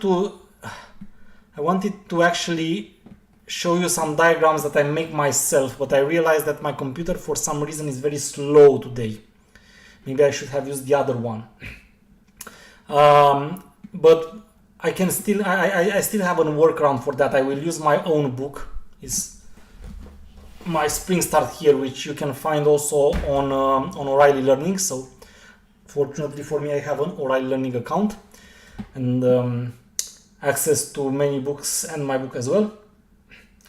And I wanted to go here in chapter 7 and take a bit of a look on the diagrams. I don't want to read you from the book. I want to take a look on the diagrams so that I don't have to run them myself again. So, okay, this one is an important one because we just said something about a Tomcat being booted on port 8080. See, so maybe a question would be, why the heck do we even need a Tomcat? So the reason we need a Tomcat is because we build a web application. How does Spring Boot know that we build a web application? Well, it's because we added the dependency in the pom.xml file. Okay, that's a very good question. So someone asks, what's the difference between Spring MVC and Spring? That's a very good question, and maybe I should have started with this. So, first of all, when we say Spring, a lot of people understand different things. When I say Spring, I'm thinking about the whole ecosystem that contains all the projects in the Spring family. It contains the core Spring, defining the context, the aspects, Spring expression language. But I also think about Spring Boot when I say Spring. I also think about Spring Security. I also think about all the projects in the Spring ecosystem. Other people, when you say Spring, they only refer to Spring Framework, which is the core capabilities. But Spring MVC, well, Spring MVC, it's a project and an architecture that defines the backbone of a web application, of a Spring web application. So, as a definition, you can say that Spring MVC is the backbone architecture for any Spring non-reactive web application. When you create a web application, whether it is an application showing you the web pages in the browser, or simply exposes some endpoints that are maybe consumed by someone, behind the scenes in your Spring app we have this architecture that's called Spring MVC. That MVC is actually an abbreviation coming from Model View Controller. And maybe with the diagrams that you will see, I will also explain why it's called Model View Controller. So if I'm going back, so when we created this simple application,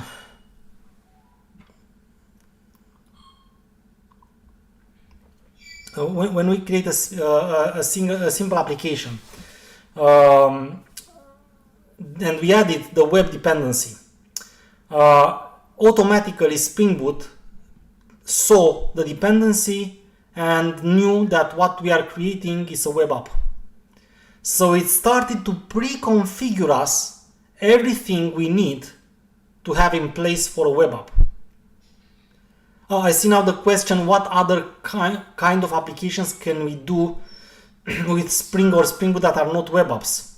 That's a very good question. Actually, in the end, it's any kind of application you can do with Spring and Spring Boot. So in most cases, in the real world, you will end up creating a web app. And today web apps are either non-reactive, which are the so-called Spring MVC or servlet-based applications, or the Webflux, the reactive web applications. And yes, in many cases, with Spring Boot at least, you will end up with something like this. Now, theoretically, you don't need to create a web app.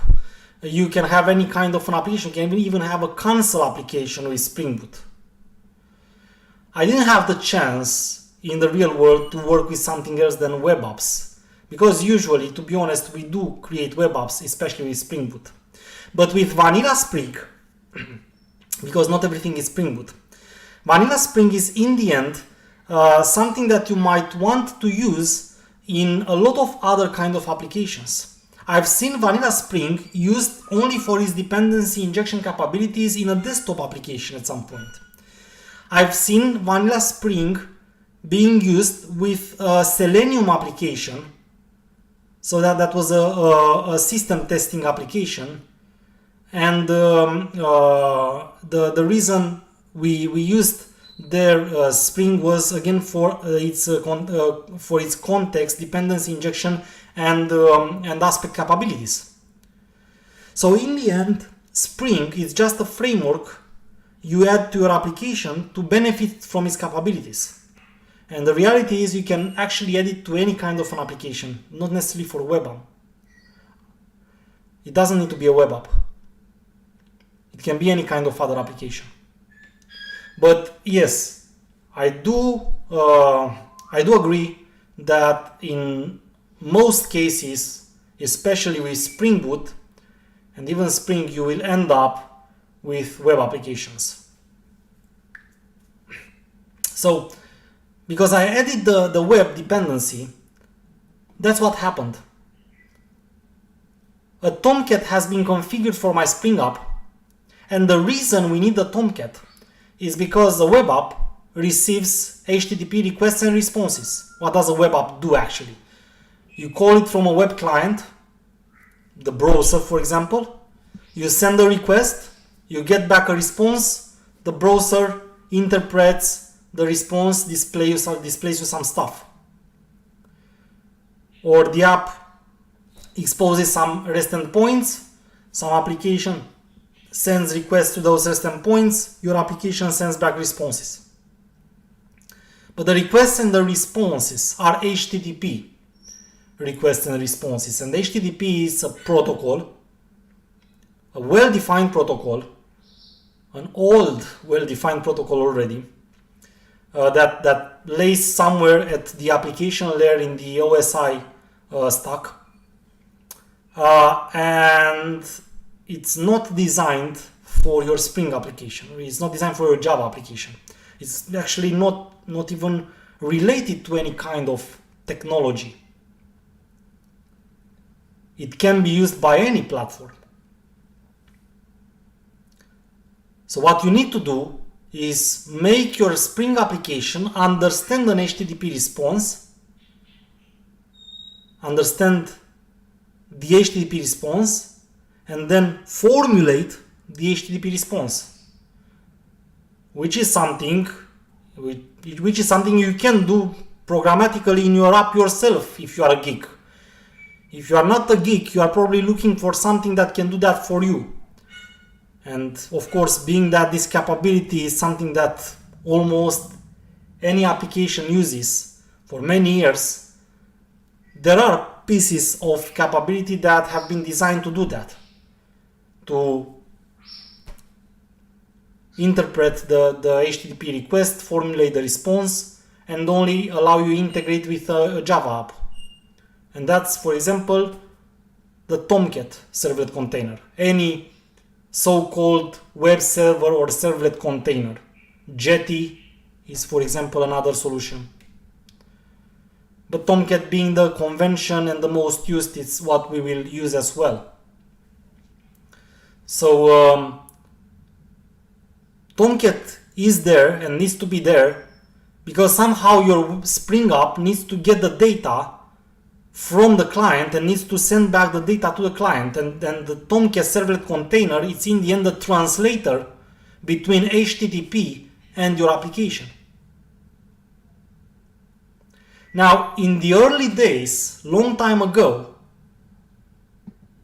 what would have happened is that when we designed an application, we would have configured this Tomcat to send the requests, translate them, and send them to a specific kind of class in your Java application that is called a servlet. And you would have had multiple servlets, and the servlet was actually the place where you started the logic in your application from. Then in the Tomcat you configured that specific paths are mapped to specific servlets, and that's how Tomcat was basically translating the request, sending it to a servlet. Your app was executing the logic, it was sending back the response through Tomcat. But configuring those servlets and the Tomcat, trust me, it was really annoying. It's not something a developer liked to do. Then having multiple servlets. Having multiple servlets was also started to become difficult because it created a link between somehow the dependency by configuration of the path and the HTTP method to some specific piece of the code, because you had basically a new servlet every time you had a new capability, and this worked fine for year 2000 applications which were very small. But when applications started to growing in size, growing number of users, growing number of requests, having multiple request components wasn't saying easy anymore. And then what happened is that instead of having a Java application, having servlets and the link configured with Tomcat, the strategy, and this is basically exactly the diagram that I was discussing about. See, that this is what used to happen in earlier applications. Don't know what I did. Oh, seriously.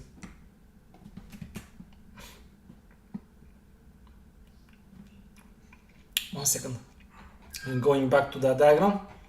So that's what happened in many years ago. So many years ago, you have the Tomcat in Tomcat for any capability at a specific path was configured for a servlet. The servlet was the class. Tomcat was translating the HTTP request, and for example, if the request was an HTTP GET for invoice, Tomcat was actually trying to find that servlet matching the request. It was calling the servlet was executing some Java logic, and then the response was sent back.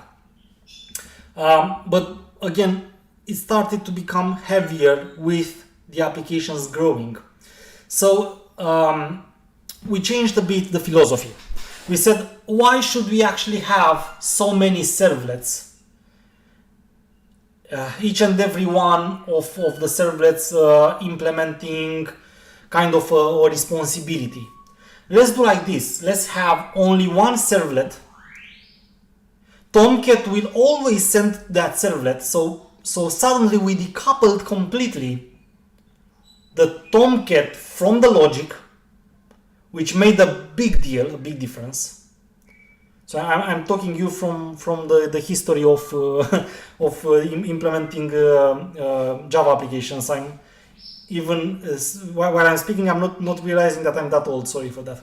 But so what happened is that now we have only one servlet.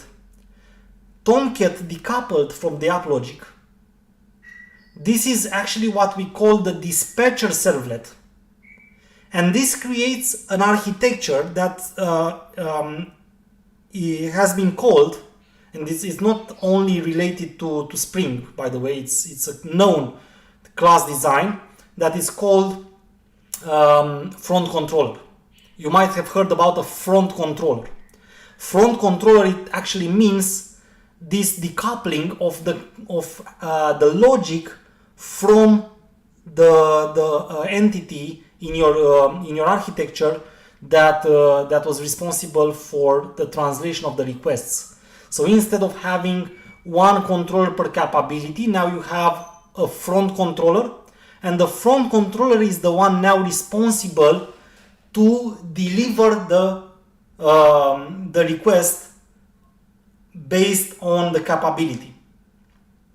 So this way, what happened is that we shifted the responsibility from the Tomcat to your application. So now it's only your application responsible of its logic, and Tomcat remains a very simple translator of HTTP messages, which simplified a lot the design. And then what we ended up with is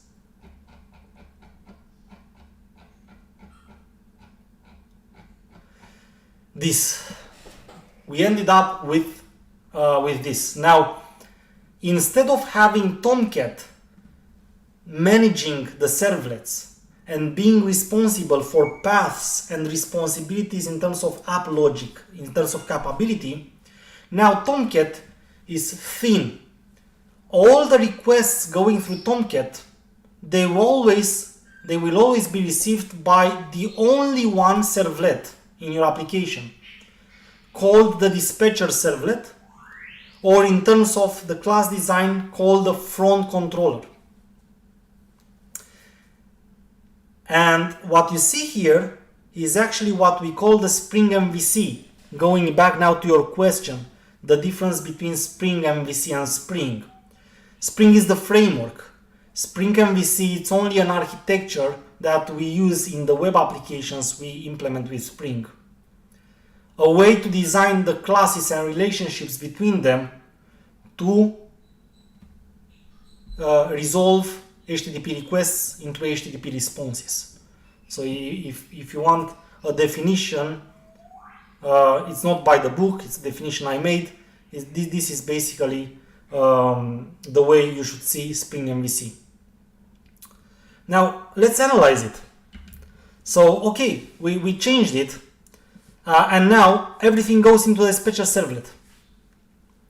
And now the dispatcher servlet, which is the front controller, and it's called the front controller because there is maybe you are asking yourself now, is there also a back controller? If you have a front controller, should there also be a back controller? The answer is yes, there is a back controller. It's not called like that, it's just my invention. This is called the front controller, this is called the controller. But the idea is that the front controller stays in front of the controller. So it makes sense to be called the front controller. So that's basically receiving the requests, and then through this nicely decoupled architecture, ending up delivering the request to whom is responsible for executing the logic, and then resolving the response and sending the response back through Tomcat. So you see how Tomcat lost here during these years, lost from its responsibilities, but this way makes our implementation easier, because this way now, so that happened. This happened between the early days and Spring Boot, and years before Spring Boot, when you are creating a web application, what you are doing is that you are configuring yourself all these components by hand. I was very amused because someone showed me a recording of myself. I think it was 7 or 8 years ago, or even more than that. And I was teaching Spring 3 or maybe 4, just appeared at that time, many years ago. And it took me about 30 minutes in that video to configure a simple first example of a web application. So literally what you have seen me doing now, only by creating the Spring Boot app and spinning it, it took me years ago 30 minutes, maybe even more, to configure. Of course, it was during a lesson, so probably if I was doing that myself, I was a bit faster because I knew what to do. But the idea is that you have to configure yourself the Tomcat container, you have to configure yourself the dispatcher servlet, the handler mapping, and the view resolver, and create the controller, which is something that we will do anyway here, and the relationships between them. This is everything, something that you, before Spring Boot, in a vanilla Spring application would have to do by yourself. So why do I see Spring Boot as really, well, again, many reasons. You will see, you will find many reasons why Spring Boot is such a great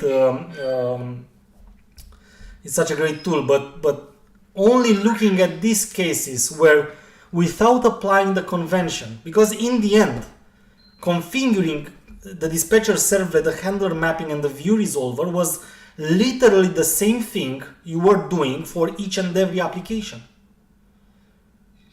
You can't even say there is a convention and a non-convention here. Almost everything was the same that you were literally doing. Of course, there are customizations you can do. You can add prefixes, suffixes, I don't even remember. But the idea is that it really didn't make sense to write most of this configuration. And now being able to simply spin up a Spring Boot application, have it by default, it's incredible. For someone who had to deal with this manually, it's incredible. And all of this, they still exist, just that you didn't configure them. Spring Boot configured them by convention. Do we still have a dispatcher servlet? Yes, we have a dispatcher servlet. Do we still have a handler mapping? Yes, we do have. Do we still have a view resolver? Yes, we do have a view resolver. How do they work? Well, they work like this. Tomcat, literally, all the requests, they are now delivered to the dispatcher servlet. The dispatcher servlet asks an object named handler mapping who should take care about a specific operation based on the path and the HTTP method. So say, for example, someone requested get/products. Is no longer the Tomcat responsible to map the request of get/products to some controller. Now, Tomcat simply delivers the request to a dispatcher servlet. Dispatcher servlet asks the handler mapping, and handler mapping tells the dispatcher servlet, well, you should call this object and this method, which is called an action. The object is called the controller, and the method is called the action. And the dispatcher servlet finds out the mapping between the path and the HTTP method and the controller and the action, then calls the controller, and then after the execution of the controller action, and you will see this is a step that is only for web applications, not for REST endpoints, the controller gives back the page that should be rendered. The servlet, the dispatcher servlet takes that information and renders the web page, and then it puts back everything and it sends the response through HTTP to the client. And all of this happens, but when you will now work with a Spring Boot application, you will not even see all these steps. You may know they exist, you may debug them if you want. Those of you old enough who have seen this and configured know maybe even better what's behind the scenes. But if not, you shouldn't even care about it. Because now the only thing you will care about, it's actually that small component in gray here called the controller, which is something you will create. Because you see now, and maybe I should close a bit of this.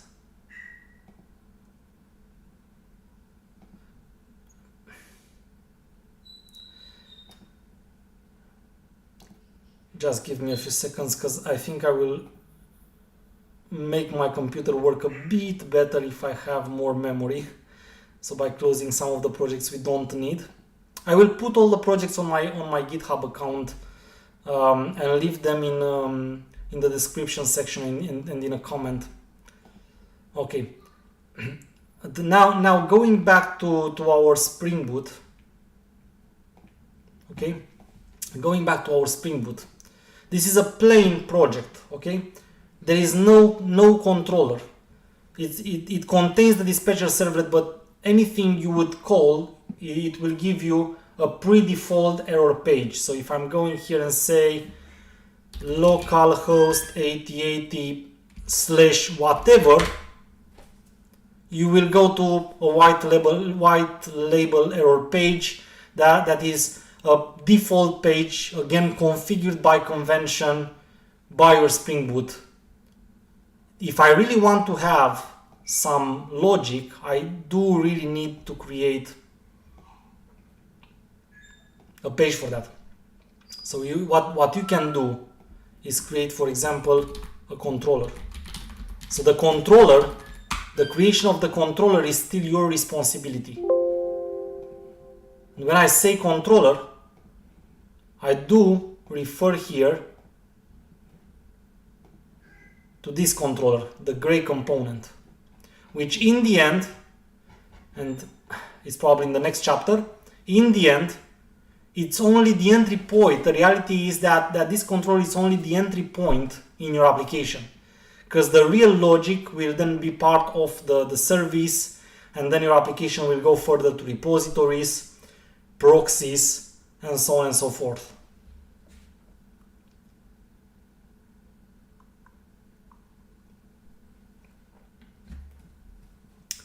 So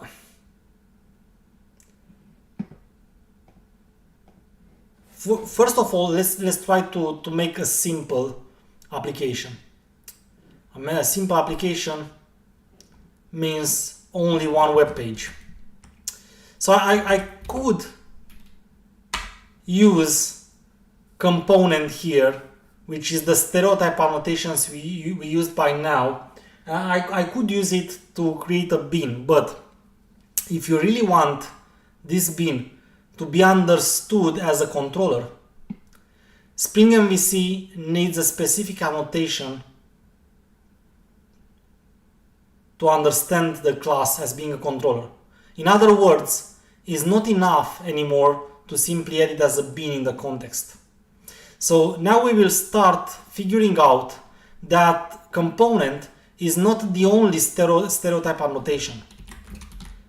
For example, in our case, actually, what we need to use is a stereotype annotation that is called controller.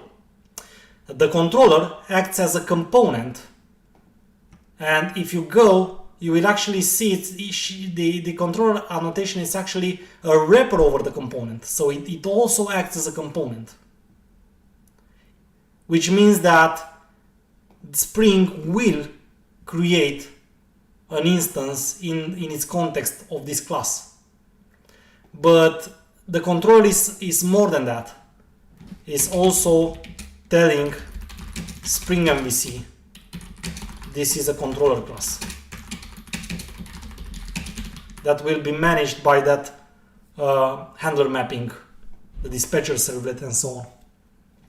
Just for curiosity, if we build the apps as var, do the structure of the servlet will be the same? I mean, that all controllers are behind the servlet? Yes. The Spring MVC will not change. What will change if you build it as a var is that you will have to deploy it yourself in a web server, in, for example, Tomcat or something like that. And that means that you might need to also configure that web server. But in terms of how the Spring architecture will look like behind the scenes, it will be the same thing. It will still be the front end, the front controller, sorry, with everything behind the scenes the same way. So the packaging should not change the way the application looks like.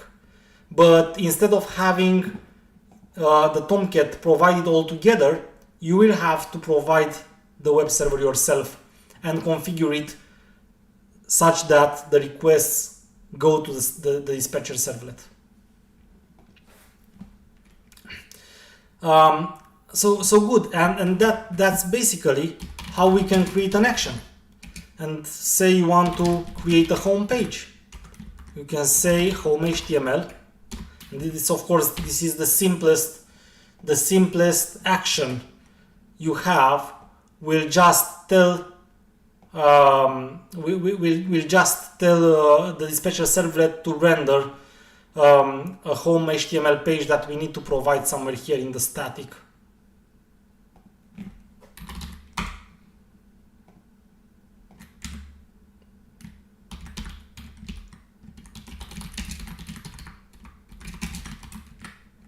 Okay, so that means you can tell it via some annotations. Get mapping, for example, means get and then say whenever the home path is called using the get HTTP method, then render the home HTML page, which should be a static page in the static folder. And of course, usually we would like things to be dynamic, but let's start with something simple. But at least with this very simple change, now we don't only have an empty application. Now you actually have a controller with an action, with a page that the view resolver can resolve, and with a response that will go back to your browser. And if you go here, and oh, sorry, I need to restart the app, of course. Otherwise, it won't take the changes.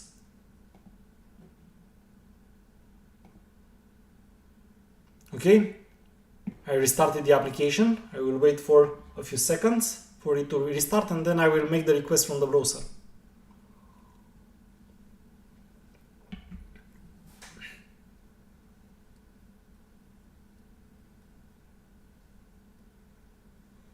Okay, the application started, and let's see that it indeed works. So, yay, it did work.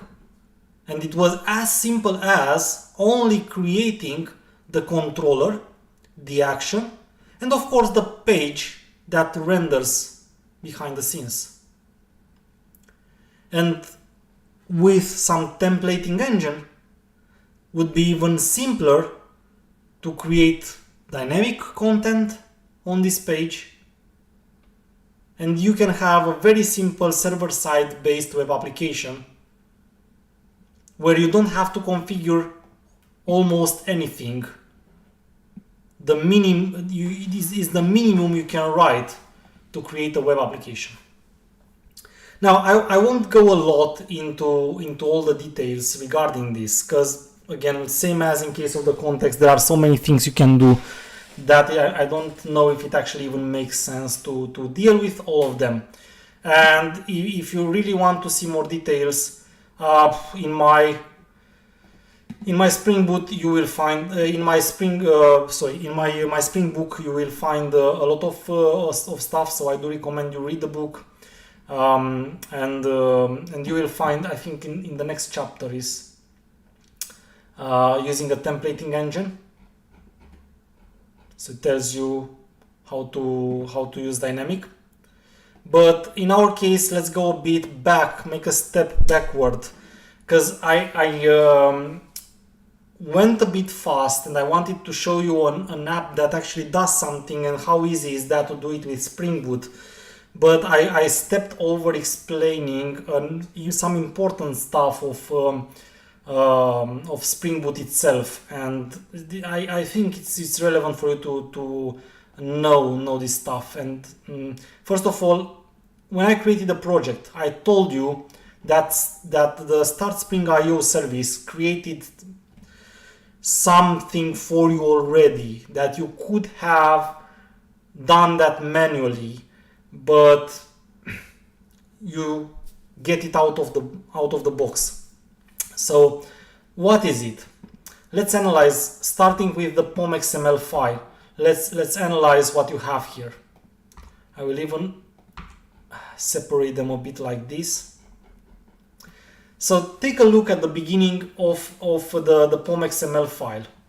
First of all, one of the things you will see is that this parent tag. So this parent tag, for those of you who are not really into Maven, do you, maybe if you are here since the beginning of the stream, which is actually about 6 hours ago, wow. It's 6 hours of Spring already. So this is a great marathon for me. If you are here from the very beginning, when I started discussing the projects and I told you about Maven, I also told you that POM, actually, the abbreviation POM is Project Object Model, and that this Maven kind of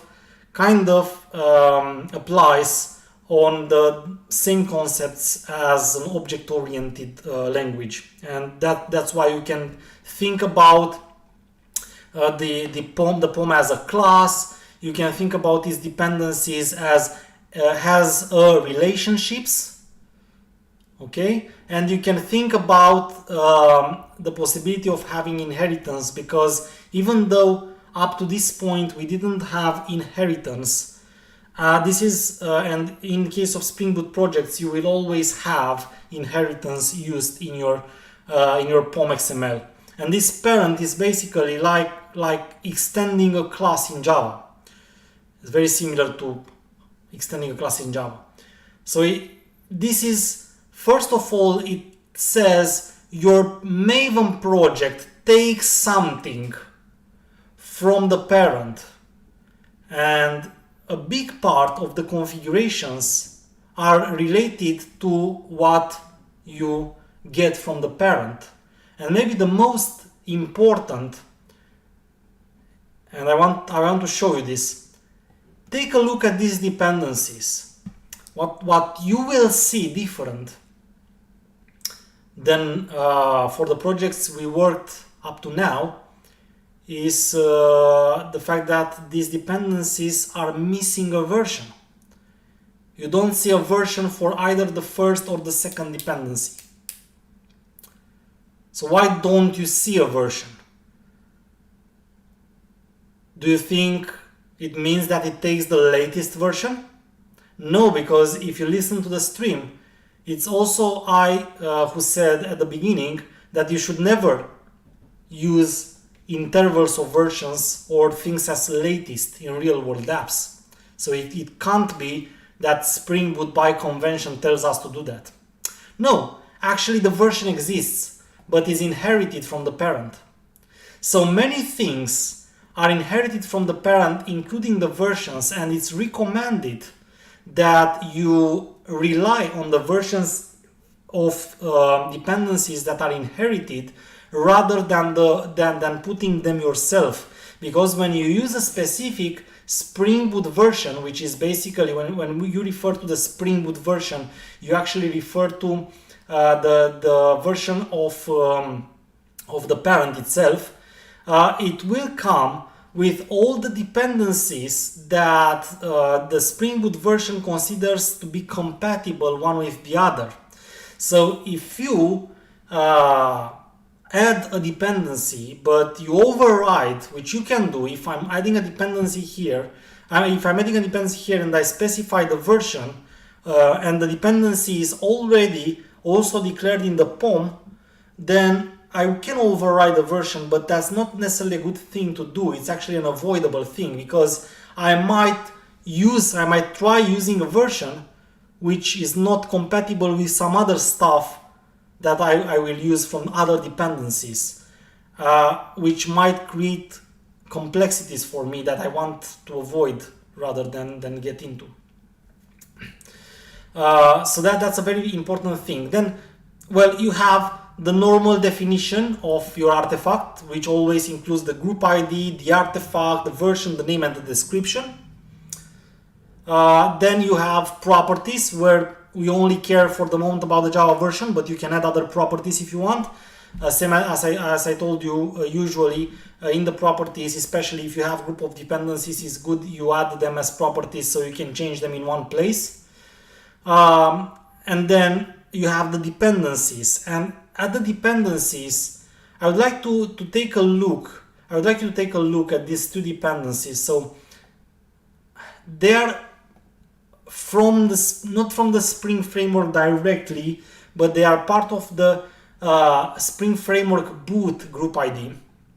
And there are some special dependencies. They are called starters. So whenever you will add something through the Spring Initializer, any dependency that you will add through the Spring initializer, it will most likely add you in many cases a starter, which a starter is a dependency of dependencies. It's like a collection of dependencies giving you everything you need. And let me go back, because I know I had a diagram for that in my chapter 7 here.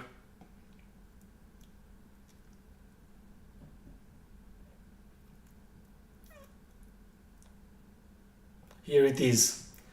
So the dependency itself is that instead of having to add yourself everything you need, like maybe in your app, you know it's a web application. So if it's a web application, for sure you need a context, for sure you need aspects, for sure you need this and that. So there are, if I would have to add the dependencies, there will be maybe 6, 7 or 8 dependencies that I have to put there. But there is one thing I know about these dependencies, is that most likely always I will put them together.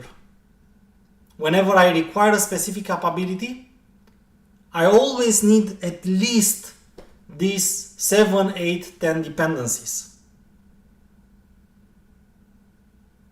And in that case, what sense would it make to see all of them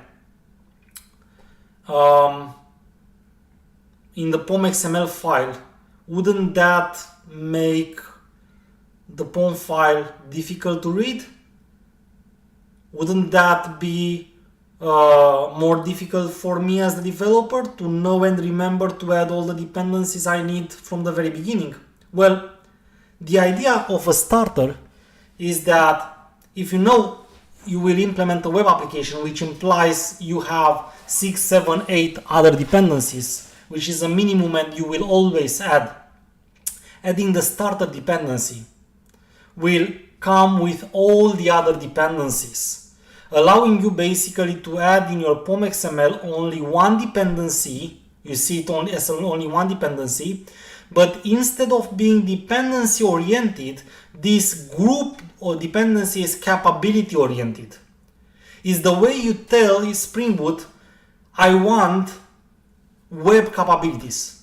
And then Spring Boot gives you all the dependencies you need for web capabilities, helping you write 3 lines of code and read 3 lines of code every time you use that, instead of having you read, I don't know, 20 lines of code, maybe more. So in this project, for example, in this simple project that I created by selecting the web dependency, the only thing that I did was adding the web dependency, and I ended up with only one dependency actually, and the second one, which is used for tests. So it's basically, it's for my unit and integration tests, because Spring Boot is also trying to tell you, even if you didn't request me tests, I will always give you the test dependency. Of course, if you want, you can remove it. So if I really want, I can say, yeah, I don't need this, and then I go to the test and I remove this as well, which is fine. It will work. Okay, you can have an empty Java folder like we had in the previous Maven, in the previous Maven projects. We had an example. So the reality is that only this dependency is actually mandatory for what we did here.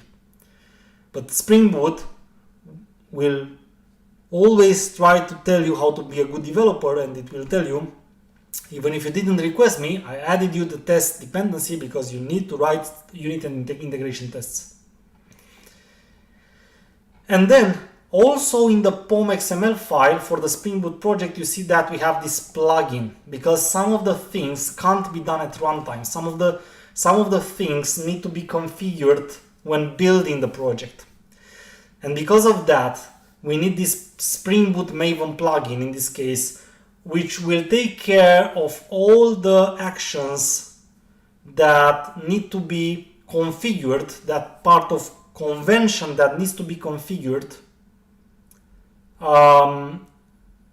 and cannot be configured at the runtime, that needs to be configured when you build the application.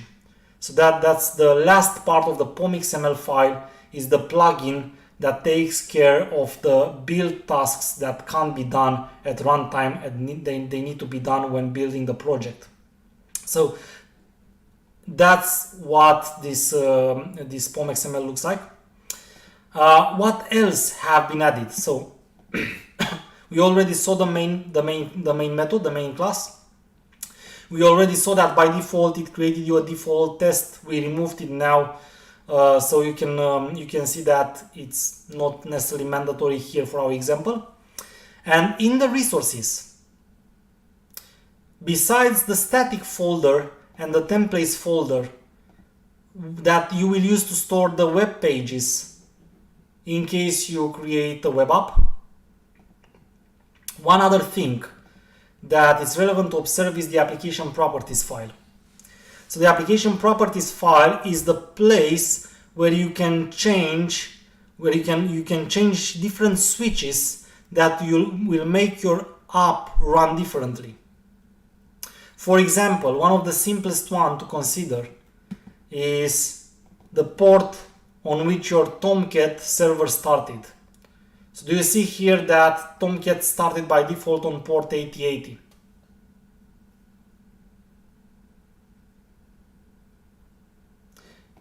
If I want to change that, I only have to configure the server port option.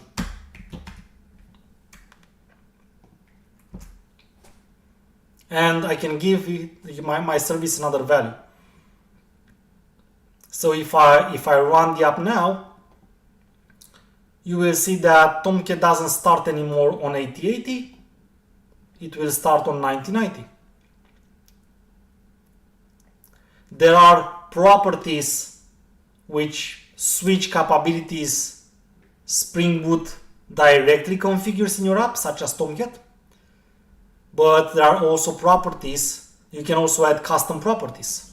So for example, I can add my blah blah blah property. And this can be a property that I then use somewhere in my application. So allowing me this way to have the external configuration. Are dispatcher servlet, handler mapping, and view resolver managed by Spring Context only? I wouldn't say they are managed by Spring Context. I would say that they are beans in the Spring Context. I would say that the Spring Context is used to manage them, but I would say that they are basically part of the architecture itself. I'm not sure if in this case managed by Spring Context, what exactly you mean by that. But if the question is, are they beans in the Spring Context? Well, I think they are. Although I have to be honest with you, I didn't try to inject one or the other because you don't really need to do that, do you? So it might be that they are not, and I'm wrong with this. It might be. But the idea is that they interact one with the other, the way I showed you on the diagram. So yeah, and even more important is that you can have multiple properties files. So by default, of course, Spring would only gives you one, which is called the default profile. Is that what we call the default profile? And when you start the application somewhere here, you will see that it says there is no mention. I will try to translate this log message. It says there is no mention of a specific profile I should use, so I'm falling back to the default profile. Default profile meaning using this properties file here. So the idea is that in a real world application, you don't run it on only one environment. You usually have at least a production and a local environment. In most cases, you have a production environment, an UAT, some development environments. You also have the local environment, so your application. So what you will see is that maybe not necessarily the server port, but sometimes properties differ from one environment to the other. If we would have a database, for example, then definitely the database that you use in production is not the database that you use in test. Hopefully, is not the case. And how can we have different properties values without needing to basically change code in our application? Well, you should always treat anything that depends on the environment at the properties level. And look how this works in Spring Boot. So in Spring Boot, we can have as many properties files as we want. We usually define them with a minus and the name that is called a profile name. So maybe I want to say that this is the application file used for the dev profile, which might mean the development environment. You can then have one that is used for UAT. You can have one that is used for production.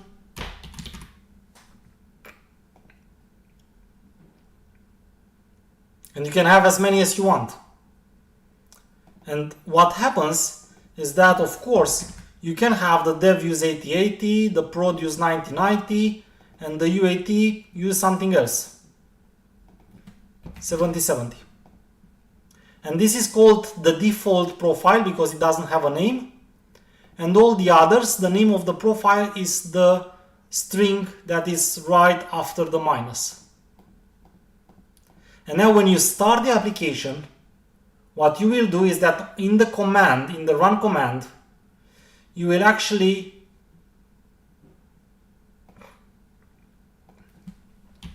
add the -d spring profiles active. And for example, if you say, I want to activate the dev profile, then when you run the application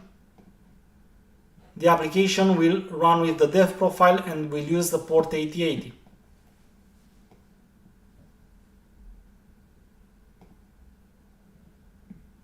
And you will see here the message changed. It says the following one profile is active dev. So now it tells me that instead of using the application properties file, which is the default profile, my application now uses this dev profile, which made my app running on port 8080 again. Or I can say use the UAT profile, and if I'm starting it now, you will see that automatically Spring will know to take the properties from the UAT properties file. And by the way, these files can be written as YAML as well, but I'm not really a fan of YAML because I dislike mostly the tabs and spaces problem. But if you would like to use a YAML syntax instead of a property syntax, then you can do that. So you can use YAML instead of properties. So you see now UAT is used and port is 7070.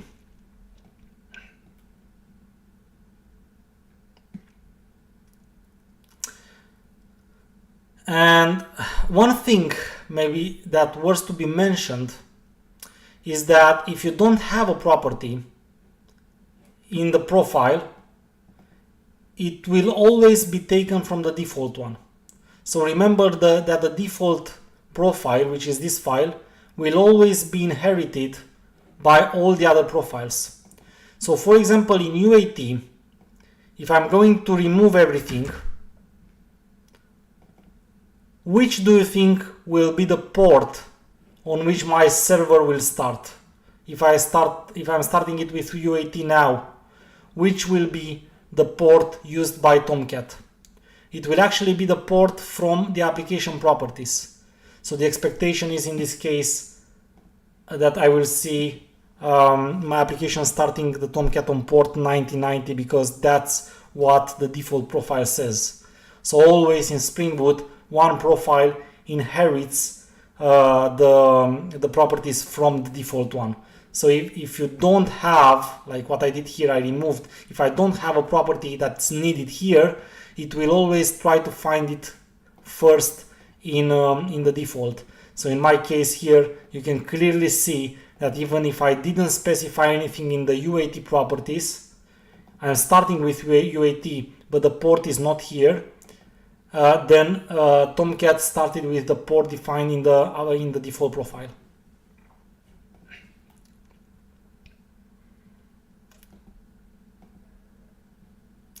So that's one of the things to be remembered about Spring Boot, which is very relevant to production applications.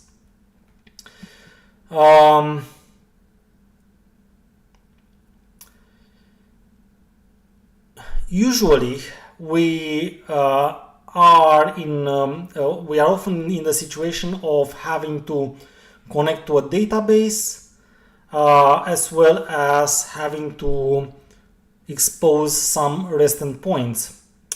And why not, let's take a look on this as well. So if you are wondering, can we actually connect to a database? Well, we have so many ways in which we can connect to a database using Spring and Spring Boot.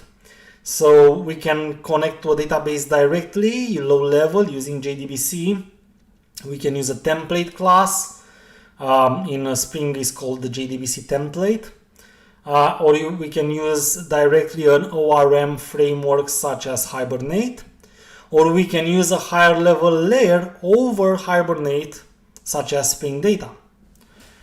Which Spring Data is not necessarily over Hibernate or over a JP implementation. Spring Data it can be a higher level layer over JDBC, it can be over a NoSQL technology, and so on and so forth. So yeah, I think data, working with data is something that I can again create a marathon only about that if I would like. So it's so many things to discuss about data manipulation with your Spring application that I think even a week wouldn't be enough to discuss everything that you can discuss. So yeah, let's just give some insights on that, because I will tell you what I think it's important for you to know in terms of basics, but you can ask your questions as well, of course.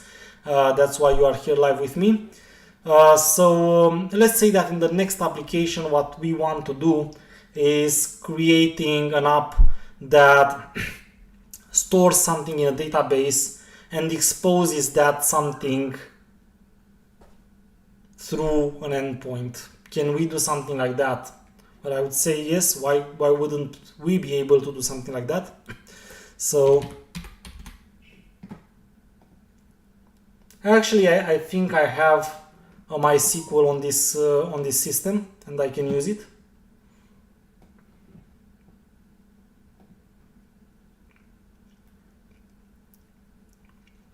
So I'm starting it. And now that I have a server, let me also try to connect to it and see if I have a database.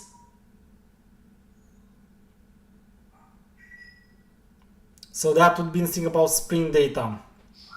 Okay, let's try then with Spring Data, if that's your main interest. So let's see what databases do I actually have here. I'm usually using this computer for different courses and presentations. So it might be that I already have something here, and then we can use that something. If not, I will simply create something. Schemas. Okay, I do have something, yes. Something I used in the Vox days. Some test that's not mine. I think some lab 4 with a product. Okay, let's use this one. So I have a database that's called the lab 4, and that database contains a product table which looks like it has an ID, a name, and the price. And yeah, that's something I think we can use. So let's say that we want to expose all the data that that we have here in this table. So what should we do in this case? I say new project and create the next project, Spring Marathon Day E11.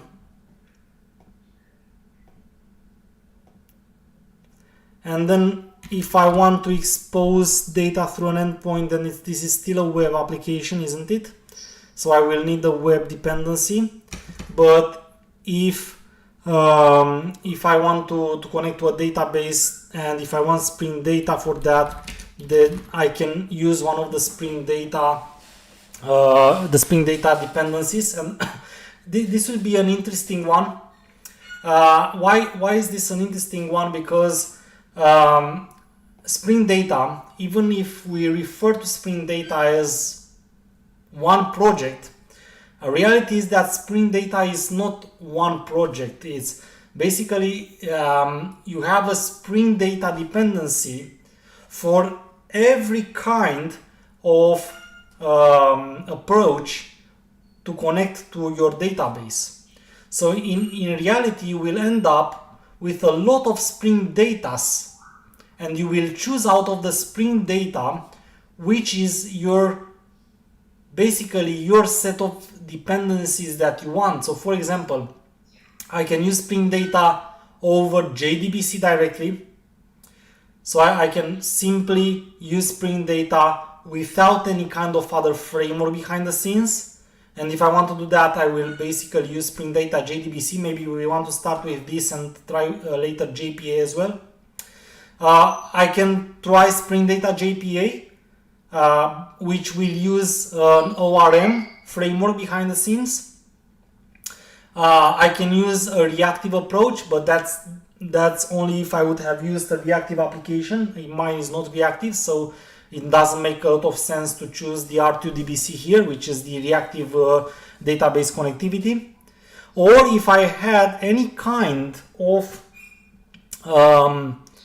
NoSQL family of technologies, there is a Spring data, usually both reactive and non-reactive, for any kind of NoSQL family of technologies. So you should find for Redis, for Mongo, Elasticsearch, Cassandra, Couchbase, Neo4j. So basically, it's our choice. But in our case, if I want to use MySQL, then I want to use it from a non-reactive application, then I don't have a lot of choices. I either have to choose the Spring Data JDBC or the Spring Data JPA. Let's start with Spring Data JDBC, and then there is no connectivity to there is no way to connect to a relational database unless you give the driver, unless you add in the class path the JDBC driver that comes with the implementations. Your app will need to connect to that specific technology. So you know that if you want in a Java application to connect to an Oracle database, you will have to add an Oracle JDBC driver. If you want to connect to an MS SQL database, you will have to add the Microsoft SQL database driver. If you want to use Postgres, you need to add the Postgres driver. If you want to use MySQL, like in my case here, then you need to use the MySQL driver. But I have Spring Web, let's say Spring Data JDBC, and the MySQL driver. The question is, can I use this to quickly define an application that connects to that database and exposes the records in the table through an endpoint. Let's see how difficult it is actually to do that.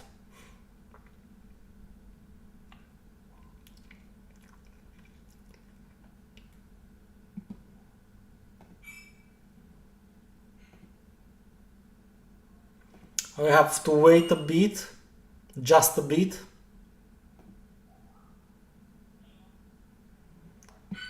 So everything gets indexed, and then we will be able hopefully to use it.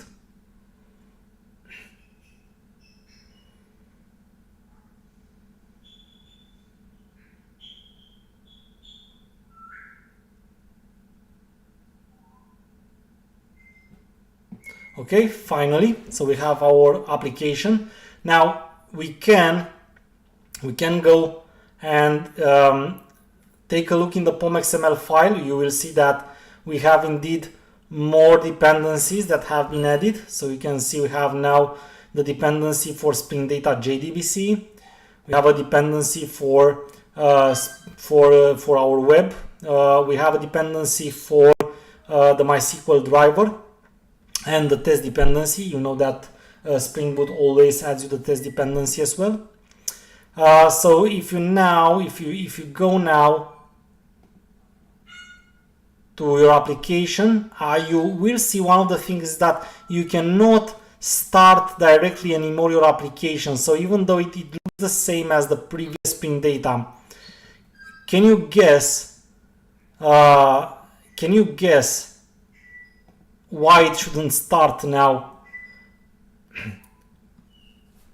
even though it's still a web application and we have a lot of the things pre-configured? So this application will not start because there are some missing things, and the missing things are the database details. And the problem comes from the fact that we added the Spring Data JDBC, which expects to create some convention configuration to connect to a database. But to do that convention configuration, then it really needs to have a database to connect to. So my application, you see, it fails to start, and it will fail to start until we give it the properties needed, which can be done in multiple ways, but one of the simplest is give them directly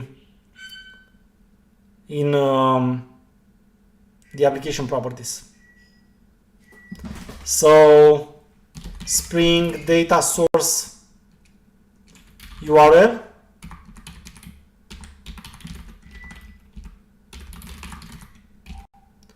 and I think lab4 was the name of the database. A Spring Data Source username and Spring Data Source password, which is in my case this is a local installation I only use for practice. So I didn't change the user from root without a password. So that's actually my username and the password for the super user. I wouldn't have something like this in a real application, of course, but since this is just for demo purposes, I kept it like this. So now if I start the application, only these details should be more than enough for my application to be properly configured and start. Let's see if I'm right about it. And yes, I am. You can see that finally now my app started, and the only thing that you see different here is this Hikari data source. The Hikari data source is the convention used by Spring Boot as a data source and connection pool manager. So this is basically what my project uses now as a data source.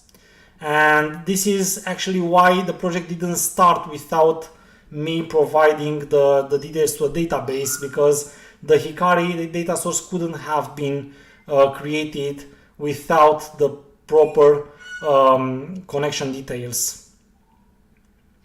So It's basically enough to start the application, but not enough to actually have any functionality. What do we need to have any functionality? Well, first of all, we need some classes. We need one class actually that we would use to map the table in the database level. We usually call this kind of classes entities. Then we need a class that will allow us to work with the product table in the database.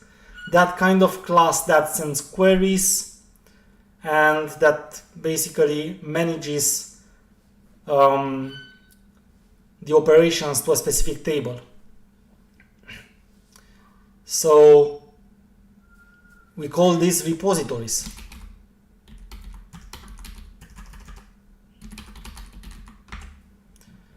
Then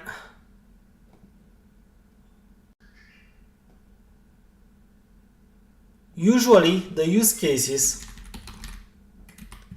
are defined in classes that we call services. And finally, the endpoints or the pages are defined in controllers.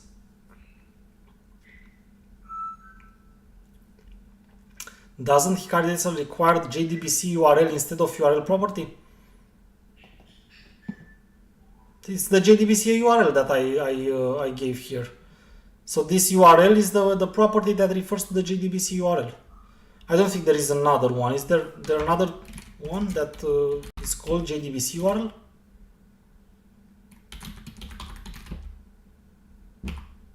No, we don't. Okay, I know. So you asked if it's this one that is needed.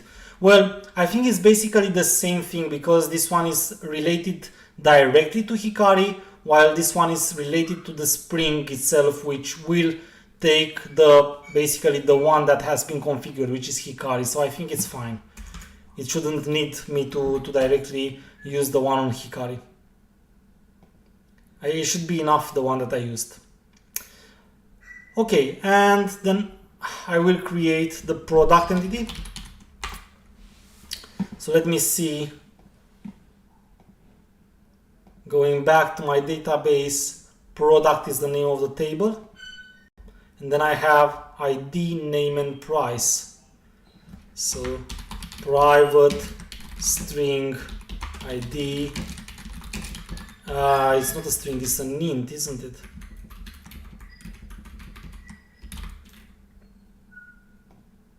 And private big decimal price,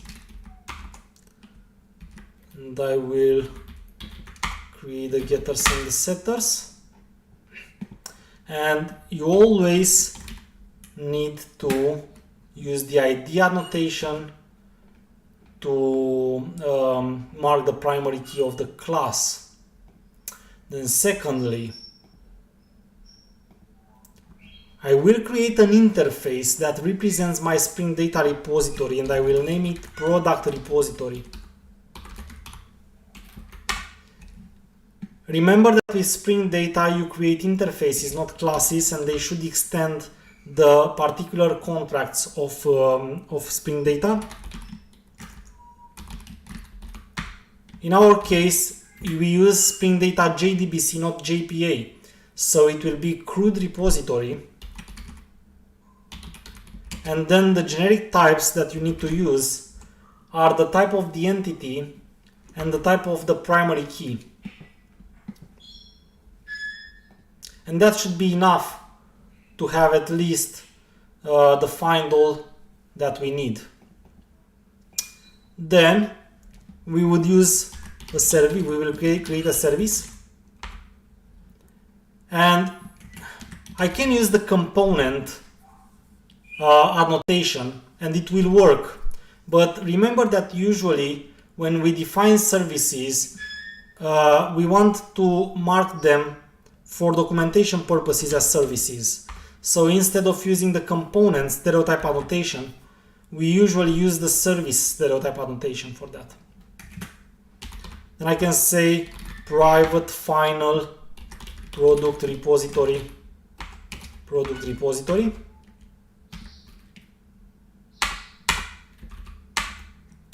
And let's say we have a method product that returns a list of products from the database, a list of all products. So that would be product repository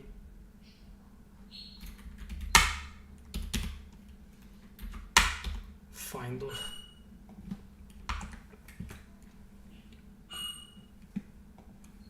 So this find all in CRUD repository, this find all comes from the CRUD repository contract. And the idea is that it doesn't return a list, it actually returns an iterable, which can be changed to a list if you want. So in our case, I have two options. I either create it here as an iterable, so I just return it like this, or I change it to a list if I really want. I can basically change it to a list through a stream, I guess is the easiest to make that.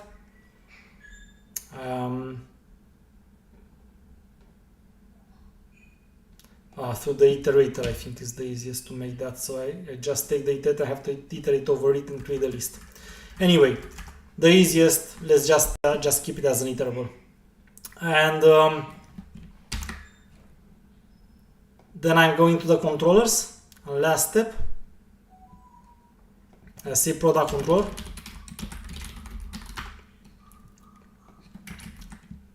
And you learn that we can mark this as a controller.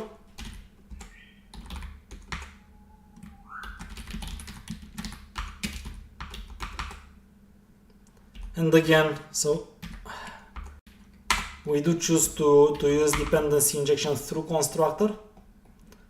And then we do choose to have the method in the controller.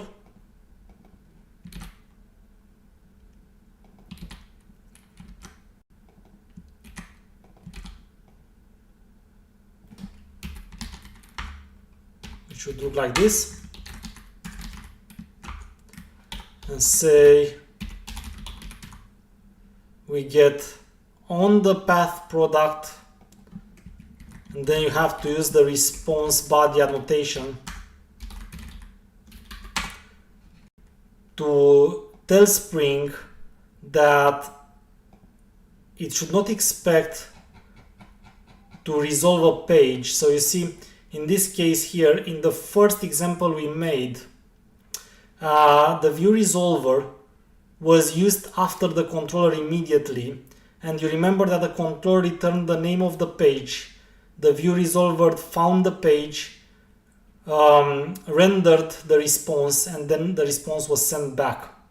But in the case of a REST endpoint, then this is not needed anymore. And using the response body annotation, we just tell the dispatcher servlet that the response, the returned value of the controller will be directly transformed in the response and sent back to the client. So that's what you do with the response body annotation. Now the idea is that usually, because when you do that, all the methods would need to have the response body annotation. One of the things you can do is move the response body just under the controller here. And because the two annotations kind of refer to the same purpose, developers invented only one annotation that will work the same for both, which is called the REST controller. So basically what REST controller is a combination between controller and response body, which in the end tells the dispatcher servlet that this value will be directly returned to the client the way it is after it's formatted as a JSON format. So theoretically, this is everything that we need to do, and practically, I think now we should be able to test our application and see if indeed we can consume the values of the products in the database. To prove if that works or not, I will use a post one. So you can see the application started.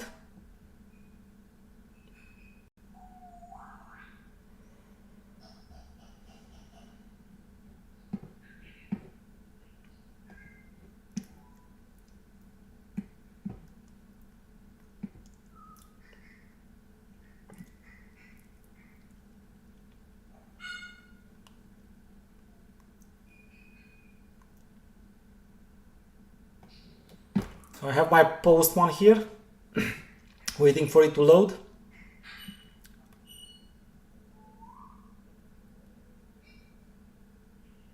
And then let me close any other tab that I have here and create a new one, which was HTTP localhost, the port our app's running on is 8080, I guess, and then product was the path. So if I send that, I get a 200 OK, and you can nicely see here in the body the list with the 2 products that I have in the database. So that should match exactly to what we have here. Now, I don't remember exactly what the question was about transactionability, but I remember that a few hours ago someone asked something about the transactions in Spring Boot, and I said that I will discuss this later.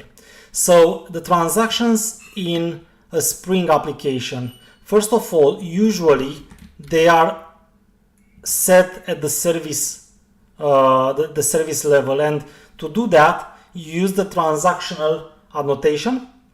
You don't, in a Spring application, you would have to add that enable transactional annotation on a configuration class. In case of a Spring Boot, it's enough to use the transactional, and it will create a transaction for each of the methods. So including, if you put it here at the class level, it means that it will apply on all of the methods of the class. So you know that transactional, you can either put it on the method level or you can put it on the class level, and when you put it on the class level, it applies to all the methods in the class. So in that case, for example, if you have some kind of a method like this one, which is simply a get, and you don't necessarily want it to have it transactional, you can, for example, use the not supported propagation level. And in this case, this method specifically will be executed non-transactional. If I wanted to have a method, for example, public void save product, say I want to create a capability to save a product, then of course I would leave it like this, which means that the transaction applies over my save product, and then I would have something like product repository save product. And yeah, let's put it here in the controller. It would be something like put mapping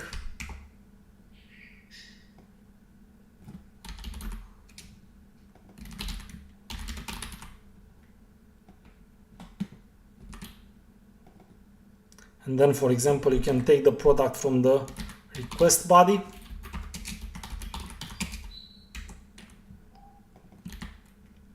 and save it in the database.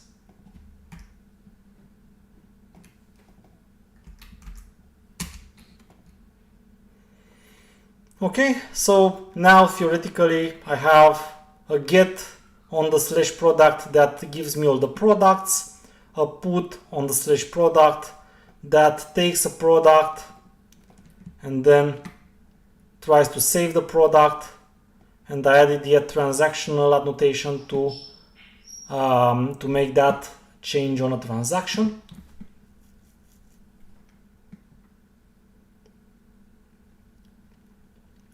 So no, the fact that I returned the iterable here is because the find all. So I'm using here I'm not using the JPA Spring Data JPA. I'm using Spring Data JDBC, And in Spring Data JDBC, I basically have to use the CRUD repository, which returns an iterable.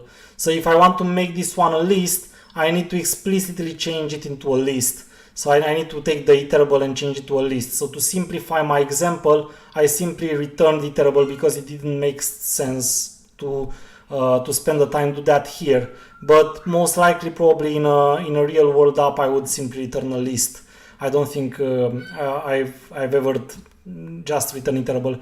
Moreover, in case of Spring Data JPA, the method directly returns a list, so you don't have to do that yourself. The list will come there by the functionality directly. So no, I didn't return here iterable because it's a good practice or something. It's simply what this method returns, and I wanted to make it fast. So yeah, if I'm restarting the service now, I can even test if adding my product works.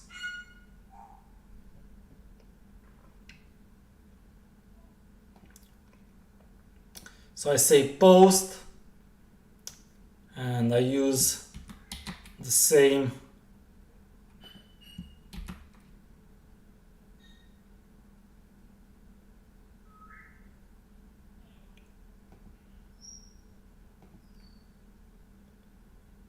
and then I have a body of the request.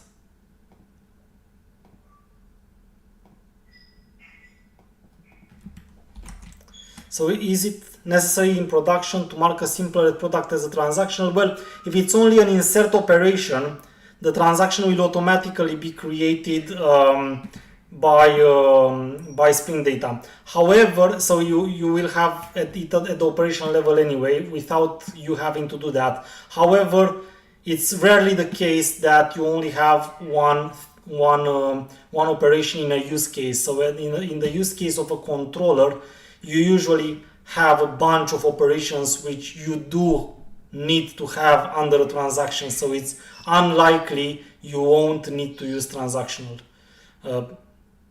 So the answer here is, well, if you would really have only one operation, then this save will automatically create a transaction at the Spring Data level. However, it will rarely be this case in a real world app, so you will basically have a more complex use case, and then you will still need to use a transactional.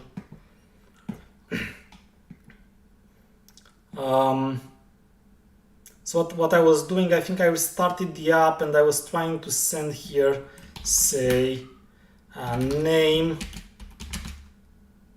name apples price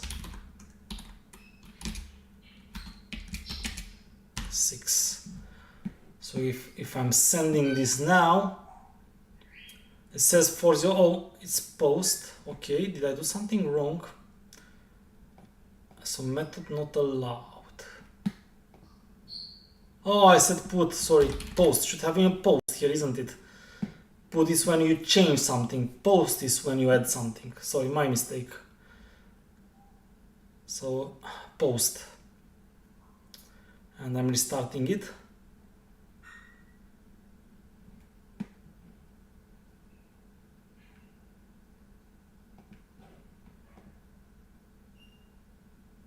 Oh, once more, it didn't start yet. Okay, now it did. 200, okay, no response because our method is void. And if we want to make sure everything went well, we refresh and we see that our product nicely went here. We can also try our get operation, and we can easily see that the new product is now here as well. So well, so looks good, looks what we expected to see. And that concludes also this example. So you see how easy. In this case, what we used is Spring Data JDBC. In Spring Data JDBC, you can, maybe I should have shown. So maybe some of you would have asked me, what if you wanted to take an object by name or product by name? So how can you write an operation where you get a product by name? How you do that? So say get product by name, what I'm usually doing, because theoretically you can use the naming convention of the methods, but I don't like that. So what I'm doing usually is I say optional of product. Oh, come on. And then I say find product by name of string name.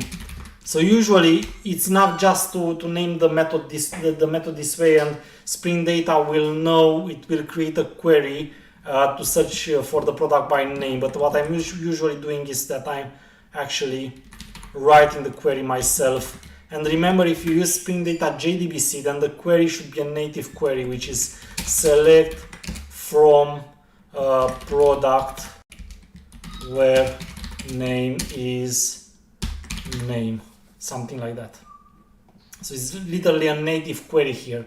So that's because we use Spring Data JDBC, not Spring Data JPA, because if we would have used Spring Data JPA, then we needed to write here the JPQL query. And in the next example, maybe we use a Spring Data JPA and we can show that. So as an idea, let's just use this as an addition to our example. Let's say I have public product. I say private, actually optional of product.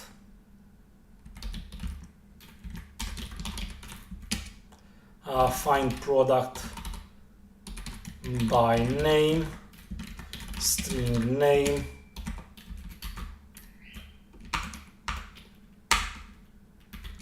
and this will return the product repository. Find product by name, like this.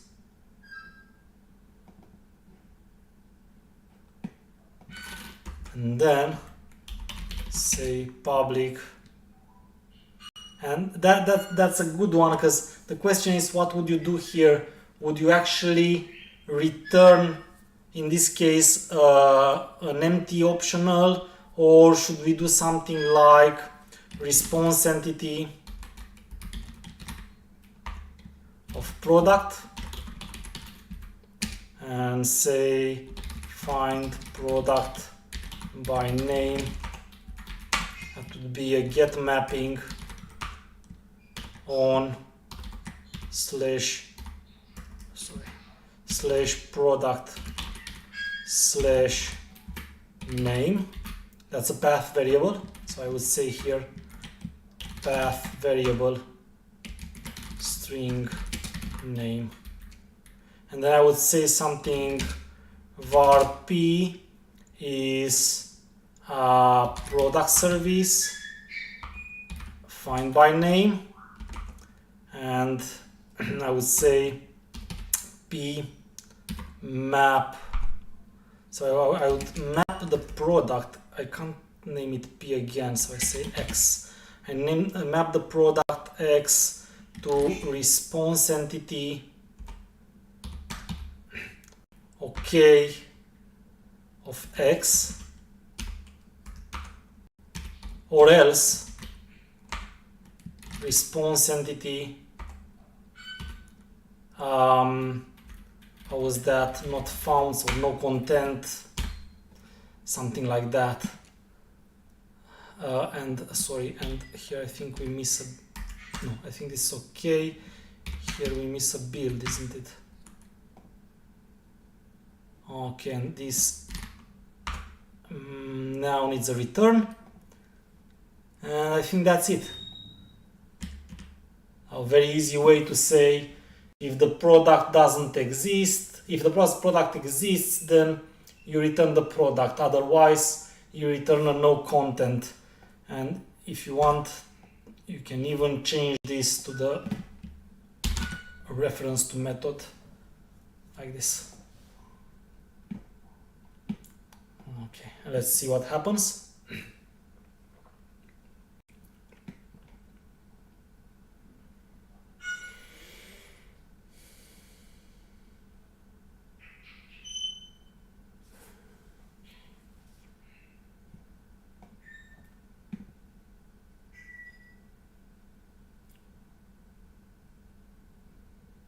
says here found one JDBC. So finished Spring Database, found one JDBC interfaces, okay, which is our interface. Now I should be able, I will put this in a separate tab. I should be able to say something like /beer, and if beer exists, basically this will return me the data about the beer. If I say something like that this doesn't exist, then it gives me a 204 no content and of course no body. So very easy way to use Spring Data JDBC. You have seen how easy we can define any query. In Spring Data JDBC you have native queries only. It's pretty simple.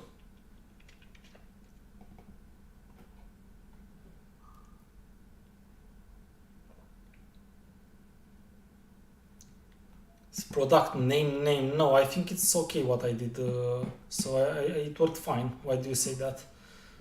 So product controller is /product/name, okay, and that means here I say /product/name of the product.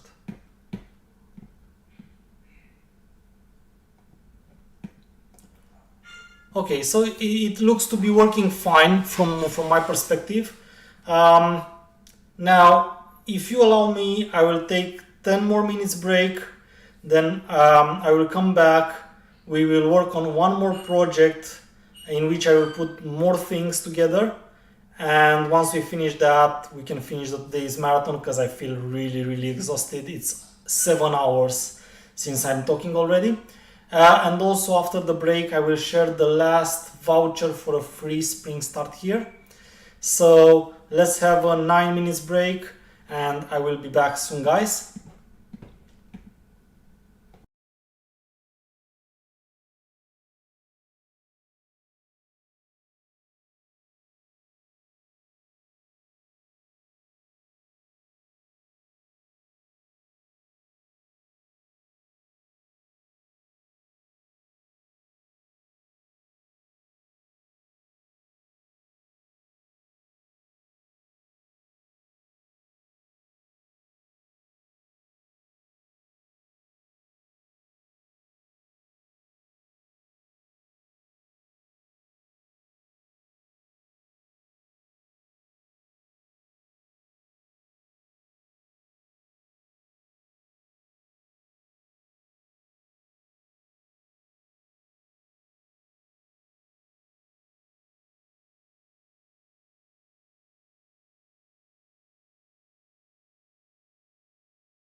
Okay, here I am back with you. We just finished a very interesting project using Spring Boot, a Spring Data JDBC, a MySQL database, and we implemented 3 REST endpoints. I can't say I have a lot more energy today, so it's already 7 hours since I'm running in this marathon. But I still want to show you something more, even more complex than this during this marathon. So I think the last project we will implement together will use some Hibernate, some Spring Security. Let's use some Lombok as well. And of course, I will be eager to answer your questions, to continue answer your questions. However, I do know that some of you are still waiting for the 3rd voucher for the Spring Start Here ebook. So this is the printed book, and I have a voucher for your ebook. And I'm going to share it again now.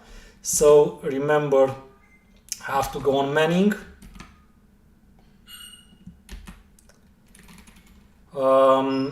So you have to go on Manning and buy the ebook, apply the voucher for a 100% discount.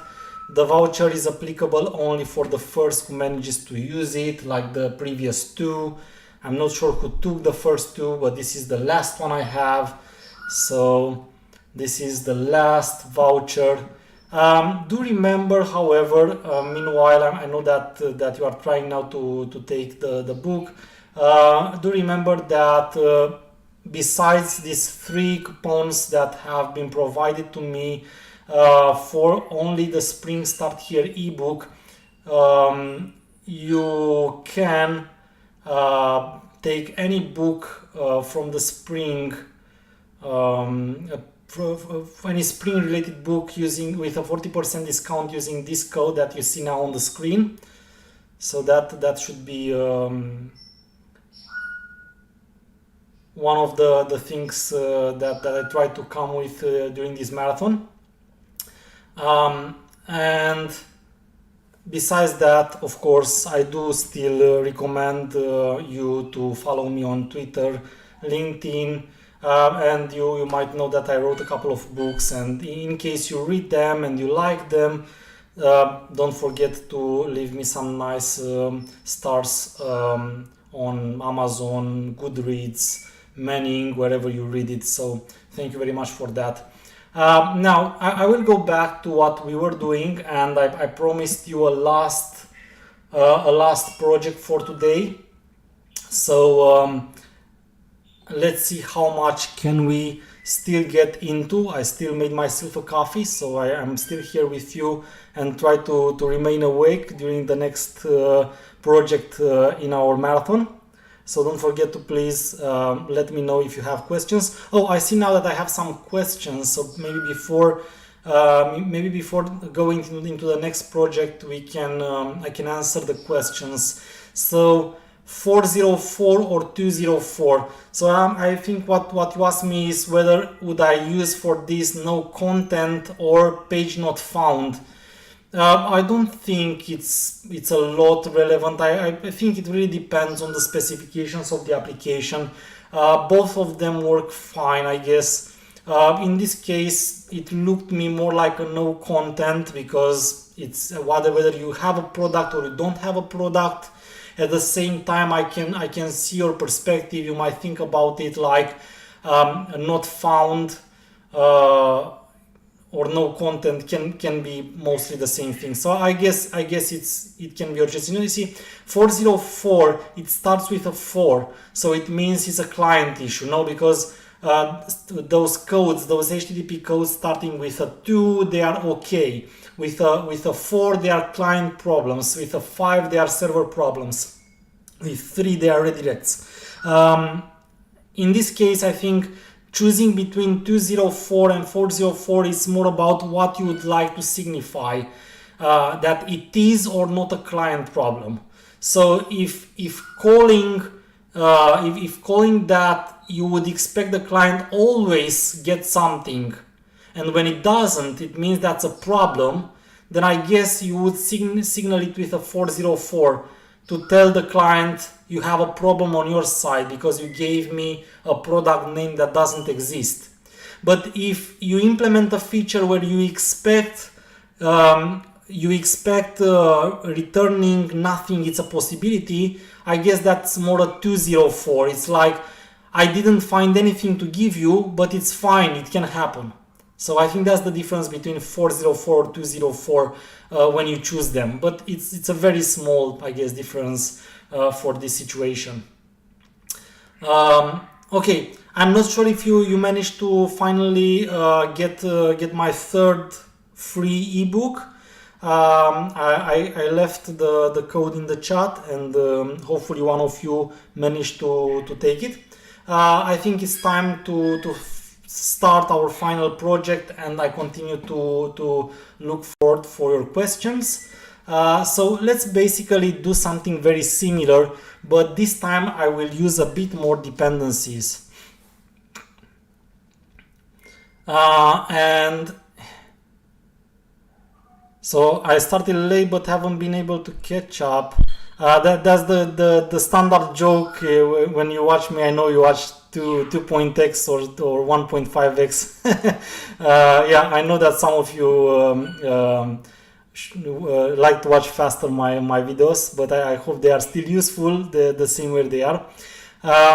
If possible, please explain entity relationship and inheritance relationship in upcoming project. Wow, I will try, but it's a difficult subject, and I guess more related to Hibernate and JPA rather than Spring.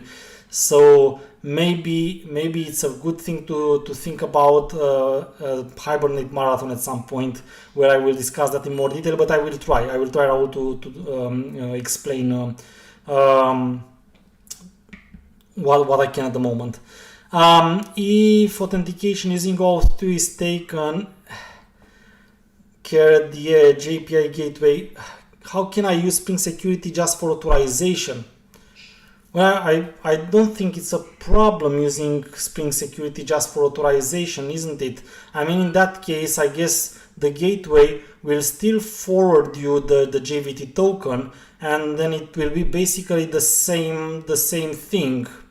It will literally be the same thing. It just be the service behind the scenes receive the token, and then in the token it will have probably the data needed for authorization, but you will still have a gateway in front of everything, taking care of the authentication and rejecting from there directly the requests that don't have the proper authentication.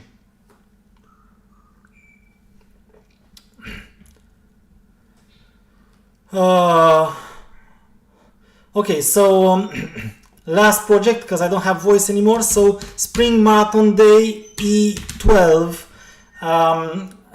Java 17, because I don't have 18 on this computer, but 17 is still the latest long-term supported. And we want a web. Let's say that we want security as well. I won't implement Auth2 and stuff like that because I don't have the energy anymore to do that. Sorry. Maybe I will create a second marathon for Spring Security, and then I will try more things there. But today I'm too exhausted. Let's try Spring Data JPA this time. Spring Data JPA, because in the previous project we used Spring Data JDBC. Let's say that because in many real-world applications we use Lombok. Let's say that we want to demonstrate also Lombok here with Spring applications, and of course, if I'm still using MySQL, let's use MySQL for that. So that's one of the things. Do we need something else? I think if we need this time now to think about it, because I won't continue with another project. Web, security, JPA, Lombok, MySQL driver, of course. I know there are many other things that we could have discussed, but it's already over 7 hours, and I'm starting, to be honest with you, I'm starting to be exhausted, so I really am. but next time I will prepare for more than this. So this is the project. I will close some of the others just to release some memory on my computer.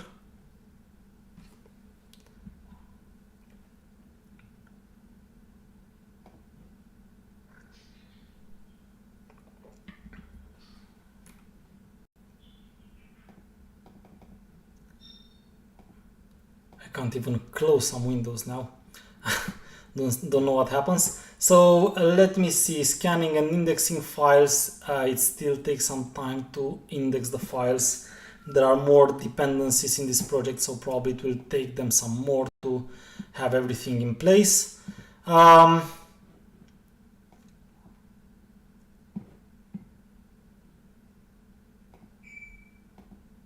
Okay. I think it's my computer is exhausted as well. That's why it's moving so slow in indexing everything. I'm not even sure what all these error messages are actually. I hope there are not real problems. Okay, still downloading stuff.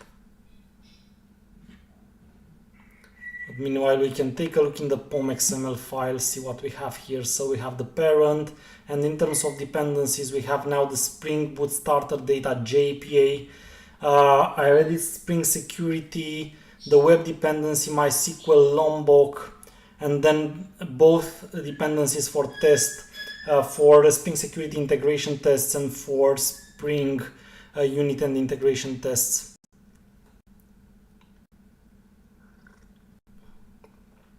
So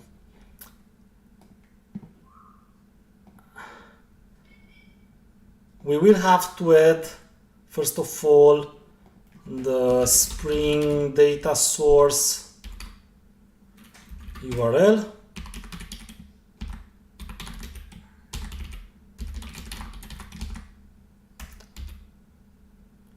I will use the same database.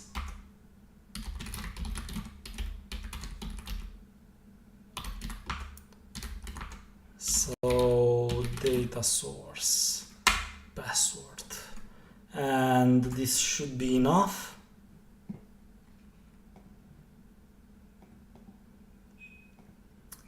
And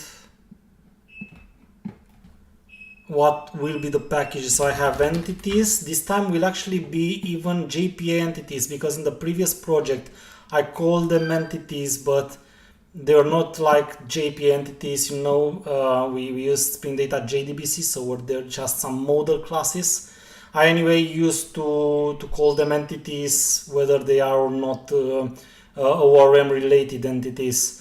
What else do we have here? So repositories. Of course, we need some repositories.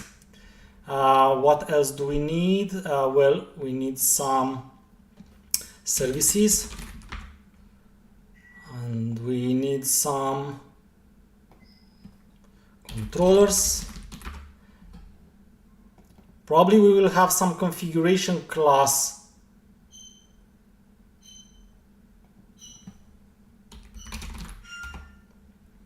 And then we can start with the entities.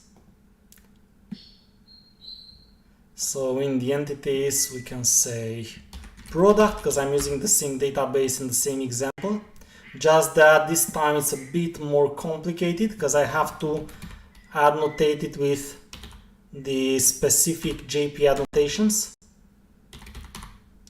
So entity in this case. I don't need a table annotation because the product is the same name as my my table, but I do need to have an ID. So I would say just ID, and I'm not pretty sure, but I do think that these have been set as being auto-generated, because I've seen these three when I tested it in the previous project. It went by itself to the next value, so I'm pretty sure this is a generated value. strategy identity. And in terms of, let me actually add the rest. So I say private string name, private big decimal price. Remember never to use double or float in real world applications when you deal with data sensitive decimals. You can use float or double if you don't care too much about if losing or not a decimal, but if you do care, like in case of prices, for example, decimals are usually important in terms of prices, and in that case you should always use big decimal, not float or double. Now I will use getters and setters, and because I'm using Lombok, so I added Lombok, I will be able to use the getter and setter annotation here instead of needing to create them myself. So that's a good point, because I'm sparing a lot of code.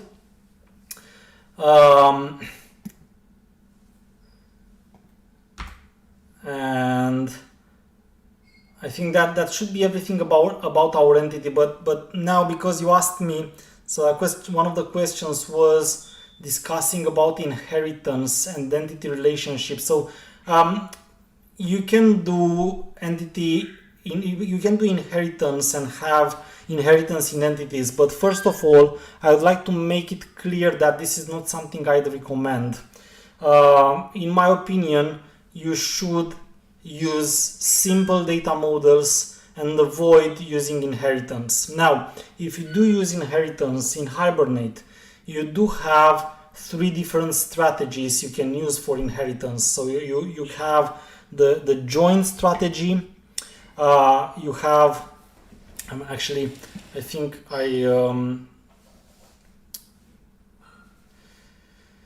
so I maybe better show you as an idea, but inheritance. So this would be the annotation you would add over an entity that inherits another. And you have 3, as I said, inheritance strategies, and you need to mention which one you'd like to use. Is the join, the single table, and the table per class. And you need to know basically which are the advantages and disadvantages between them. Now I'm pretty sure that in this last example I will most likely not have time to discuss all the possibilities, but as an idea, if you really implement inheritance, so you have the join possibility that will work through joining the tables. So if you have, for example, what can I do here to show you? So if you have, for example, say person, ID, and name, and you have employee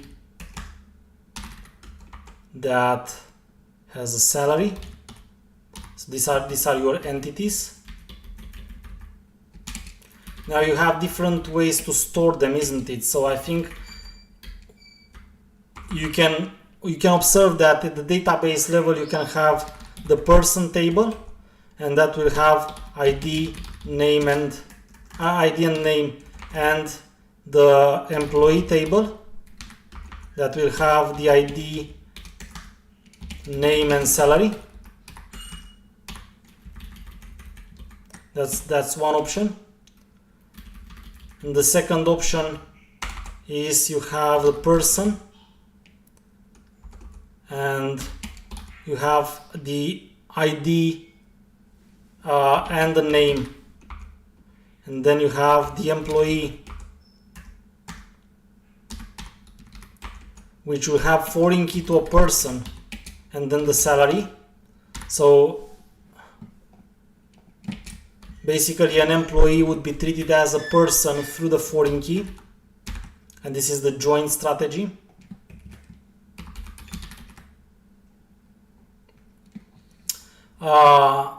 this is the table per class strategy.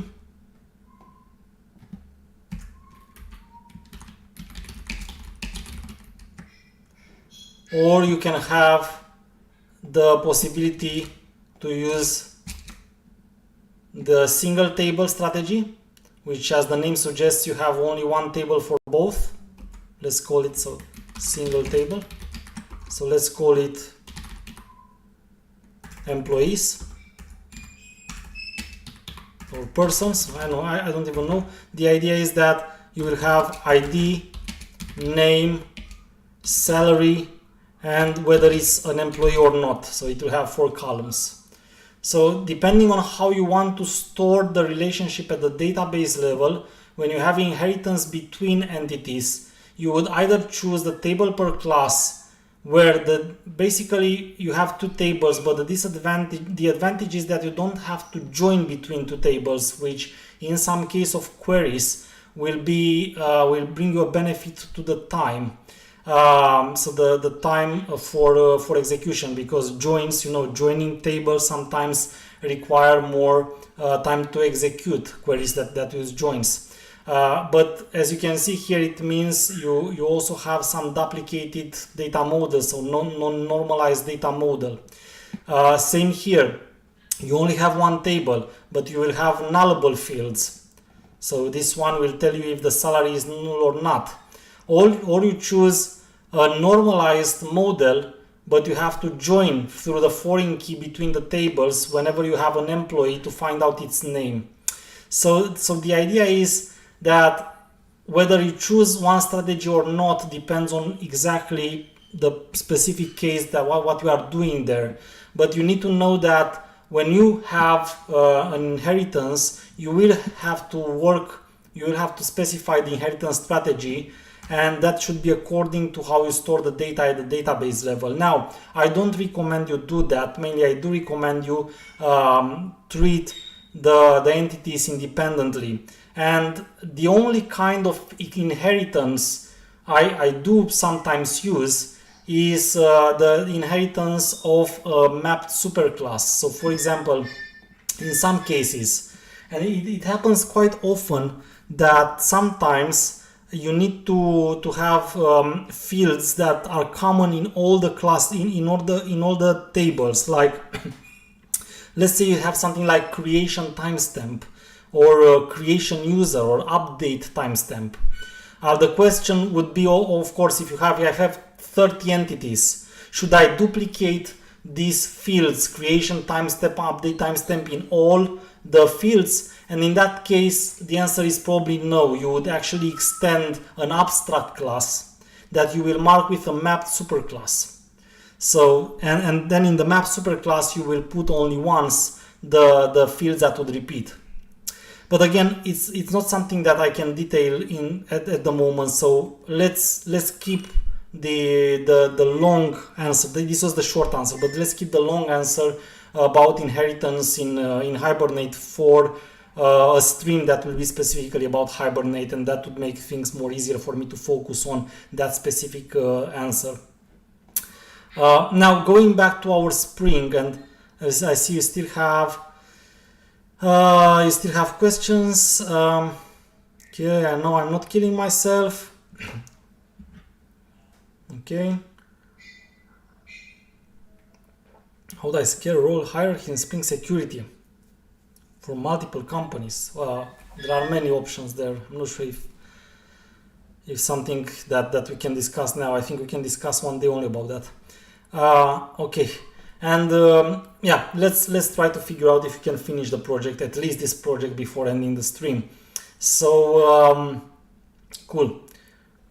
Product entities, so you can see I used Lombok here, I marked it the way I need it. Let's create the repository. This time will be a JPA repository, so product repository, still using Spring data, so still an interface. And then, sorry, I don't need anything here, but I need to extend JPA repository, and that will be of the product entity and integer, which is the type of the primary key. And in case here I'd like to make something like search by name. Remember that here I would write a JPQL query actually, so I can't write anymore a native query like I did in the case of the Spring Data JDBC. So here find product by name of string name would actually be in a query something like select P from product P where P name is name, which is a JPQL, yeah, so it's not native. So theoretically you can write a native query. There is something like an attribute called native query which you can put on true here, and by default it's on false, but never do that, trust me. So if you use Hibernate and JPA, use Hibernate and JPA, don't use native queries, because if you use native queries you can screw up with the context of the Hibernate implementation, and you can get into trouble that is much more difficult to get rid of rather than if you properly use the framework. So when you use a Hibernate or JP implementation, do use JPQL. That's also why that native query is literally on false by default. So that's how this would look like in a project where we use Spring Data JPQL, where we use Spring Data JPA and we have to use JPQL. Then we have services here, where I would have something like product service. So here it is, service.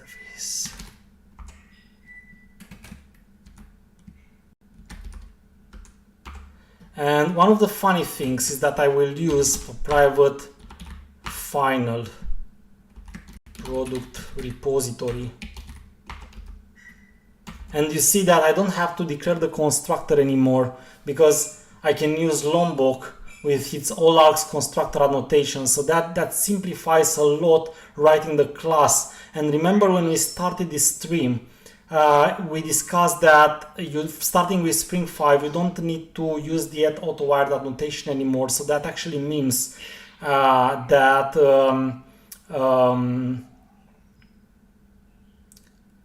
you can use it with Lombok, and because you don't need to use the AutoWired notation, you can simply avoid completely writing the constructor the way I did here. So you can just have your all args annotation here. You have the attribute, and then you can write whatever you need here. So say I want to see the list of all products. Now I return the list of products, get all products, return product repository, find all.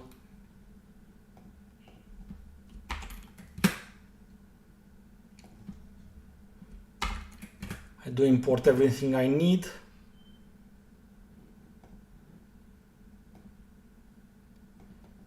And then in the controllers, have the product controller. I mark it as a REST controller. I think usually we do add prefixes like request mapping / this is API product, for example. So everything starts with API product, and then when I declare something like private final product service, here is the all args constructor here, and then I have public list of product.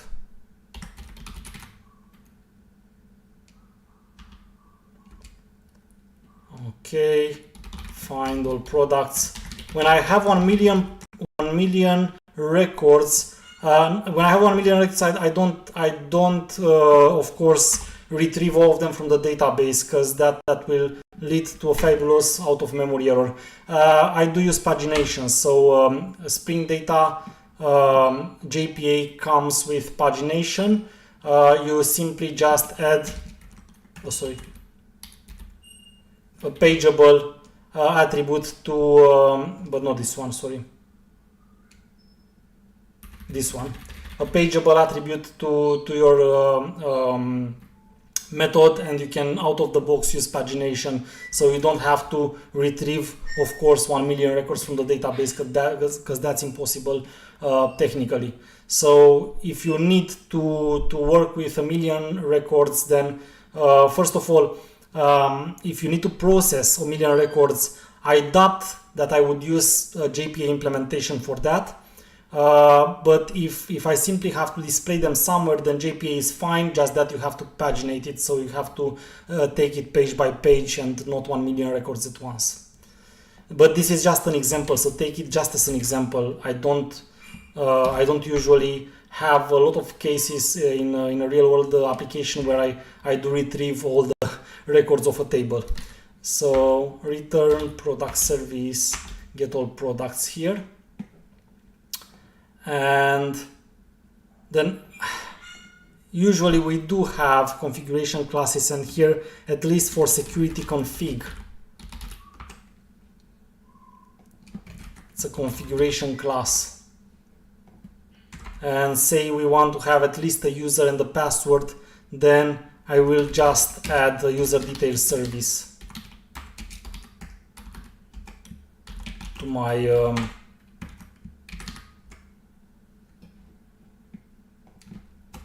context and say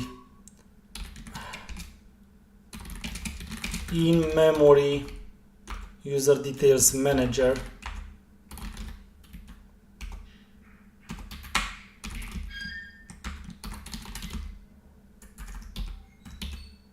and yes, usually you would take this from a database, but I want to make this shorter today, so password encoder.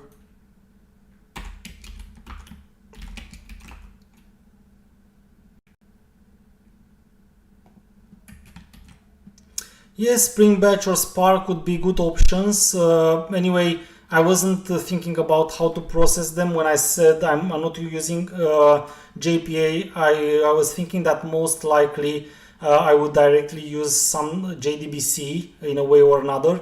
It could be indeed if Spring Batch or Spark, if we have something like batch processing, then Spring Batch or Spark would fit. If not, some other approach. It can even be that you need to have a stored procedure in the database. There isn't one approach. I mean, it really depends on what your app does to say it's that approach or another. But yes, there are other approaches, and of course retrieving 1 million records from the database in your app, it's never an option, because you never have that. Even if you have that much memory, it doesn't make sense to go into that direction. So you have the password encoder. Usually someone would use the bcrypt password encoder. So let's say that we use the bcrypt password encoder as well. But in my case, I will simply put it in the database. So it's 1, 2, 3, 4, 5. So username, password, and authorities are the mandatory.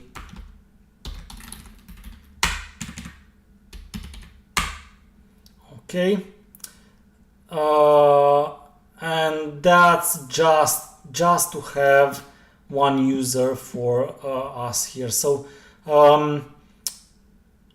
so I set the data source. I created the entity. You see how much Lombok helps me to avoid writing a lot of code. So I avoided everywhere in the application writing the constructor and the getters and setters. I have a very dummy Spring security configuration, but I wanted to add it just to have some Spring security link to our application as well. So we can say today we touched the Spring security as well. And let me see what happens if I start this now.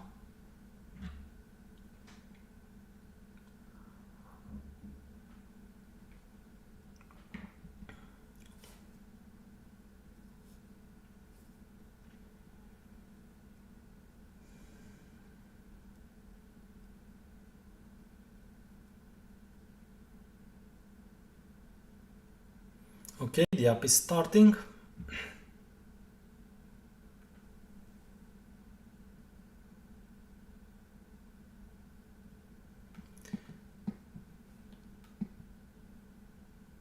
Created the Hikari data pool, started the application, fantastic.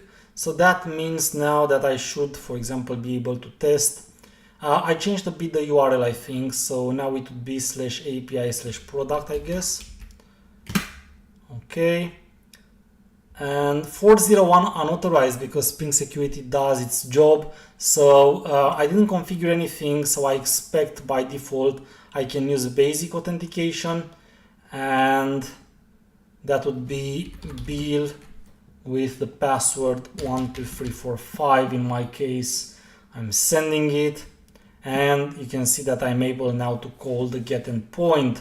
So it's a very simple demonstration, of course, but you can see how easy, only in minutes, we can create Spring Boot applications. And in a real world app, you would work a lot more on the business logic behind the scenes, definitely. But the thing that is related to the configuration, even writing the queries itself, you see, don't have to write any implementation. It knows how to do everything, almost everything out of the box. So that's what we get from Spring Boot, and Spring evolved as an ecosystem so much that now creating an application is literally, technicalities are in a matter of maybe hours at most, and you only have to focus on the business implementation, which is actually what you sell as a developer, which is excellent. Maybe we can take a look before we end our today's discussion completely. Maybe we can take a look at tests as well. So what if I would like to, for example, test my endpoint here? Very often when I have APIs, actually, when I have APIs, I would say, not necessarily very often, maybe all the time, I do recommend developers to have integration tests at the endpoint level. I feel that the integration tests at the endpoint level are maybe the most useful with REST APIs.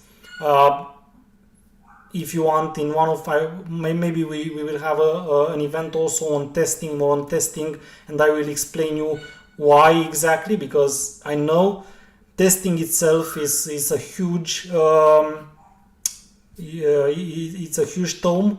That means that you have so many ways to test your application, so many kinds of tests.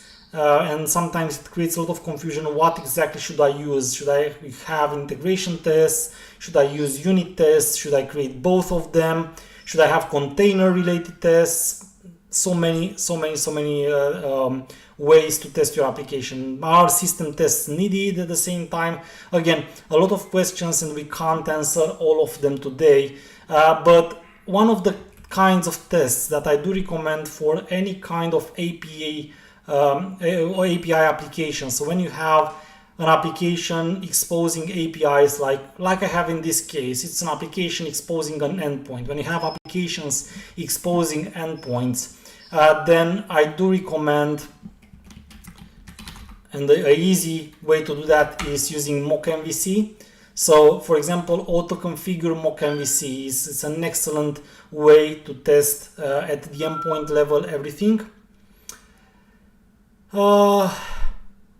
Jose, what about DTOs? Is there a best practice for using them? Thanks for the question. It's actually a really good one, because what you might have seen that what I did here is that I've used the product, which is also my entity, and I used it also as a DTO, isn't it? Because I put it as the response of the endpoint. If you will read on the internet, you will see different opinions on how entities and DTOs should be used. Here is how I do the things. So in case my DTO fits perfectly on what I have to return, then I do use with the entity, and that's what I need to return, then I do use the entity. So for example, in this case, I wouldn't create a similar class, an identical class, just to map from the entity to the DTO and return it. If what I create fits perfectly to the entity, I don't mind using the entity as a DTO, even though one could argue that I not according to the single responsibility principle. But I prefer writing less code. So if the entity itself already gives me what I need, I will use the entity without a problem. If, however, I need to return on the response some data structure that maybe takes data from multiple entities, maybe merges multiple entities together somehow, and it's not a real entity that would map a table in the database, then I do create a DTO for that. So I do prefer to use both at the same time in the project in the way in which it allows me write less code. Related to my previous question, just doing authorization with Spring Security, I don't need to configure password encoder correct, but I will need user details service. Password encoder and user details service are both mandatory, so yes, you need to configure the password encoder, because if you configured your own user details service, it will not come with password encoder out of the box. So for example here, if you will comment out this method, you will see that your app doesn't work anymore. So they both come together. You need to declare both of them or none of them, but you can't declare the user details service and not the password encoder.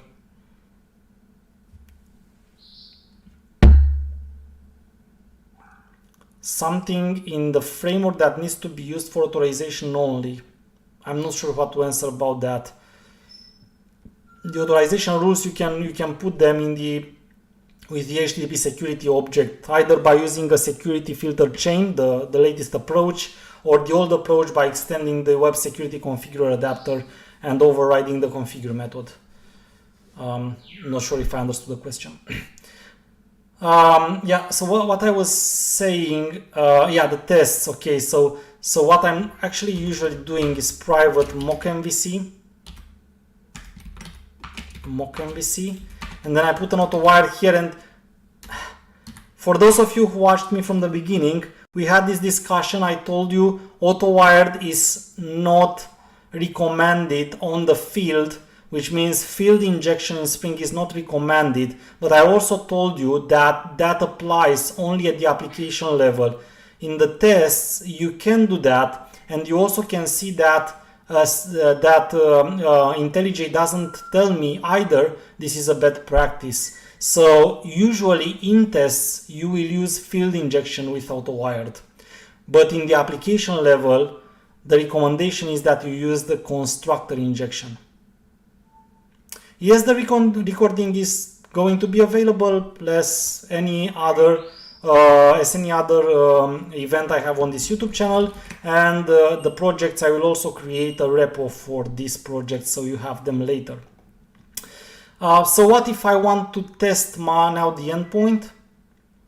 Is it okay to use that data from Lombok? I do avoid using a data because it overrides the toString equals and hash code as well. And sometimes overriding the toString at least will create problems for entities that have bidirectional relationship. So you might end up with a Stack Overflow if you have a bidirectional relationship between two entities and you use the @data notation. I do prefer to just point out exactly what I need. If I want the getters and the setters, I use the getter and the setter. If I want to make my class a builder, I use it builder. If I want to add the constructor, I use one of the constructor annotations. But I do avoid using that data. It's not something I like to use with Lombok.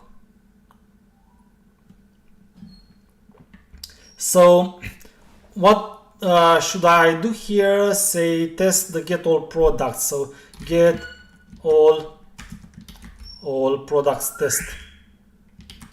Say get all products test unauthorized. Get all test must be the last word. So get all products unauthorized. Anyway, don't forget that the endpoint method name should be small. What you should always do is use the display name annotation and say, and here is, by the way, with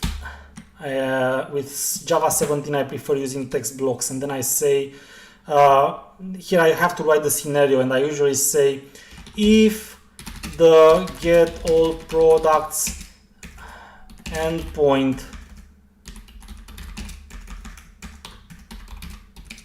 is called without authentication, then the result should be on HTTP 401.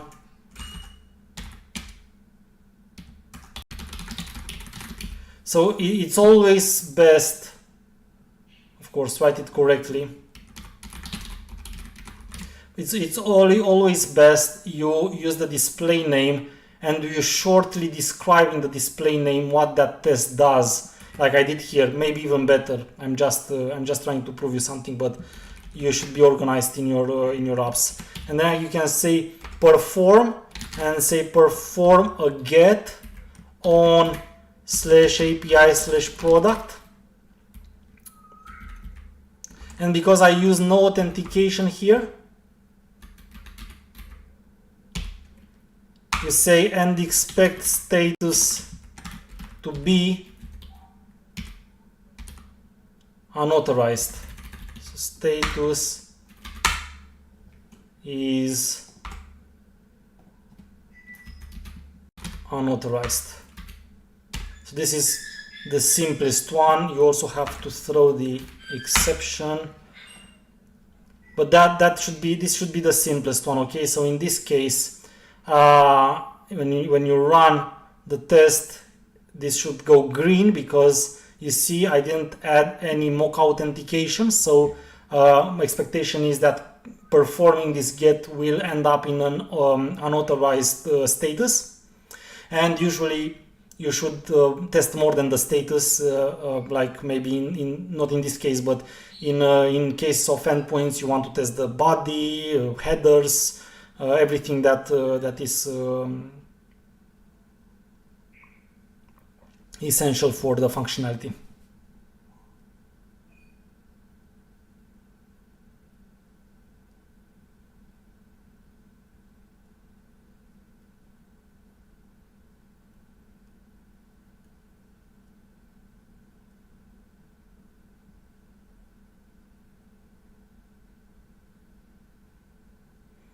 Okay, and you can see that it passed. And if I want now, I can create a second test, and I say, in case it's authorized. So if get alarm is called with authorization, then the result should be an HTTP 200. And of course, you would even test the body in that case. So you would have to test the body. So how should we do that actually? Well, if we want to do that, then first of all, remember that the tests, well, you can configure an H2 database, but that's a bit more complicated. What I actually do in most cases when I don't necessarily care about the persistence layer is I'm mocking the repository. So I can say something like product repository, and this will be a mock bean. And if this is a mock bean, then what I will do before the performing the call to the endpoint, I would say when of any. So when calling, but not this one. When find all, sorry, find all. You can see I'm already tired. Find all. Because find all is the one called from the API product. When find all, then return list of, and let's say we had a demo product here. So P1 is new product.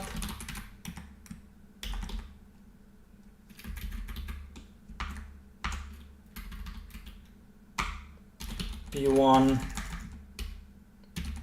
a builder would be a good option here. So here making the product a builder might be a good choice. Set price, new big decimal. Okay, or I think you can even say big decimal 10, and then list of P1 here. So I basically return a list of one product, a list of this product here, and then say and expect status is okay, and then of course you can say and expect body body, isn't it?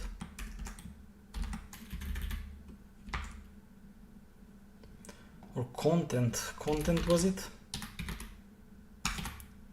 Yeah, content, sorry for that. Expect content, and then of course you either use it as a JSON. So what I'm doing usually, because I don't have an object here, I'm doing it like this. Usually I declare an object mapper. So I say,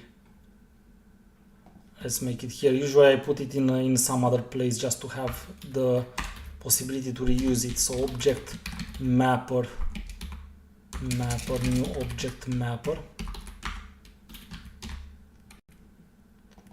And then I say mapper right value as string, and then I think it was best if I just say result is this one, to be able to test it with the result, something like that. And of course we need to make sure that we provide the mock authentication, which is done with the with mock user annotation. One of the ways would be the with mock user annotation. So this is how the test would look like in this case, and let's see if it's working.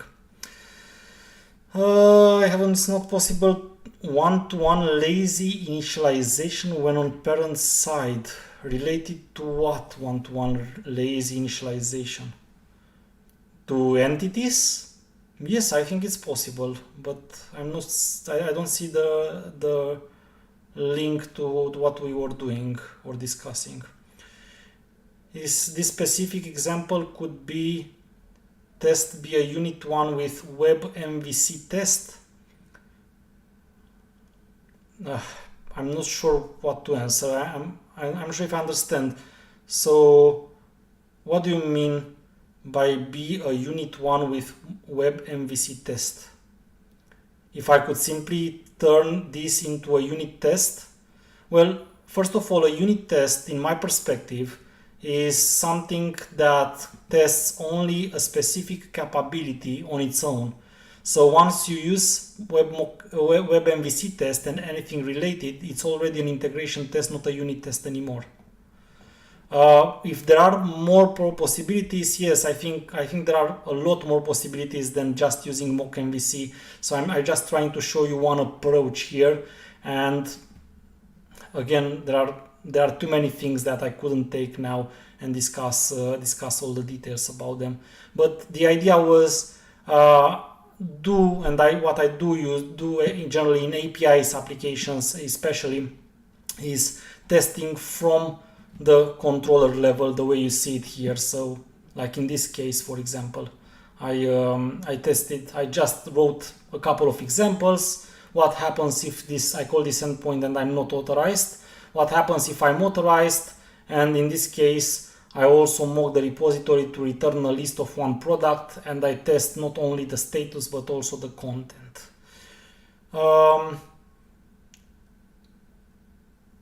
Does anyone knows time codes? Time codes? Not sure what time codes are. Off-topic question: which open source authorization server would you use at the moment ready for fast scalability? I like Keycloak, but of course, if you have a specific cloud, like for example, if you use Azure, maybe you would like to directly use the service from Azure, or same in case you use Amazon, maybe you would like to use Cognito. If it's only about third-party authorization servers, I like, because it's open source, I like Keycloak. Octa is also a good solution. I can't say I have a preferred one, because it happened that in a lot of projects I've been working with, each and every project seems to have had a different preferred authorization server, and in the end all of them, they implement the OAuth 2 and OpenID Connect, the OAuth 2 specification and the OpenID Connect protocol. So since they all implement the same protocol, from this point of view they are all the same. It's just what support they offer, how good they are in terms of performance, maybe how easy it is to configure them and stuff like that. But in terms of what they are doing, they are literally all the same, because they fulfill the same specification. So I didn't think about having preferred one, but I like Keycloak because it's open source, so why not? I've seen it in action, and I've seen it doing good things without having problems with it. I think Keycloak is a very good choice if you don't necessarily want to have a license supported version. Okay, and with this example, I actually even managed to go a bit through testing as well. A lot of things, I've skipped a lot of things. I know it's much more than just an integration test the way I did it here. I didn't discuss even the difference between what a unit and an integration test is. I just told you how I write some tests for APIs, but in reality there are more options that you can go through. But we are closing to 8 hours of marathon, and I think this is the last example that I will implement. So I'm just trying to take now all your questions, and of course then reminding you that you can use the code for the books that I try to provide for you, and hopefully you can also follow me on all the other channels and subscribe to this one. Can you please create one video discussing the roadmap of learning the Spring framework? That is actually a good I don't even need to create a separate video for that, do I? Or I can create one, just I can tell you now, but I can create also one for the others that will take a look later, and they don't want to search for it in this marathon 8 hours recording for learning Spring. So first of all, it's very important to be hands-on. So if you are starting to learn Spring, please do consider trying to apply everything you are learning. Don't be discouraged if it doesn't work for the very beginning. I do recommend you as prerequisites before learning Spring to know at least the basics of Java and know how to work with JDBC and a relational database. Then I do recommend you start with the context, understanding the context, managing the context and aspects. So basically what we started with today. This is a book that will help you with getting started with Spring, of course, because that's why it's called Spring Start Here. But there are many books as well. I do recommend you Spring Boot Up and Running by Mark Heckler as well. I do recommend you Spring in Action, but only once you already have some knowledge, because if you start as a beginner with Spring in Action, my students' experience, I don't speak from my experience, but my students' experience is that it was cumbersome for them and discouraging, because the book is very, very high level and it's designed more for someone who wants to stay updated with Spring rather than learn Spring.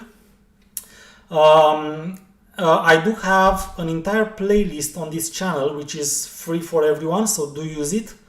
And of course, together with Spring, don't forget to also learn at least the basics of JPA and Hibernate, because they are indispensable in most applications that you will use Spring with as well. So that's a path that I can tell you in terms of resources, in terms of how to take the things, context, aspects, vanilla Spring, and then Spring Boot, exactly the way we took it during this marathon. And using the resources that I gave you, it shouldn't be a big deal to go and become at least a beginner plus intermediate with Spring. Now, no resource will make you an expert. The reality is that an expert you will become only after starting to really work with Spring on projects. So don't expect to become an expert and then get employed. Become a beginner plus intermediate using these resources, and then once you get employed and work on Spring, you will definitely in a short time become an expert on Spring Framework as well. So guys, I don't see any other question from your side. I do, however, see that we stepped a bit over 8 hours. It was a great marathon. I really thank you a lot, everyone, for being here with me. Do continue to watch the videos on this channel. Do continue to suggest things. I'm considering them, and I will create some more events like this one. I see that it was a really appreciated one. So by the end of the event, more than 1,000 views, more than 124 likes, and constantly at least 40 something people have been watching me. I do take this as a successful event, and I hope it was something that you enjoyed as well, and you've learned at least something from this event. Do you plan to create a playlist for Spring Cloud? Why not in the future? I might do that. I've been a little bit caught because I think I have 7 or 8 events in the next months, which makes things a bit difficult for me. That's why you didn't see me so often. But the channel is here. I'm not leaving anywhere. I will continue recording things about anything that's Java related, so stay tuned for that. My experience with Feign client. Oh, Feign, look, I forgot about Feign, for example. I didn't show you Feign. Next time I will show you Feign as well. Everything in Feign, okay. So as if it wraps everything in Feign session, not easy to get hold of original cause. Why? You have the exception inside it's wrapped inside the Feign exception, so you still can get the cause of the exception, at least the way I used it before. Okay, let's talk about Feign later then, because I see that you already started leaving.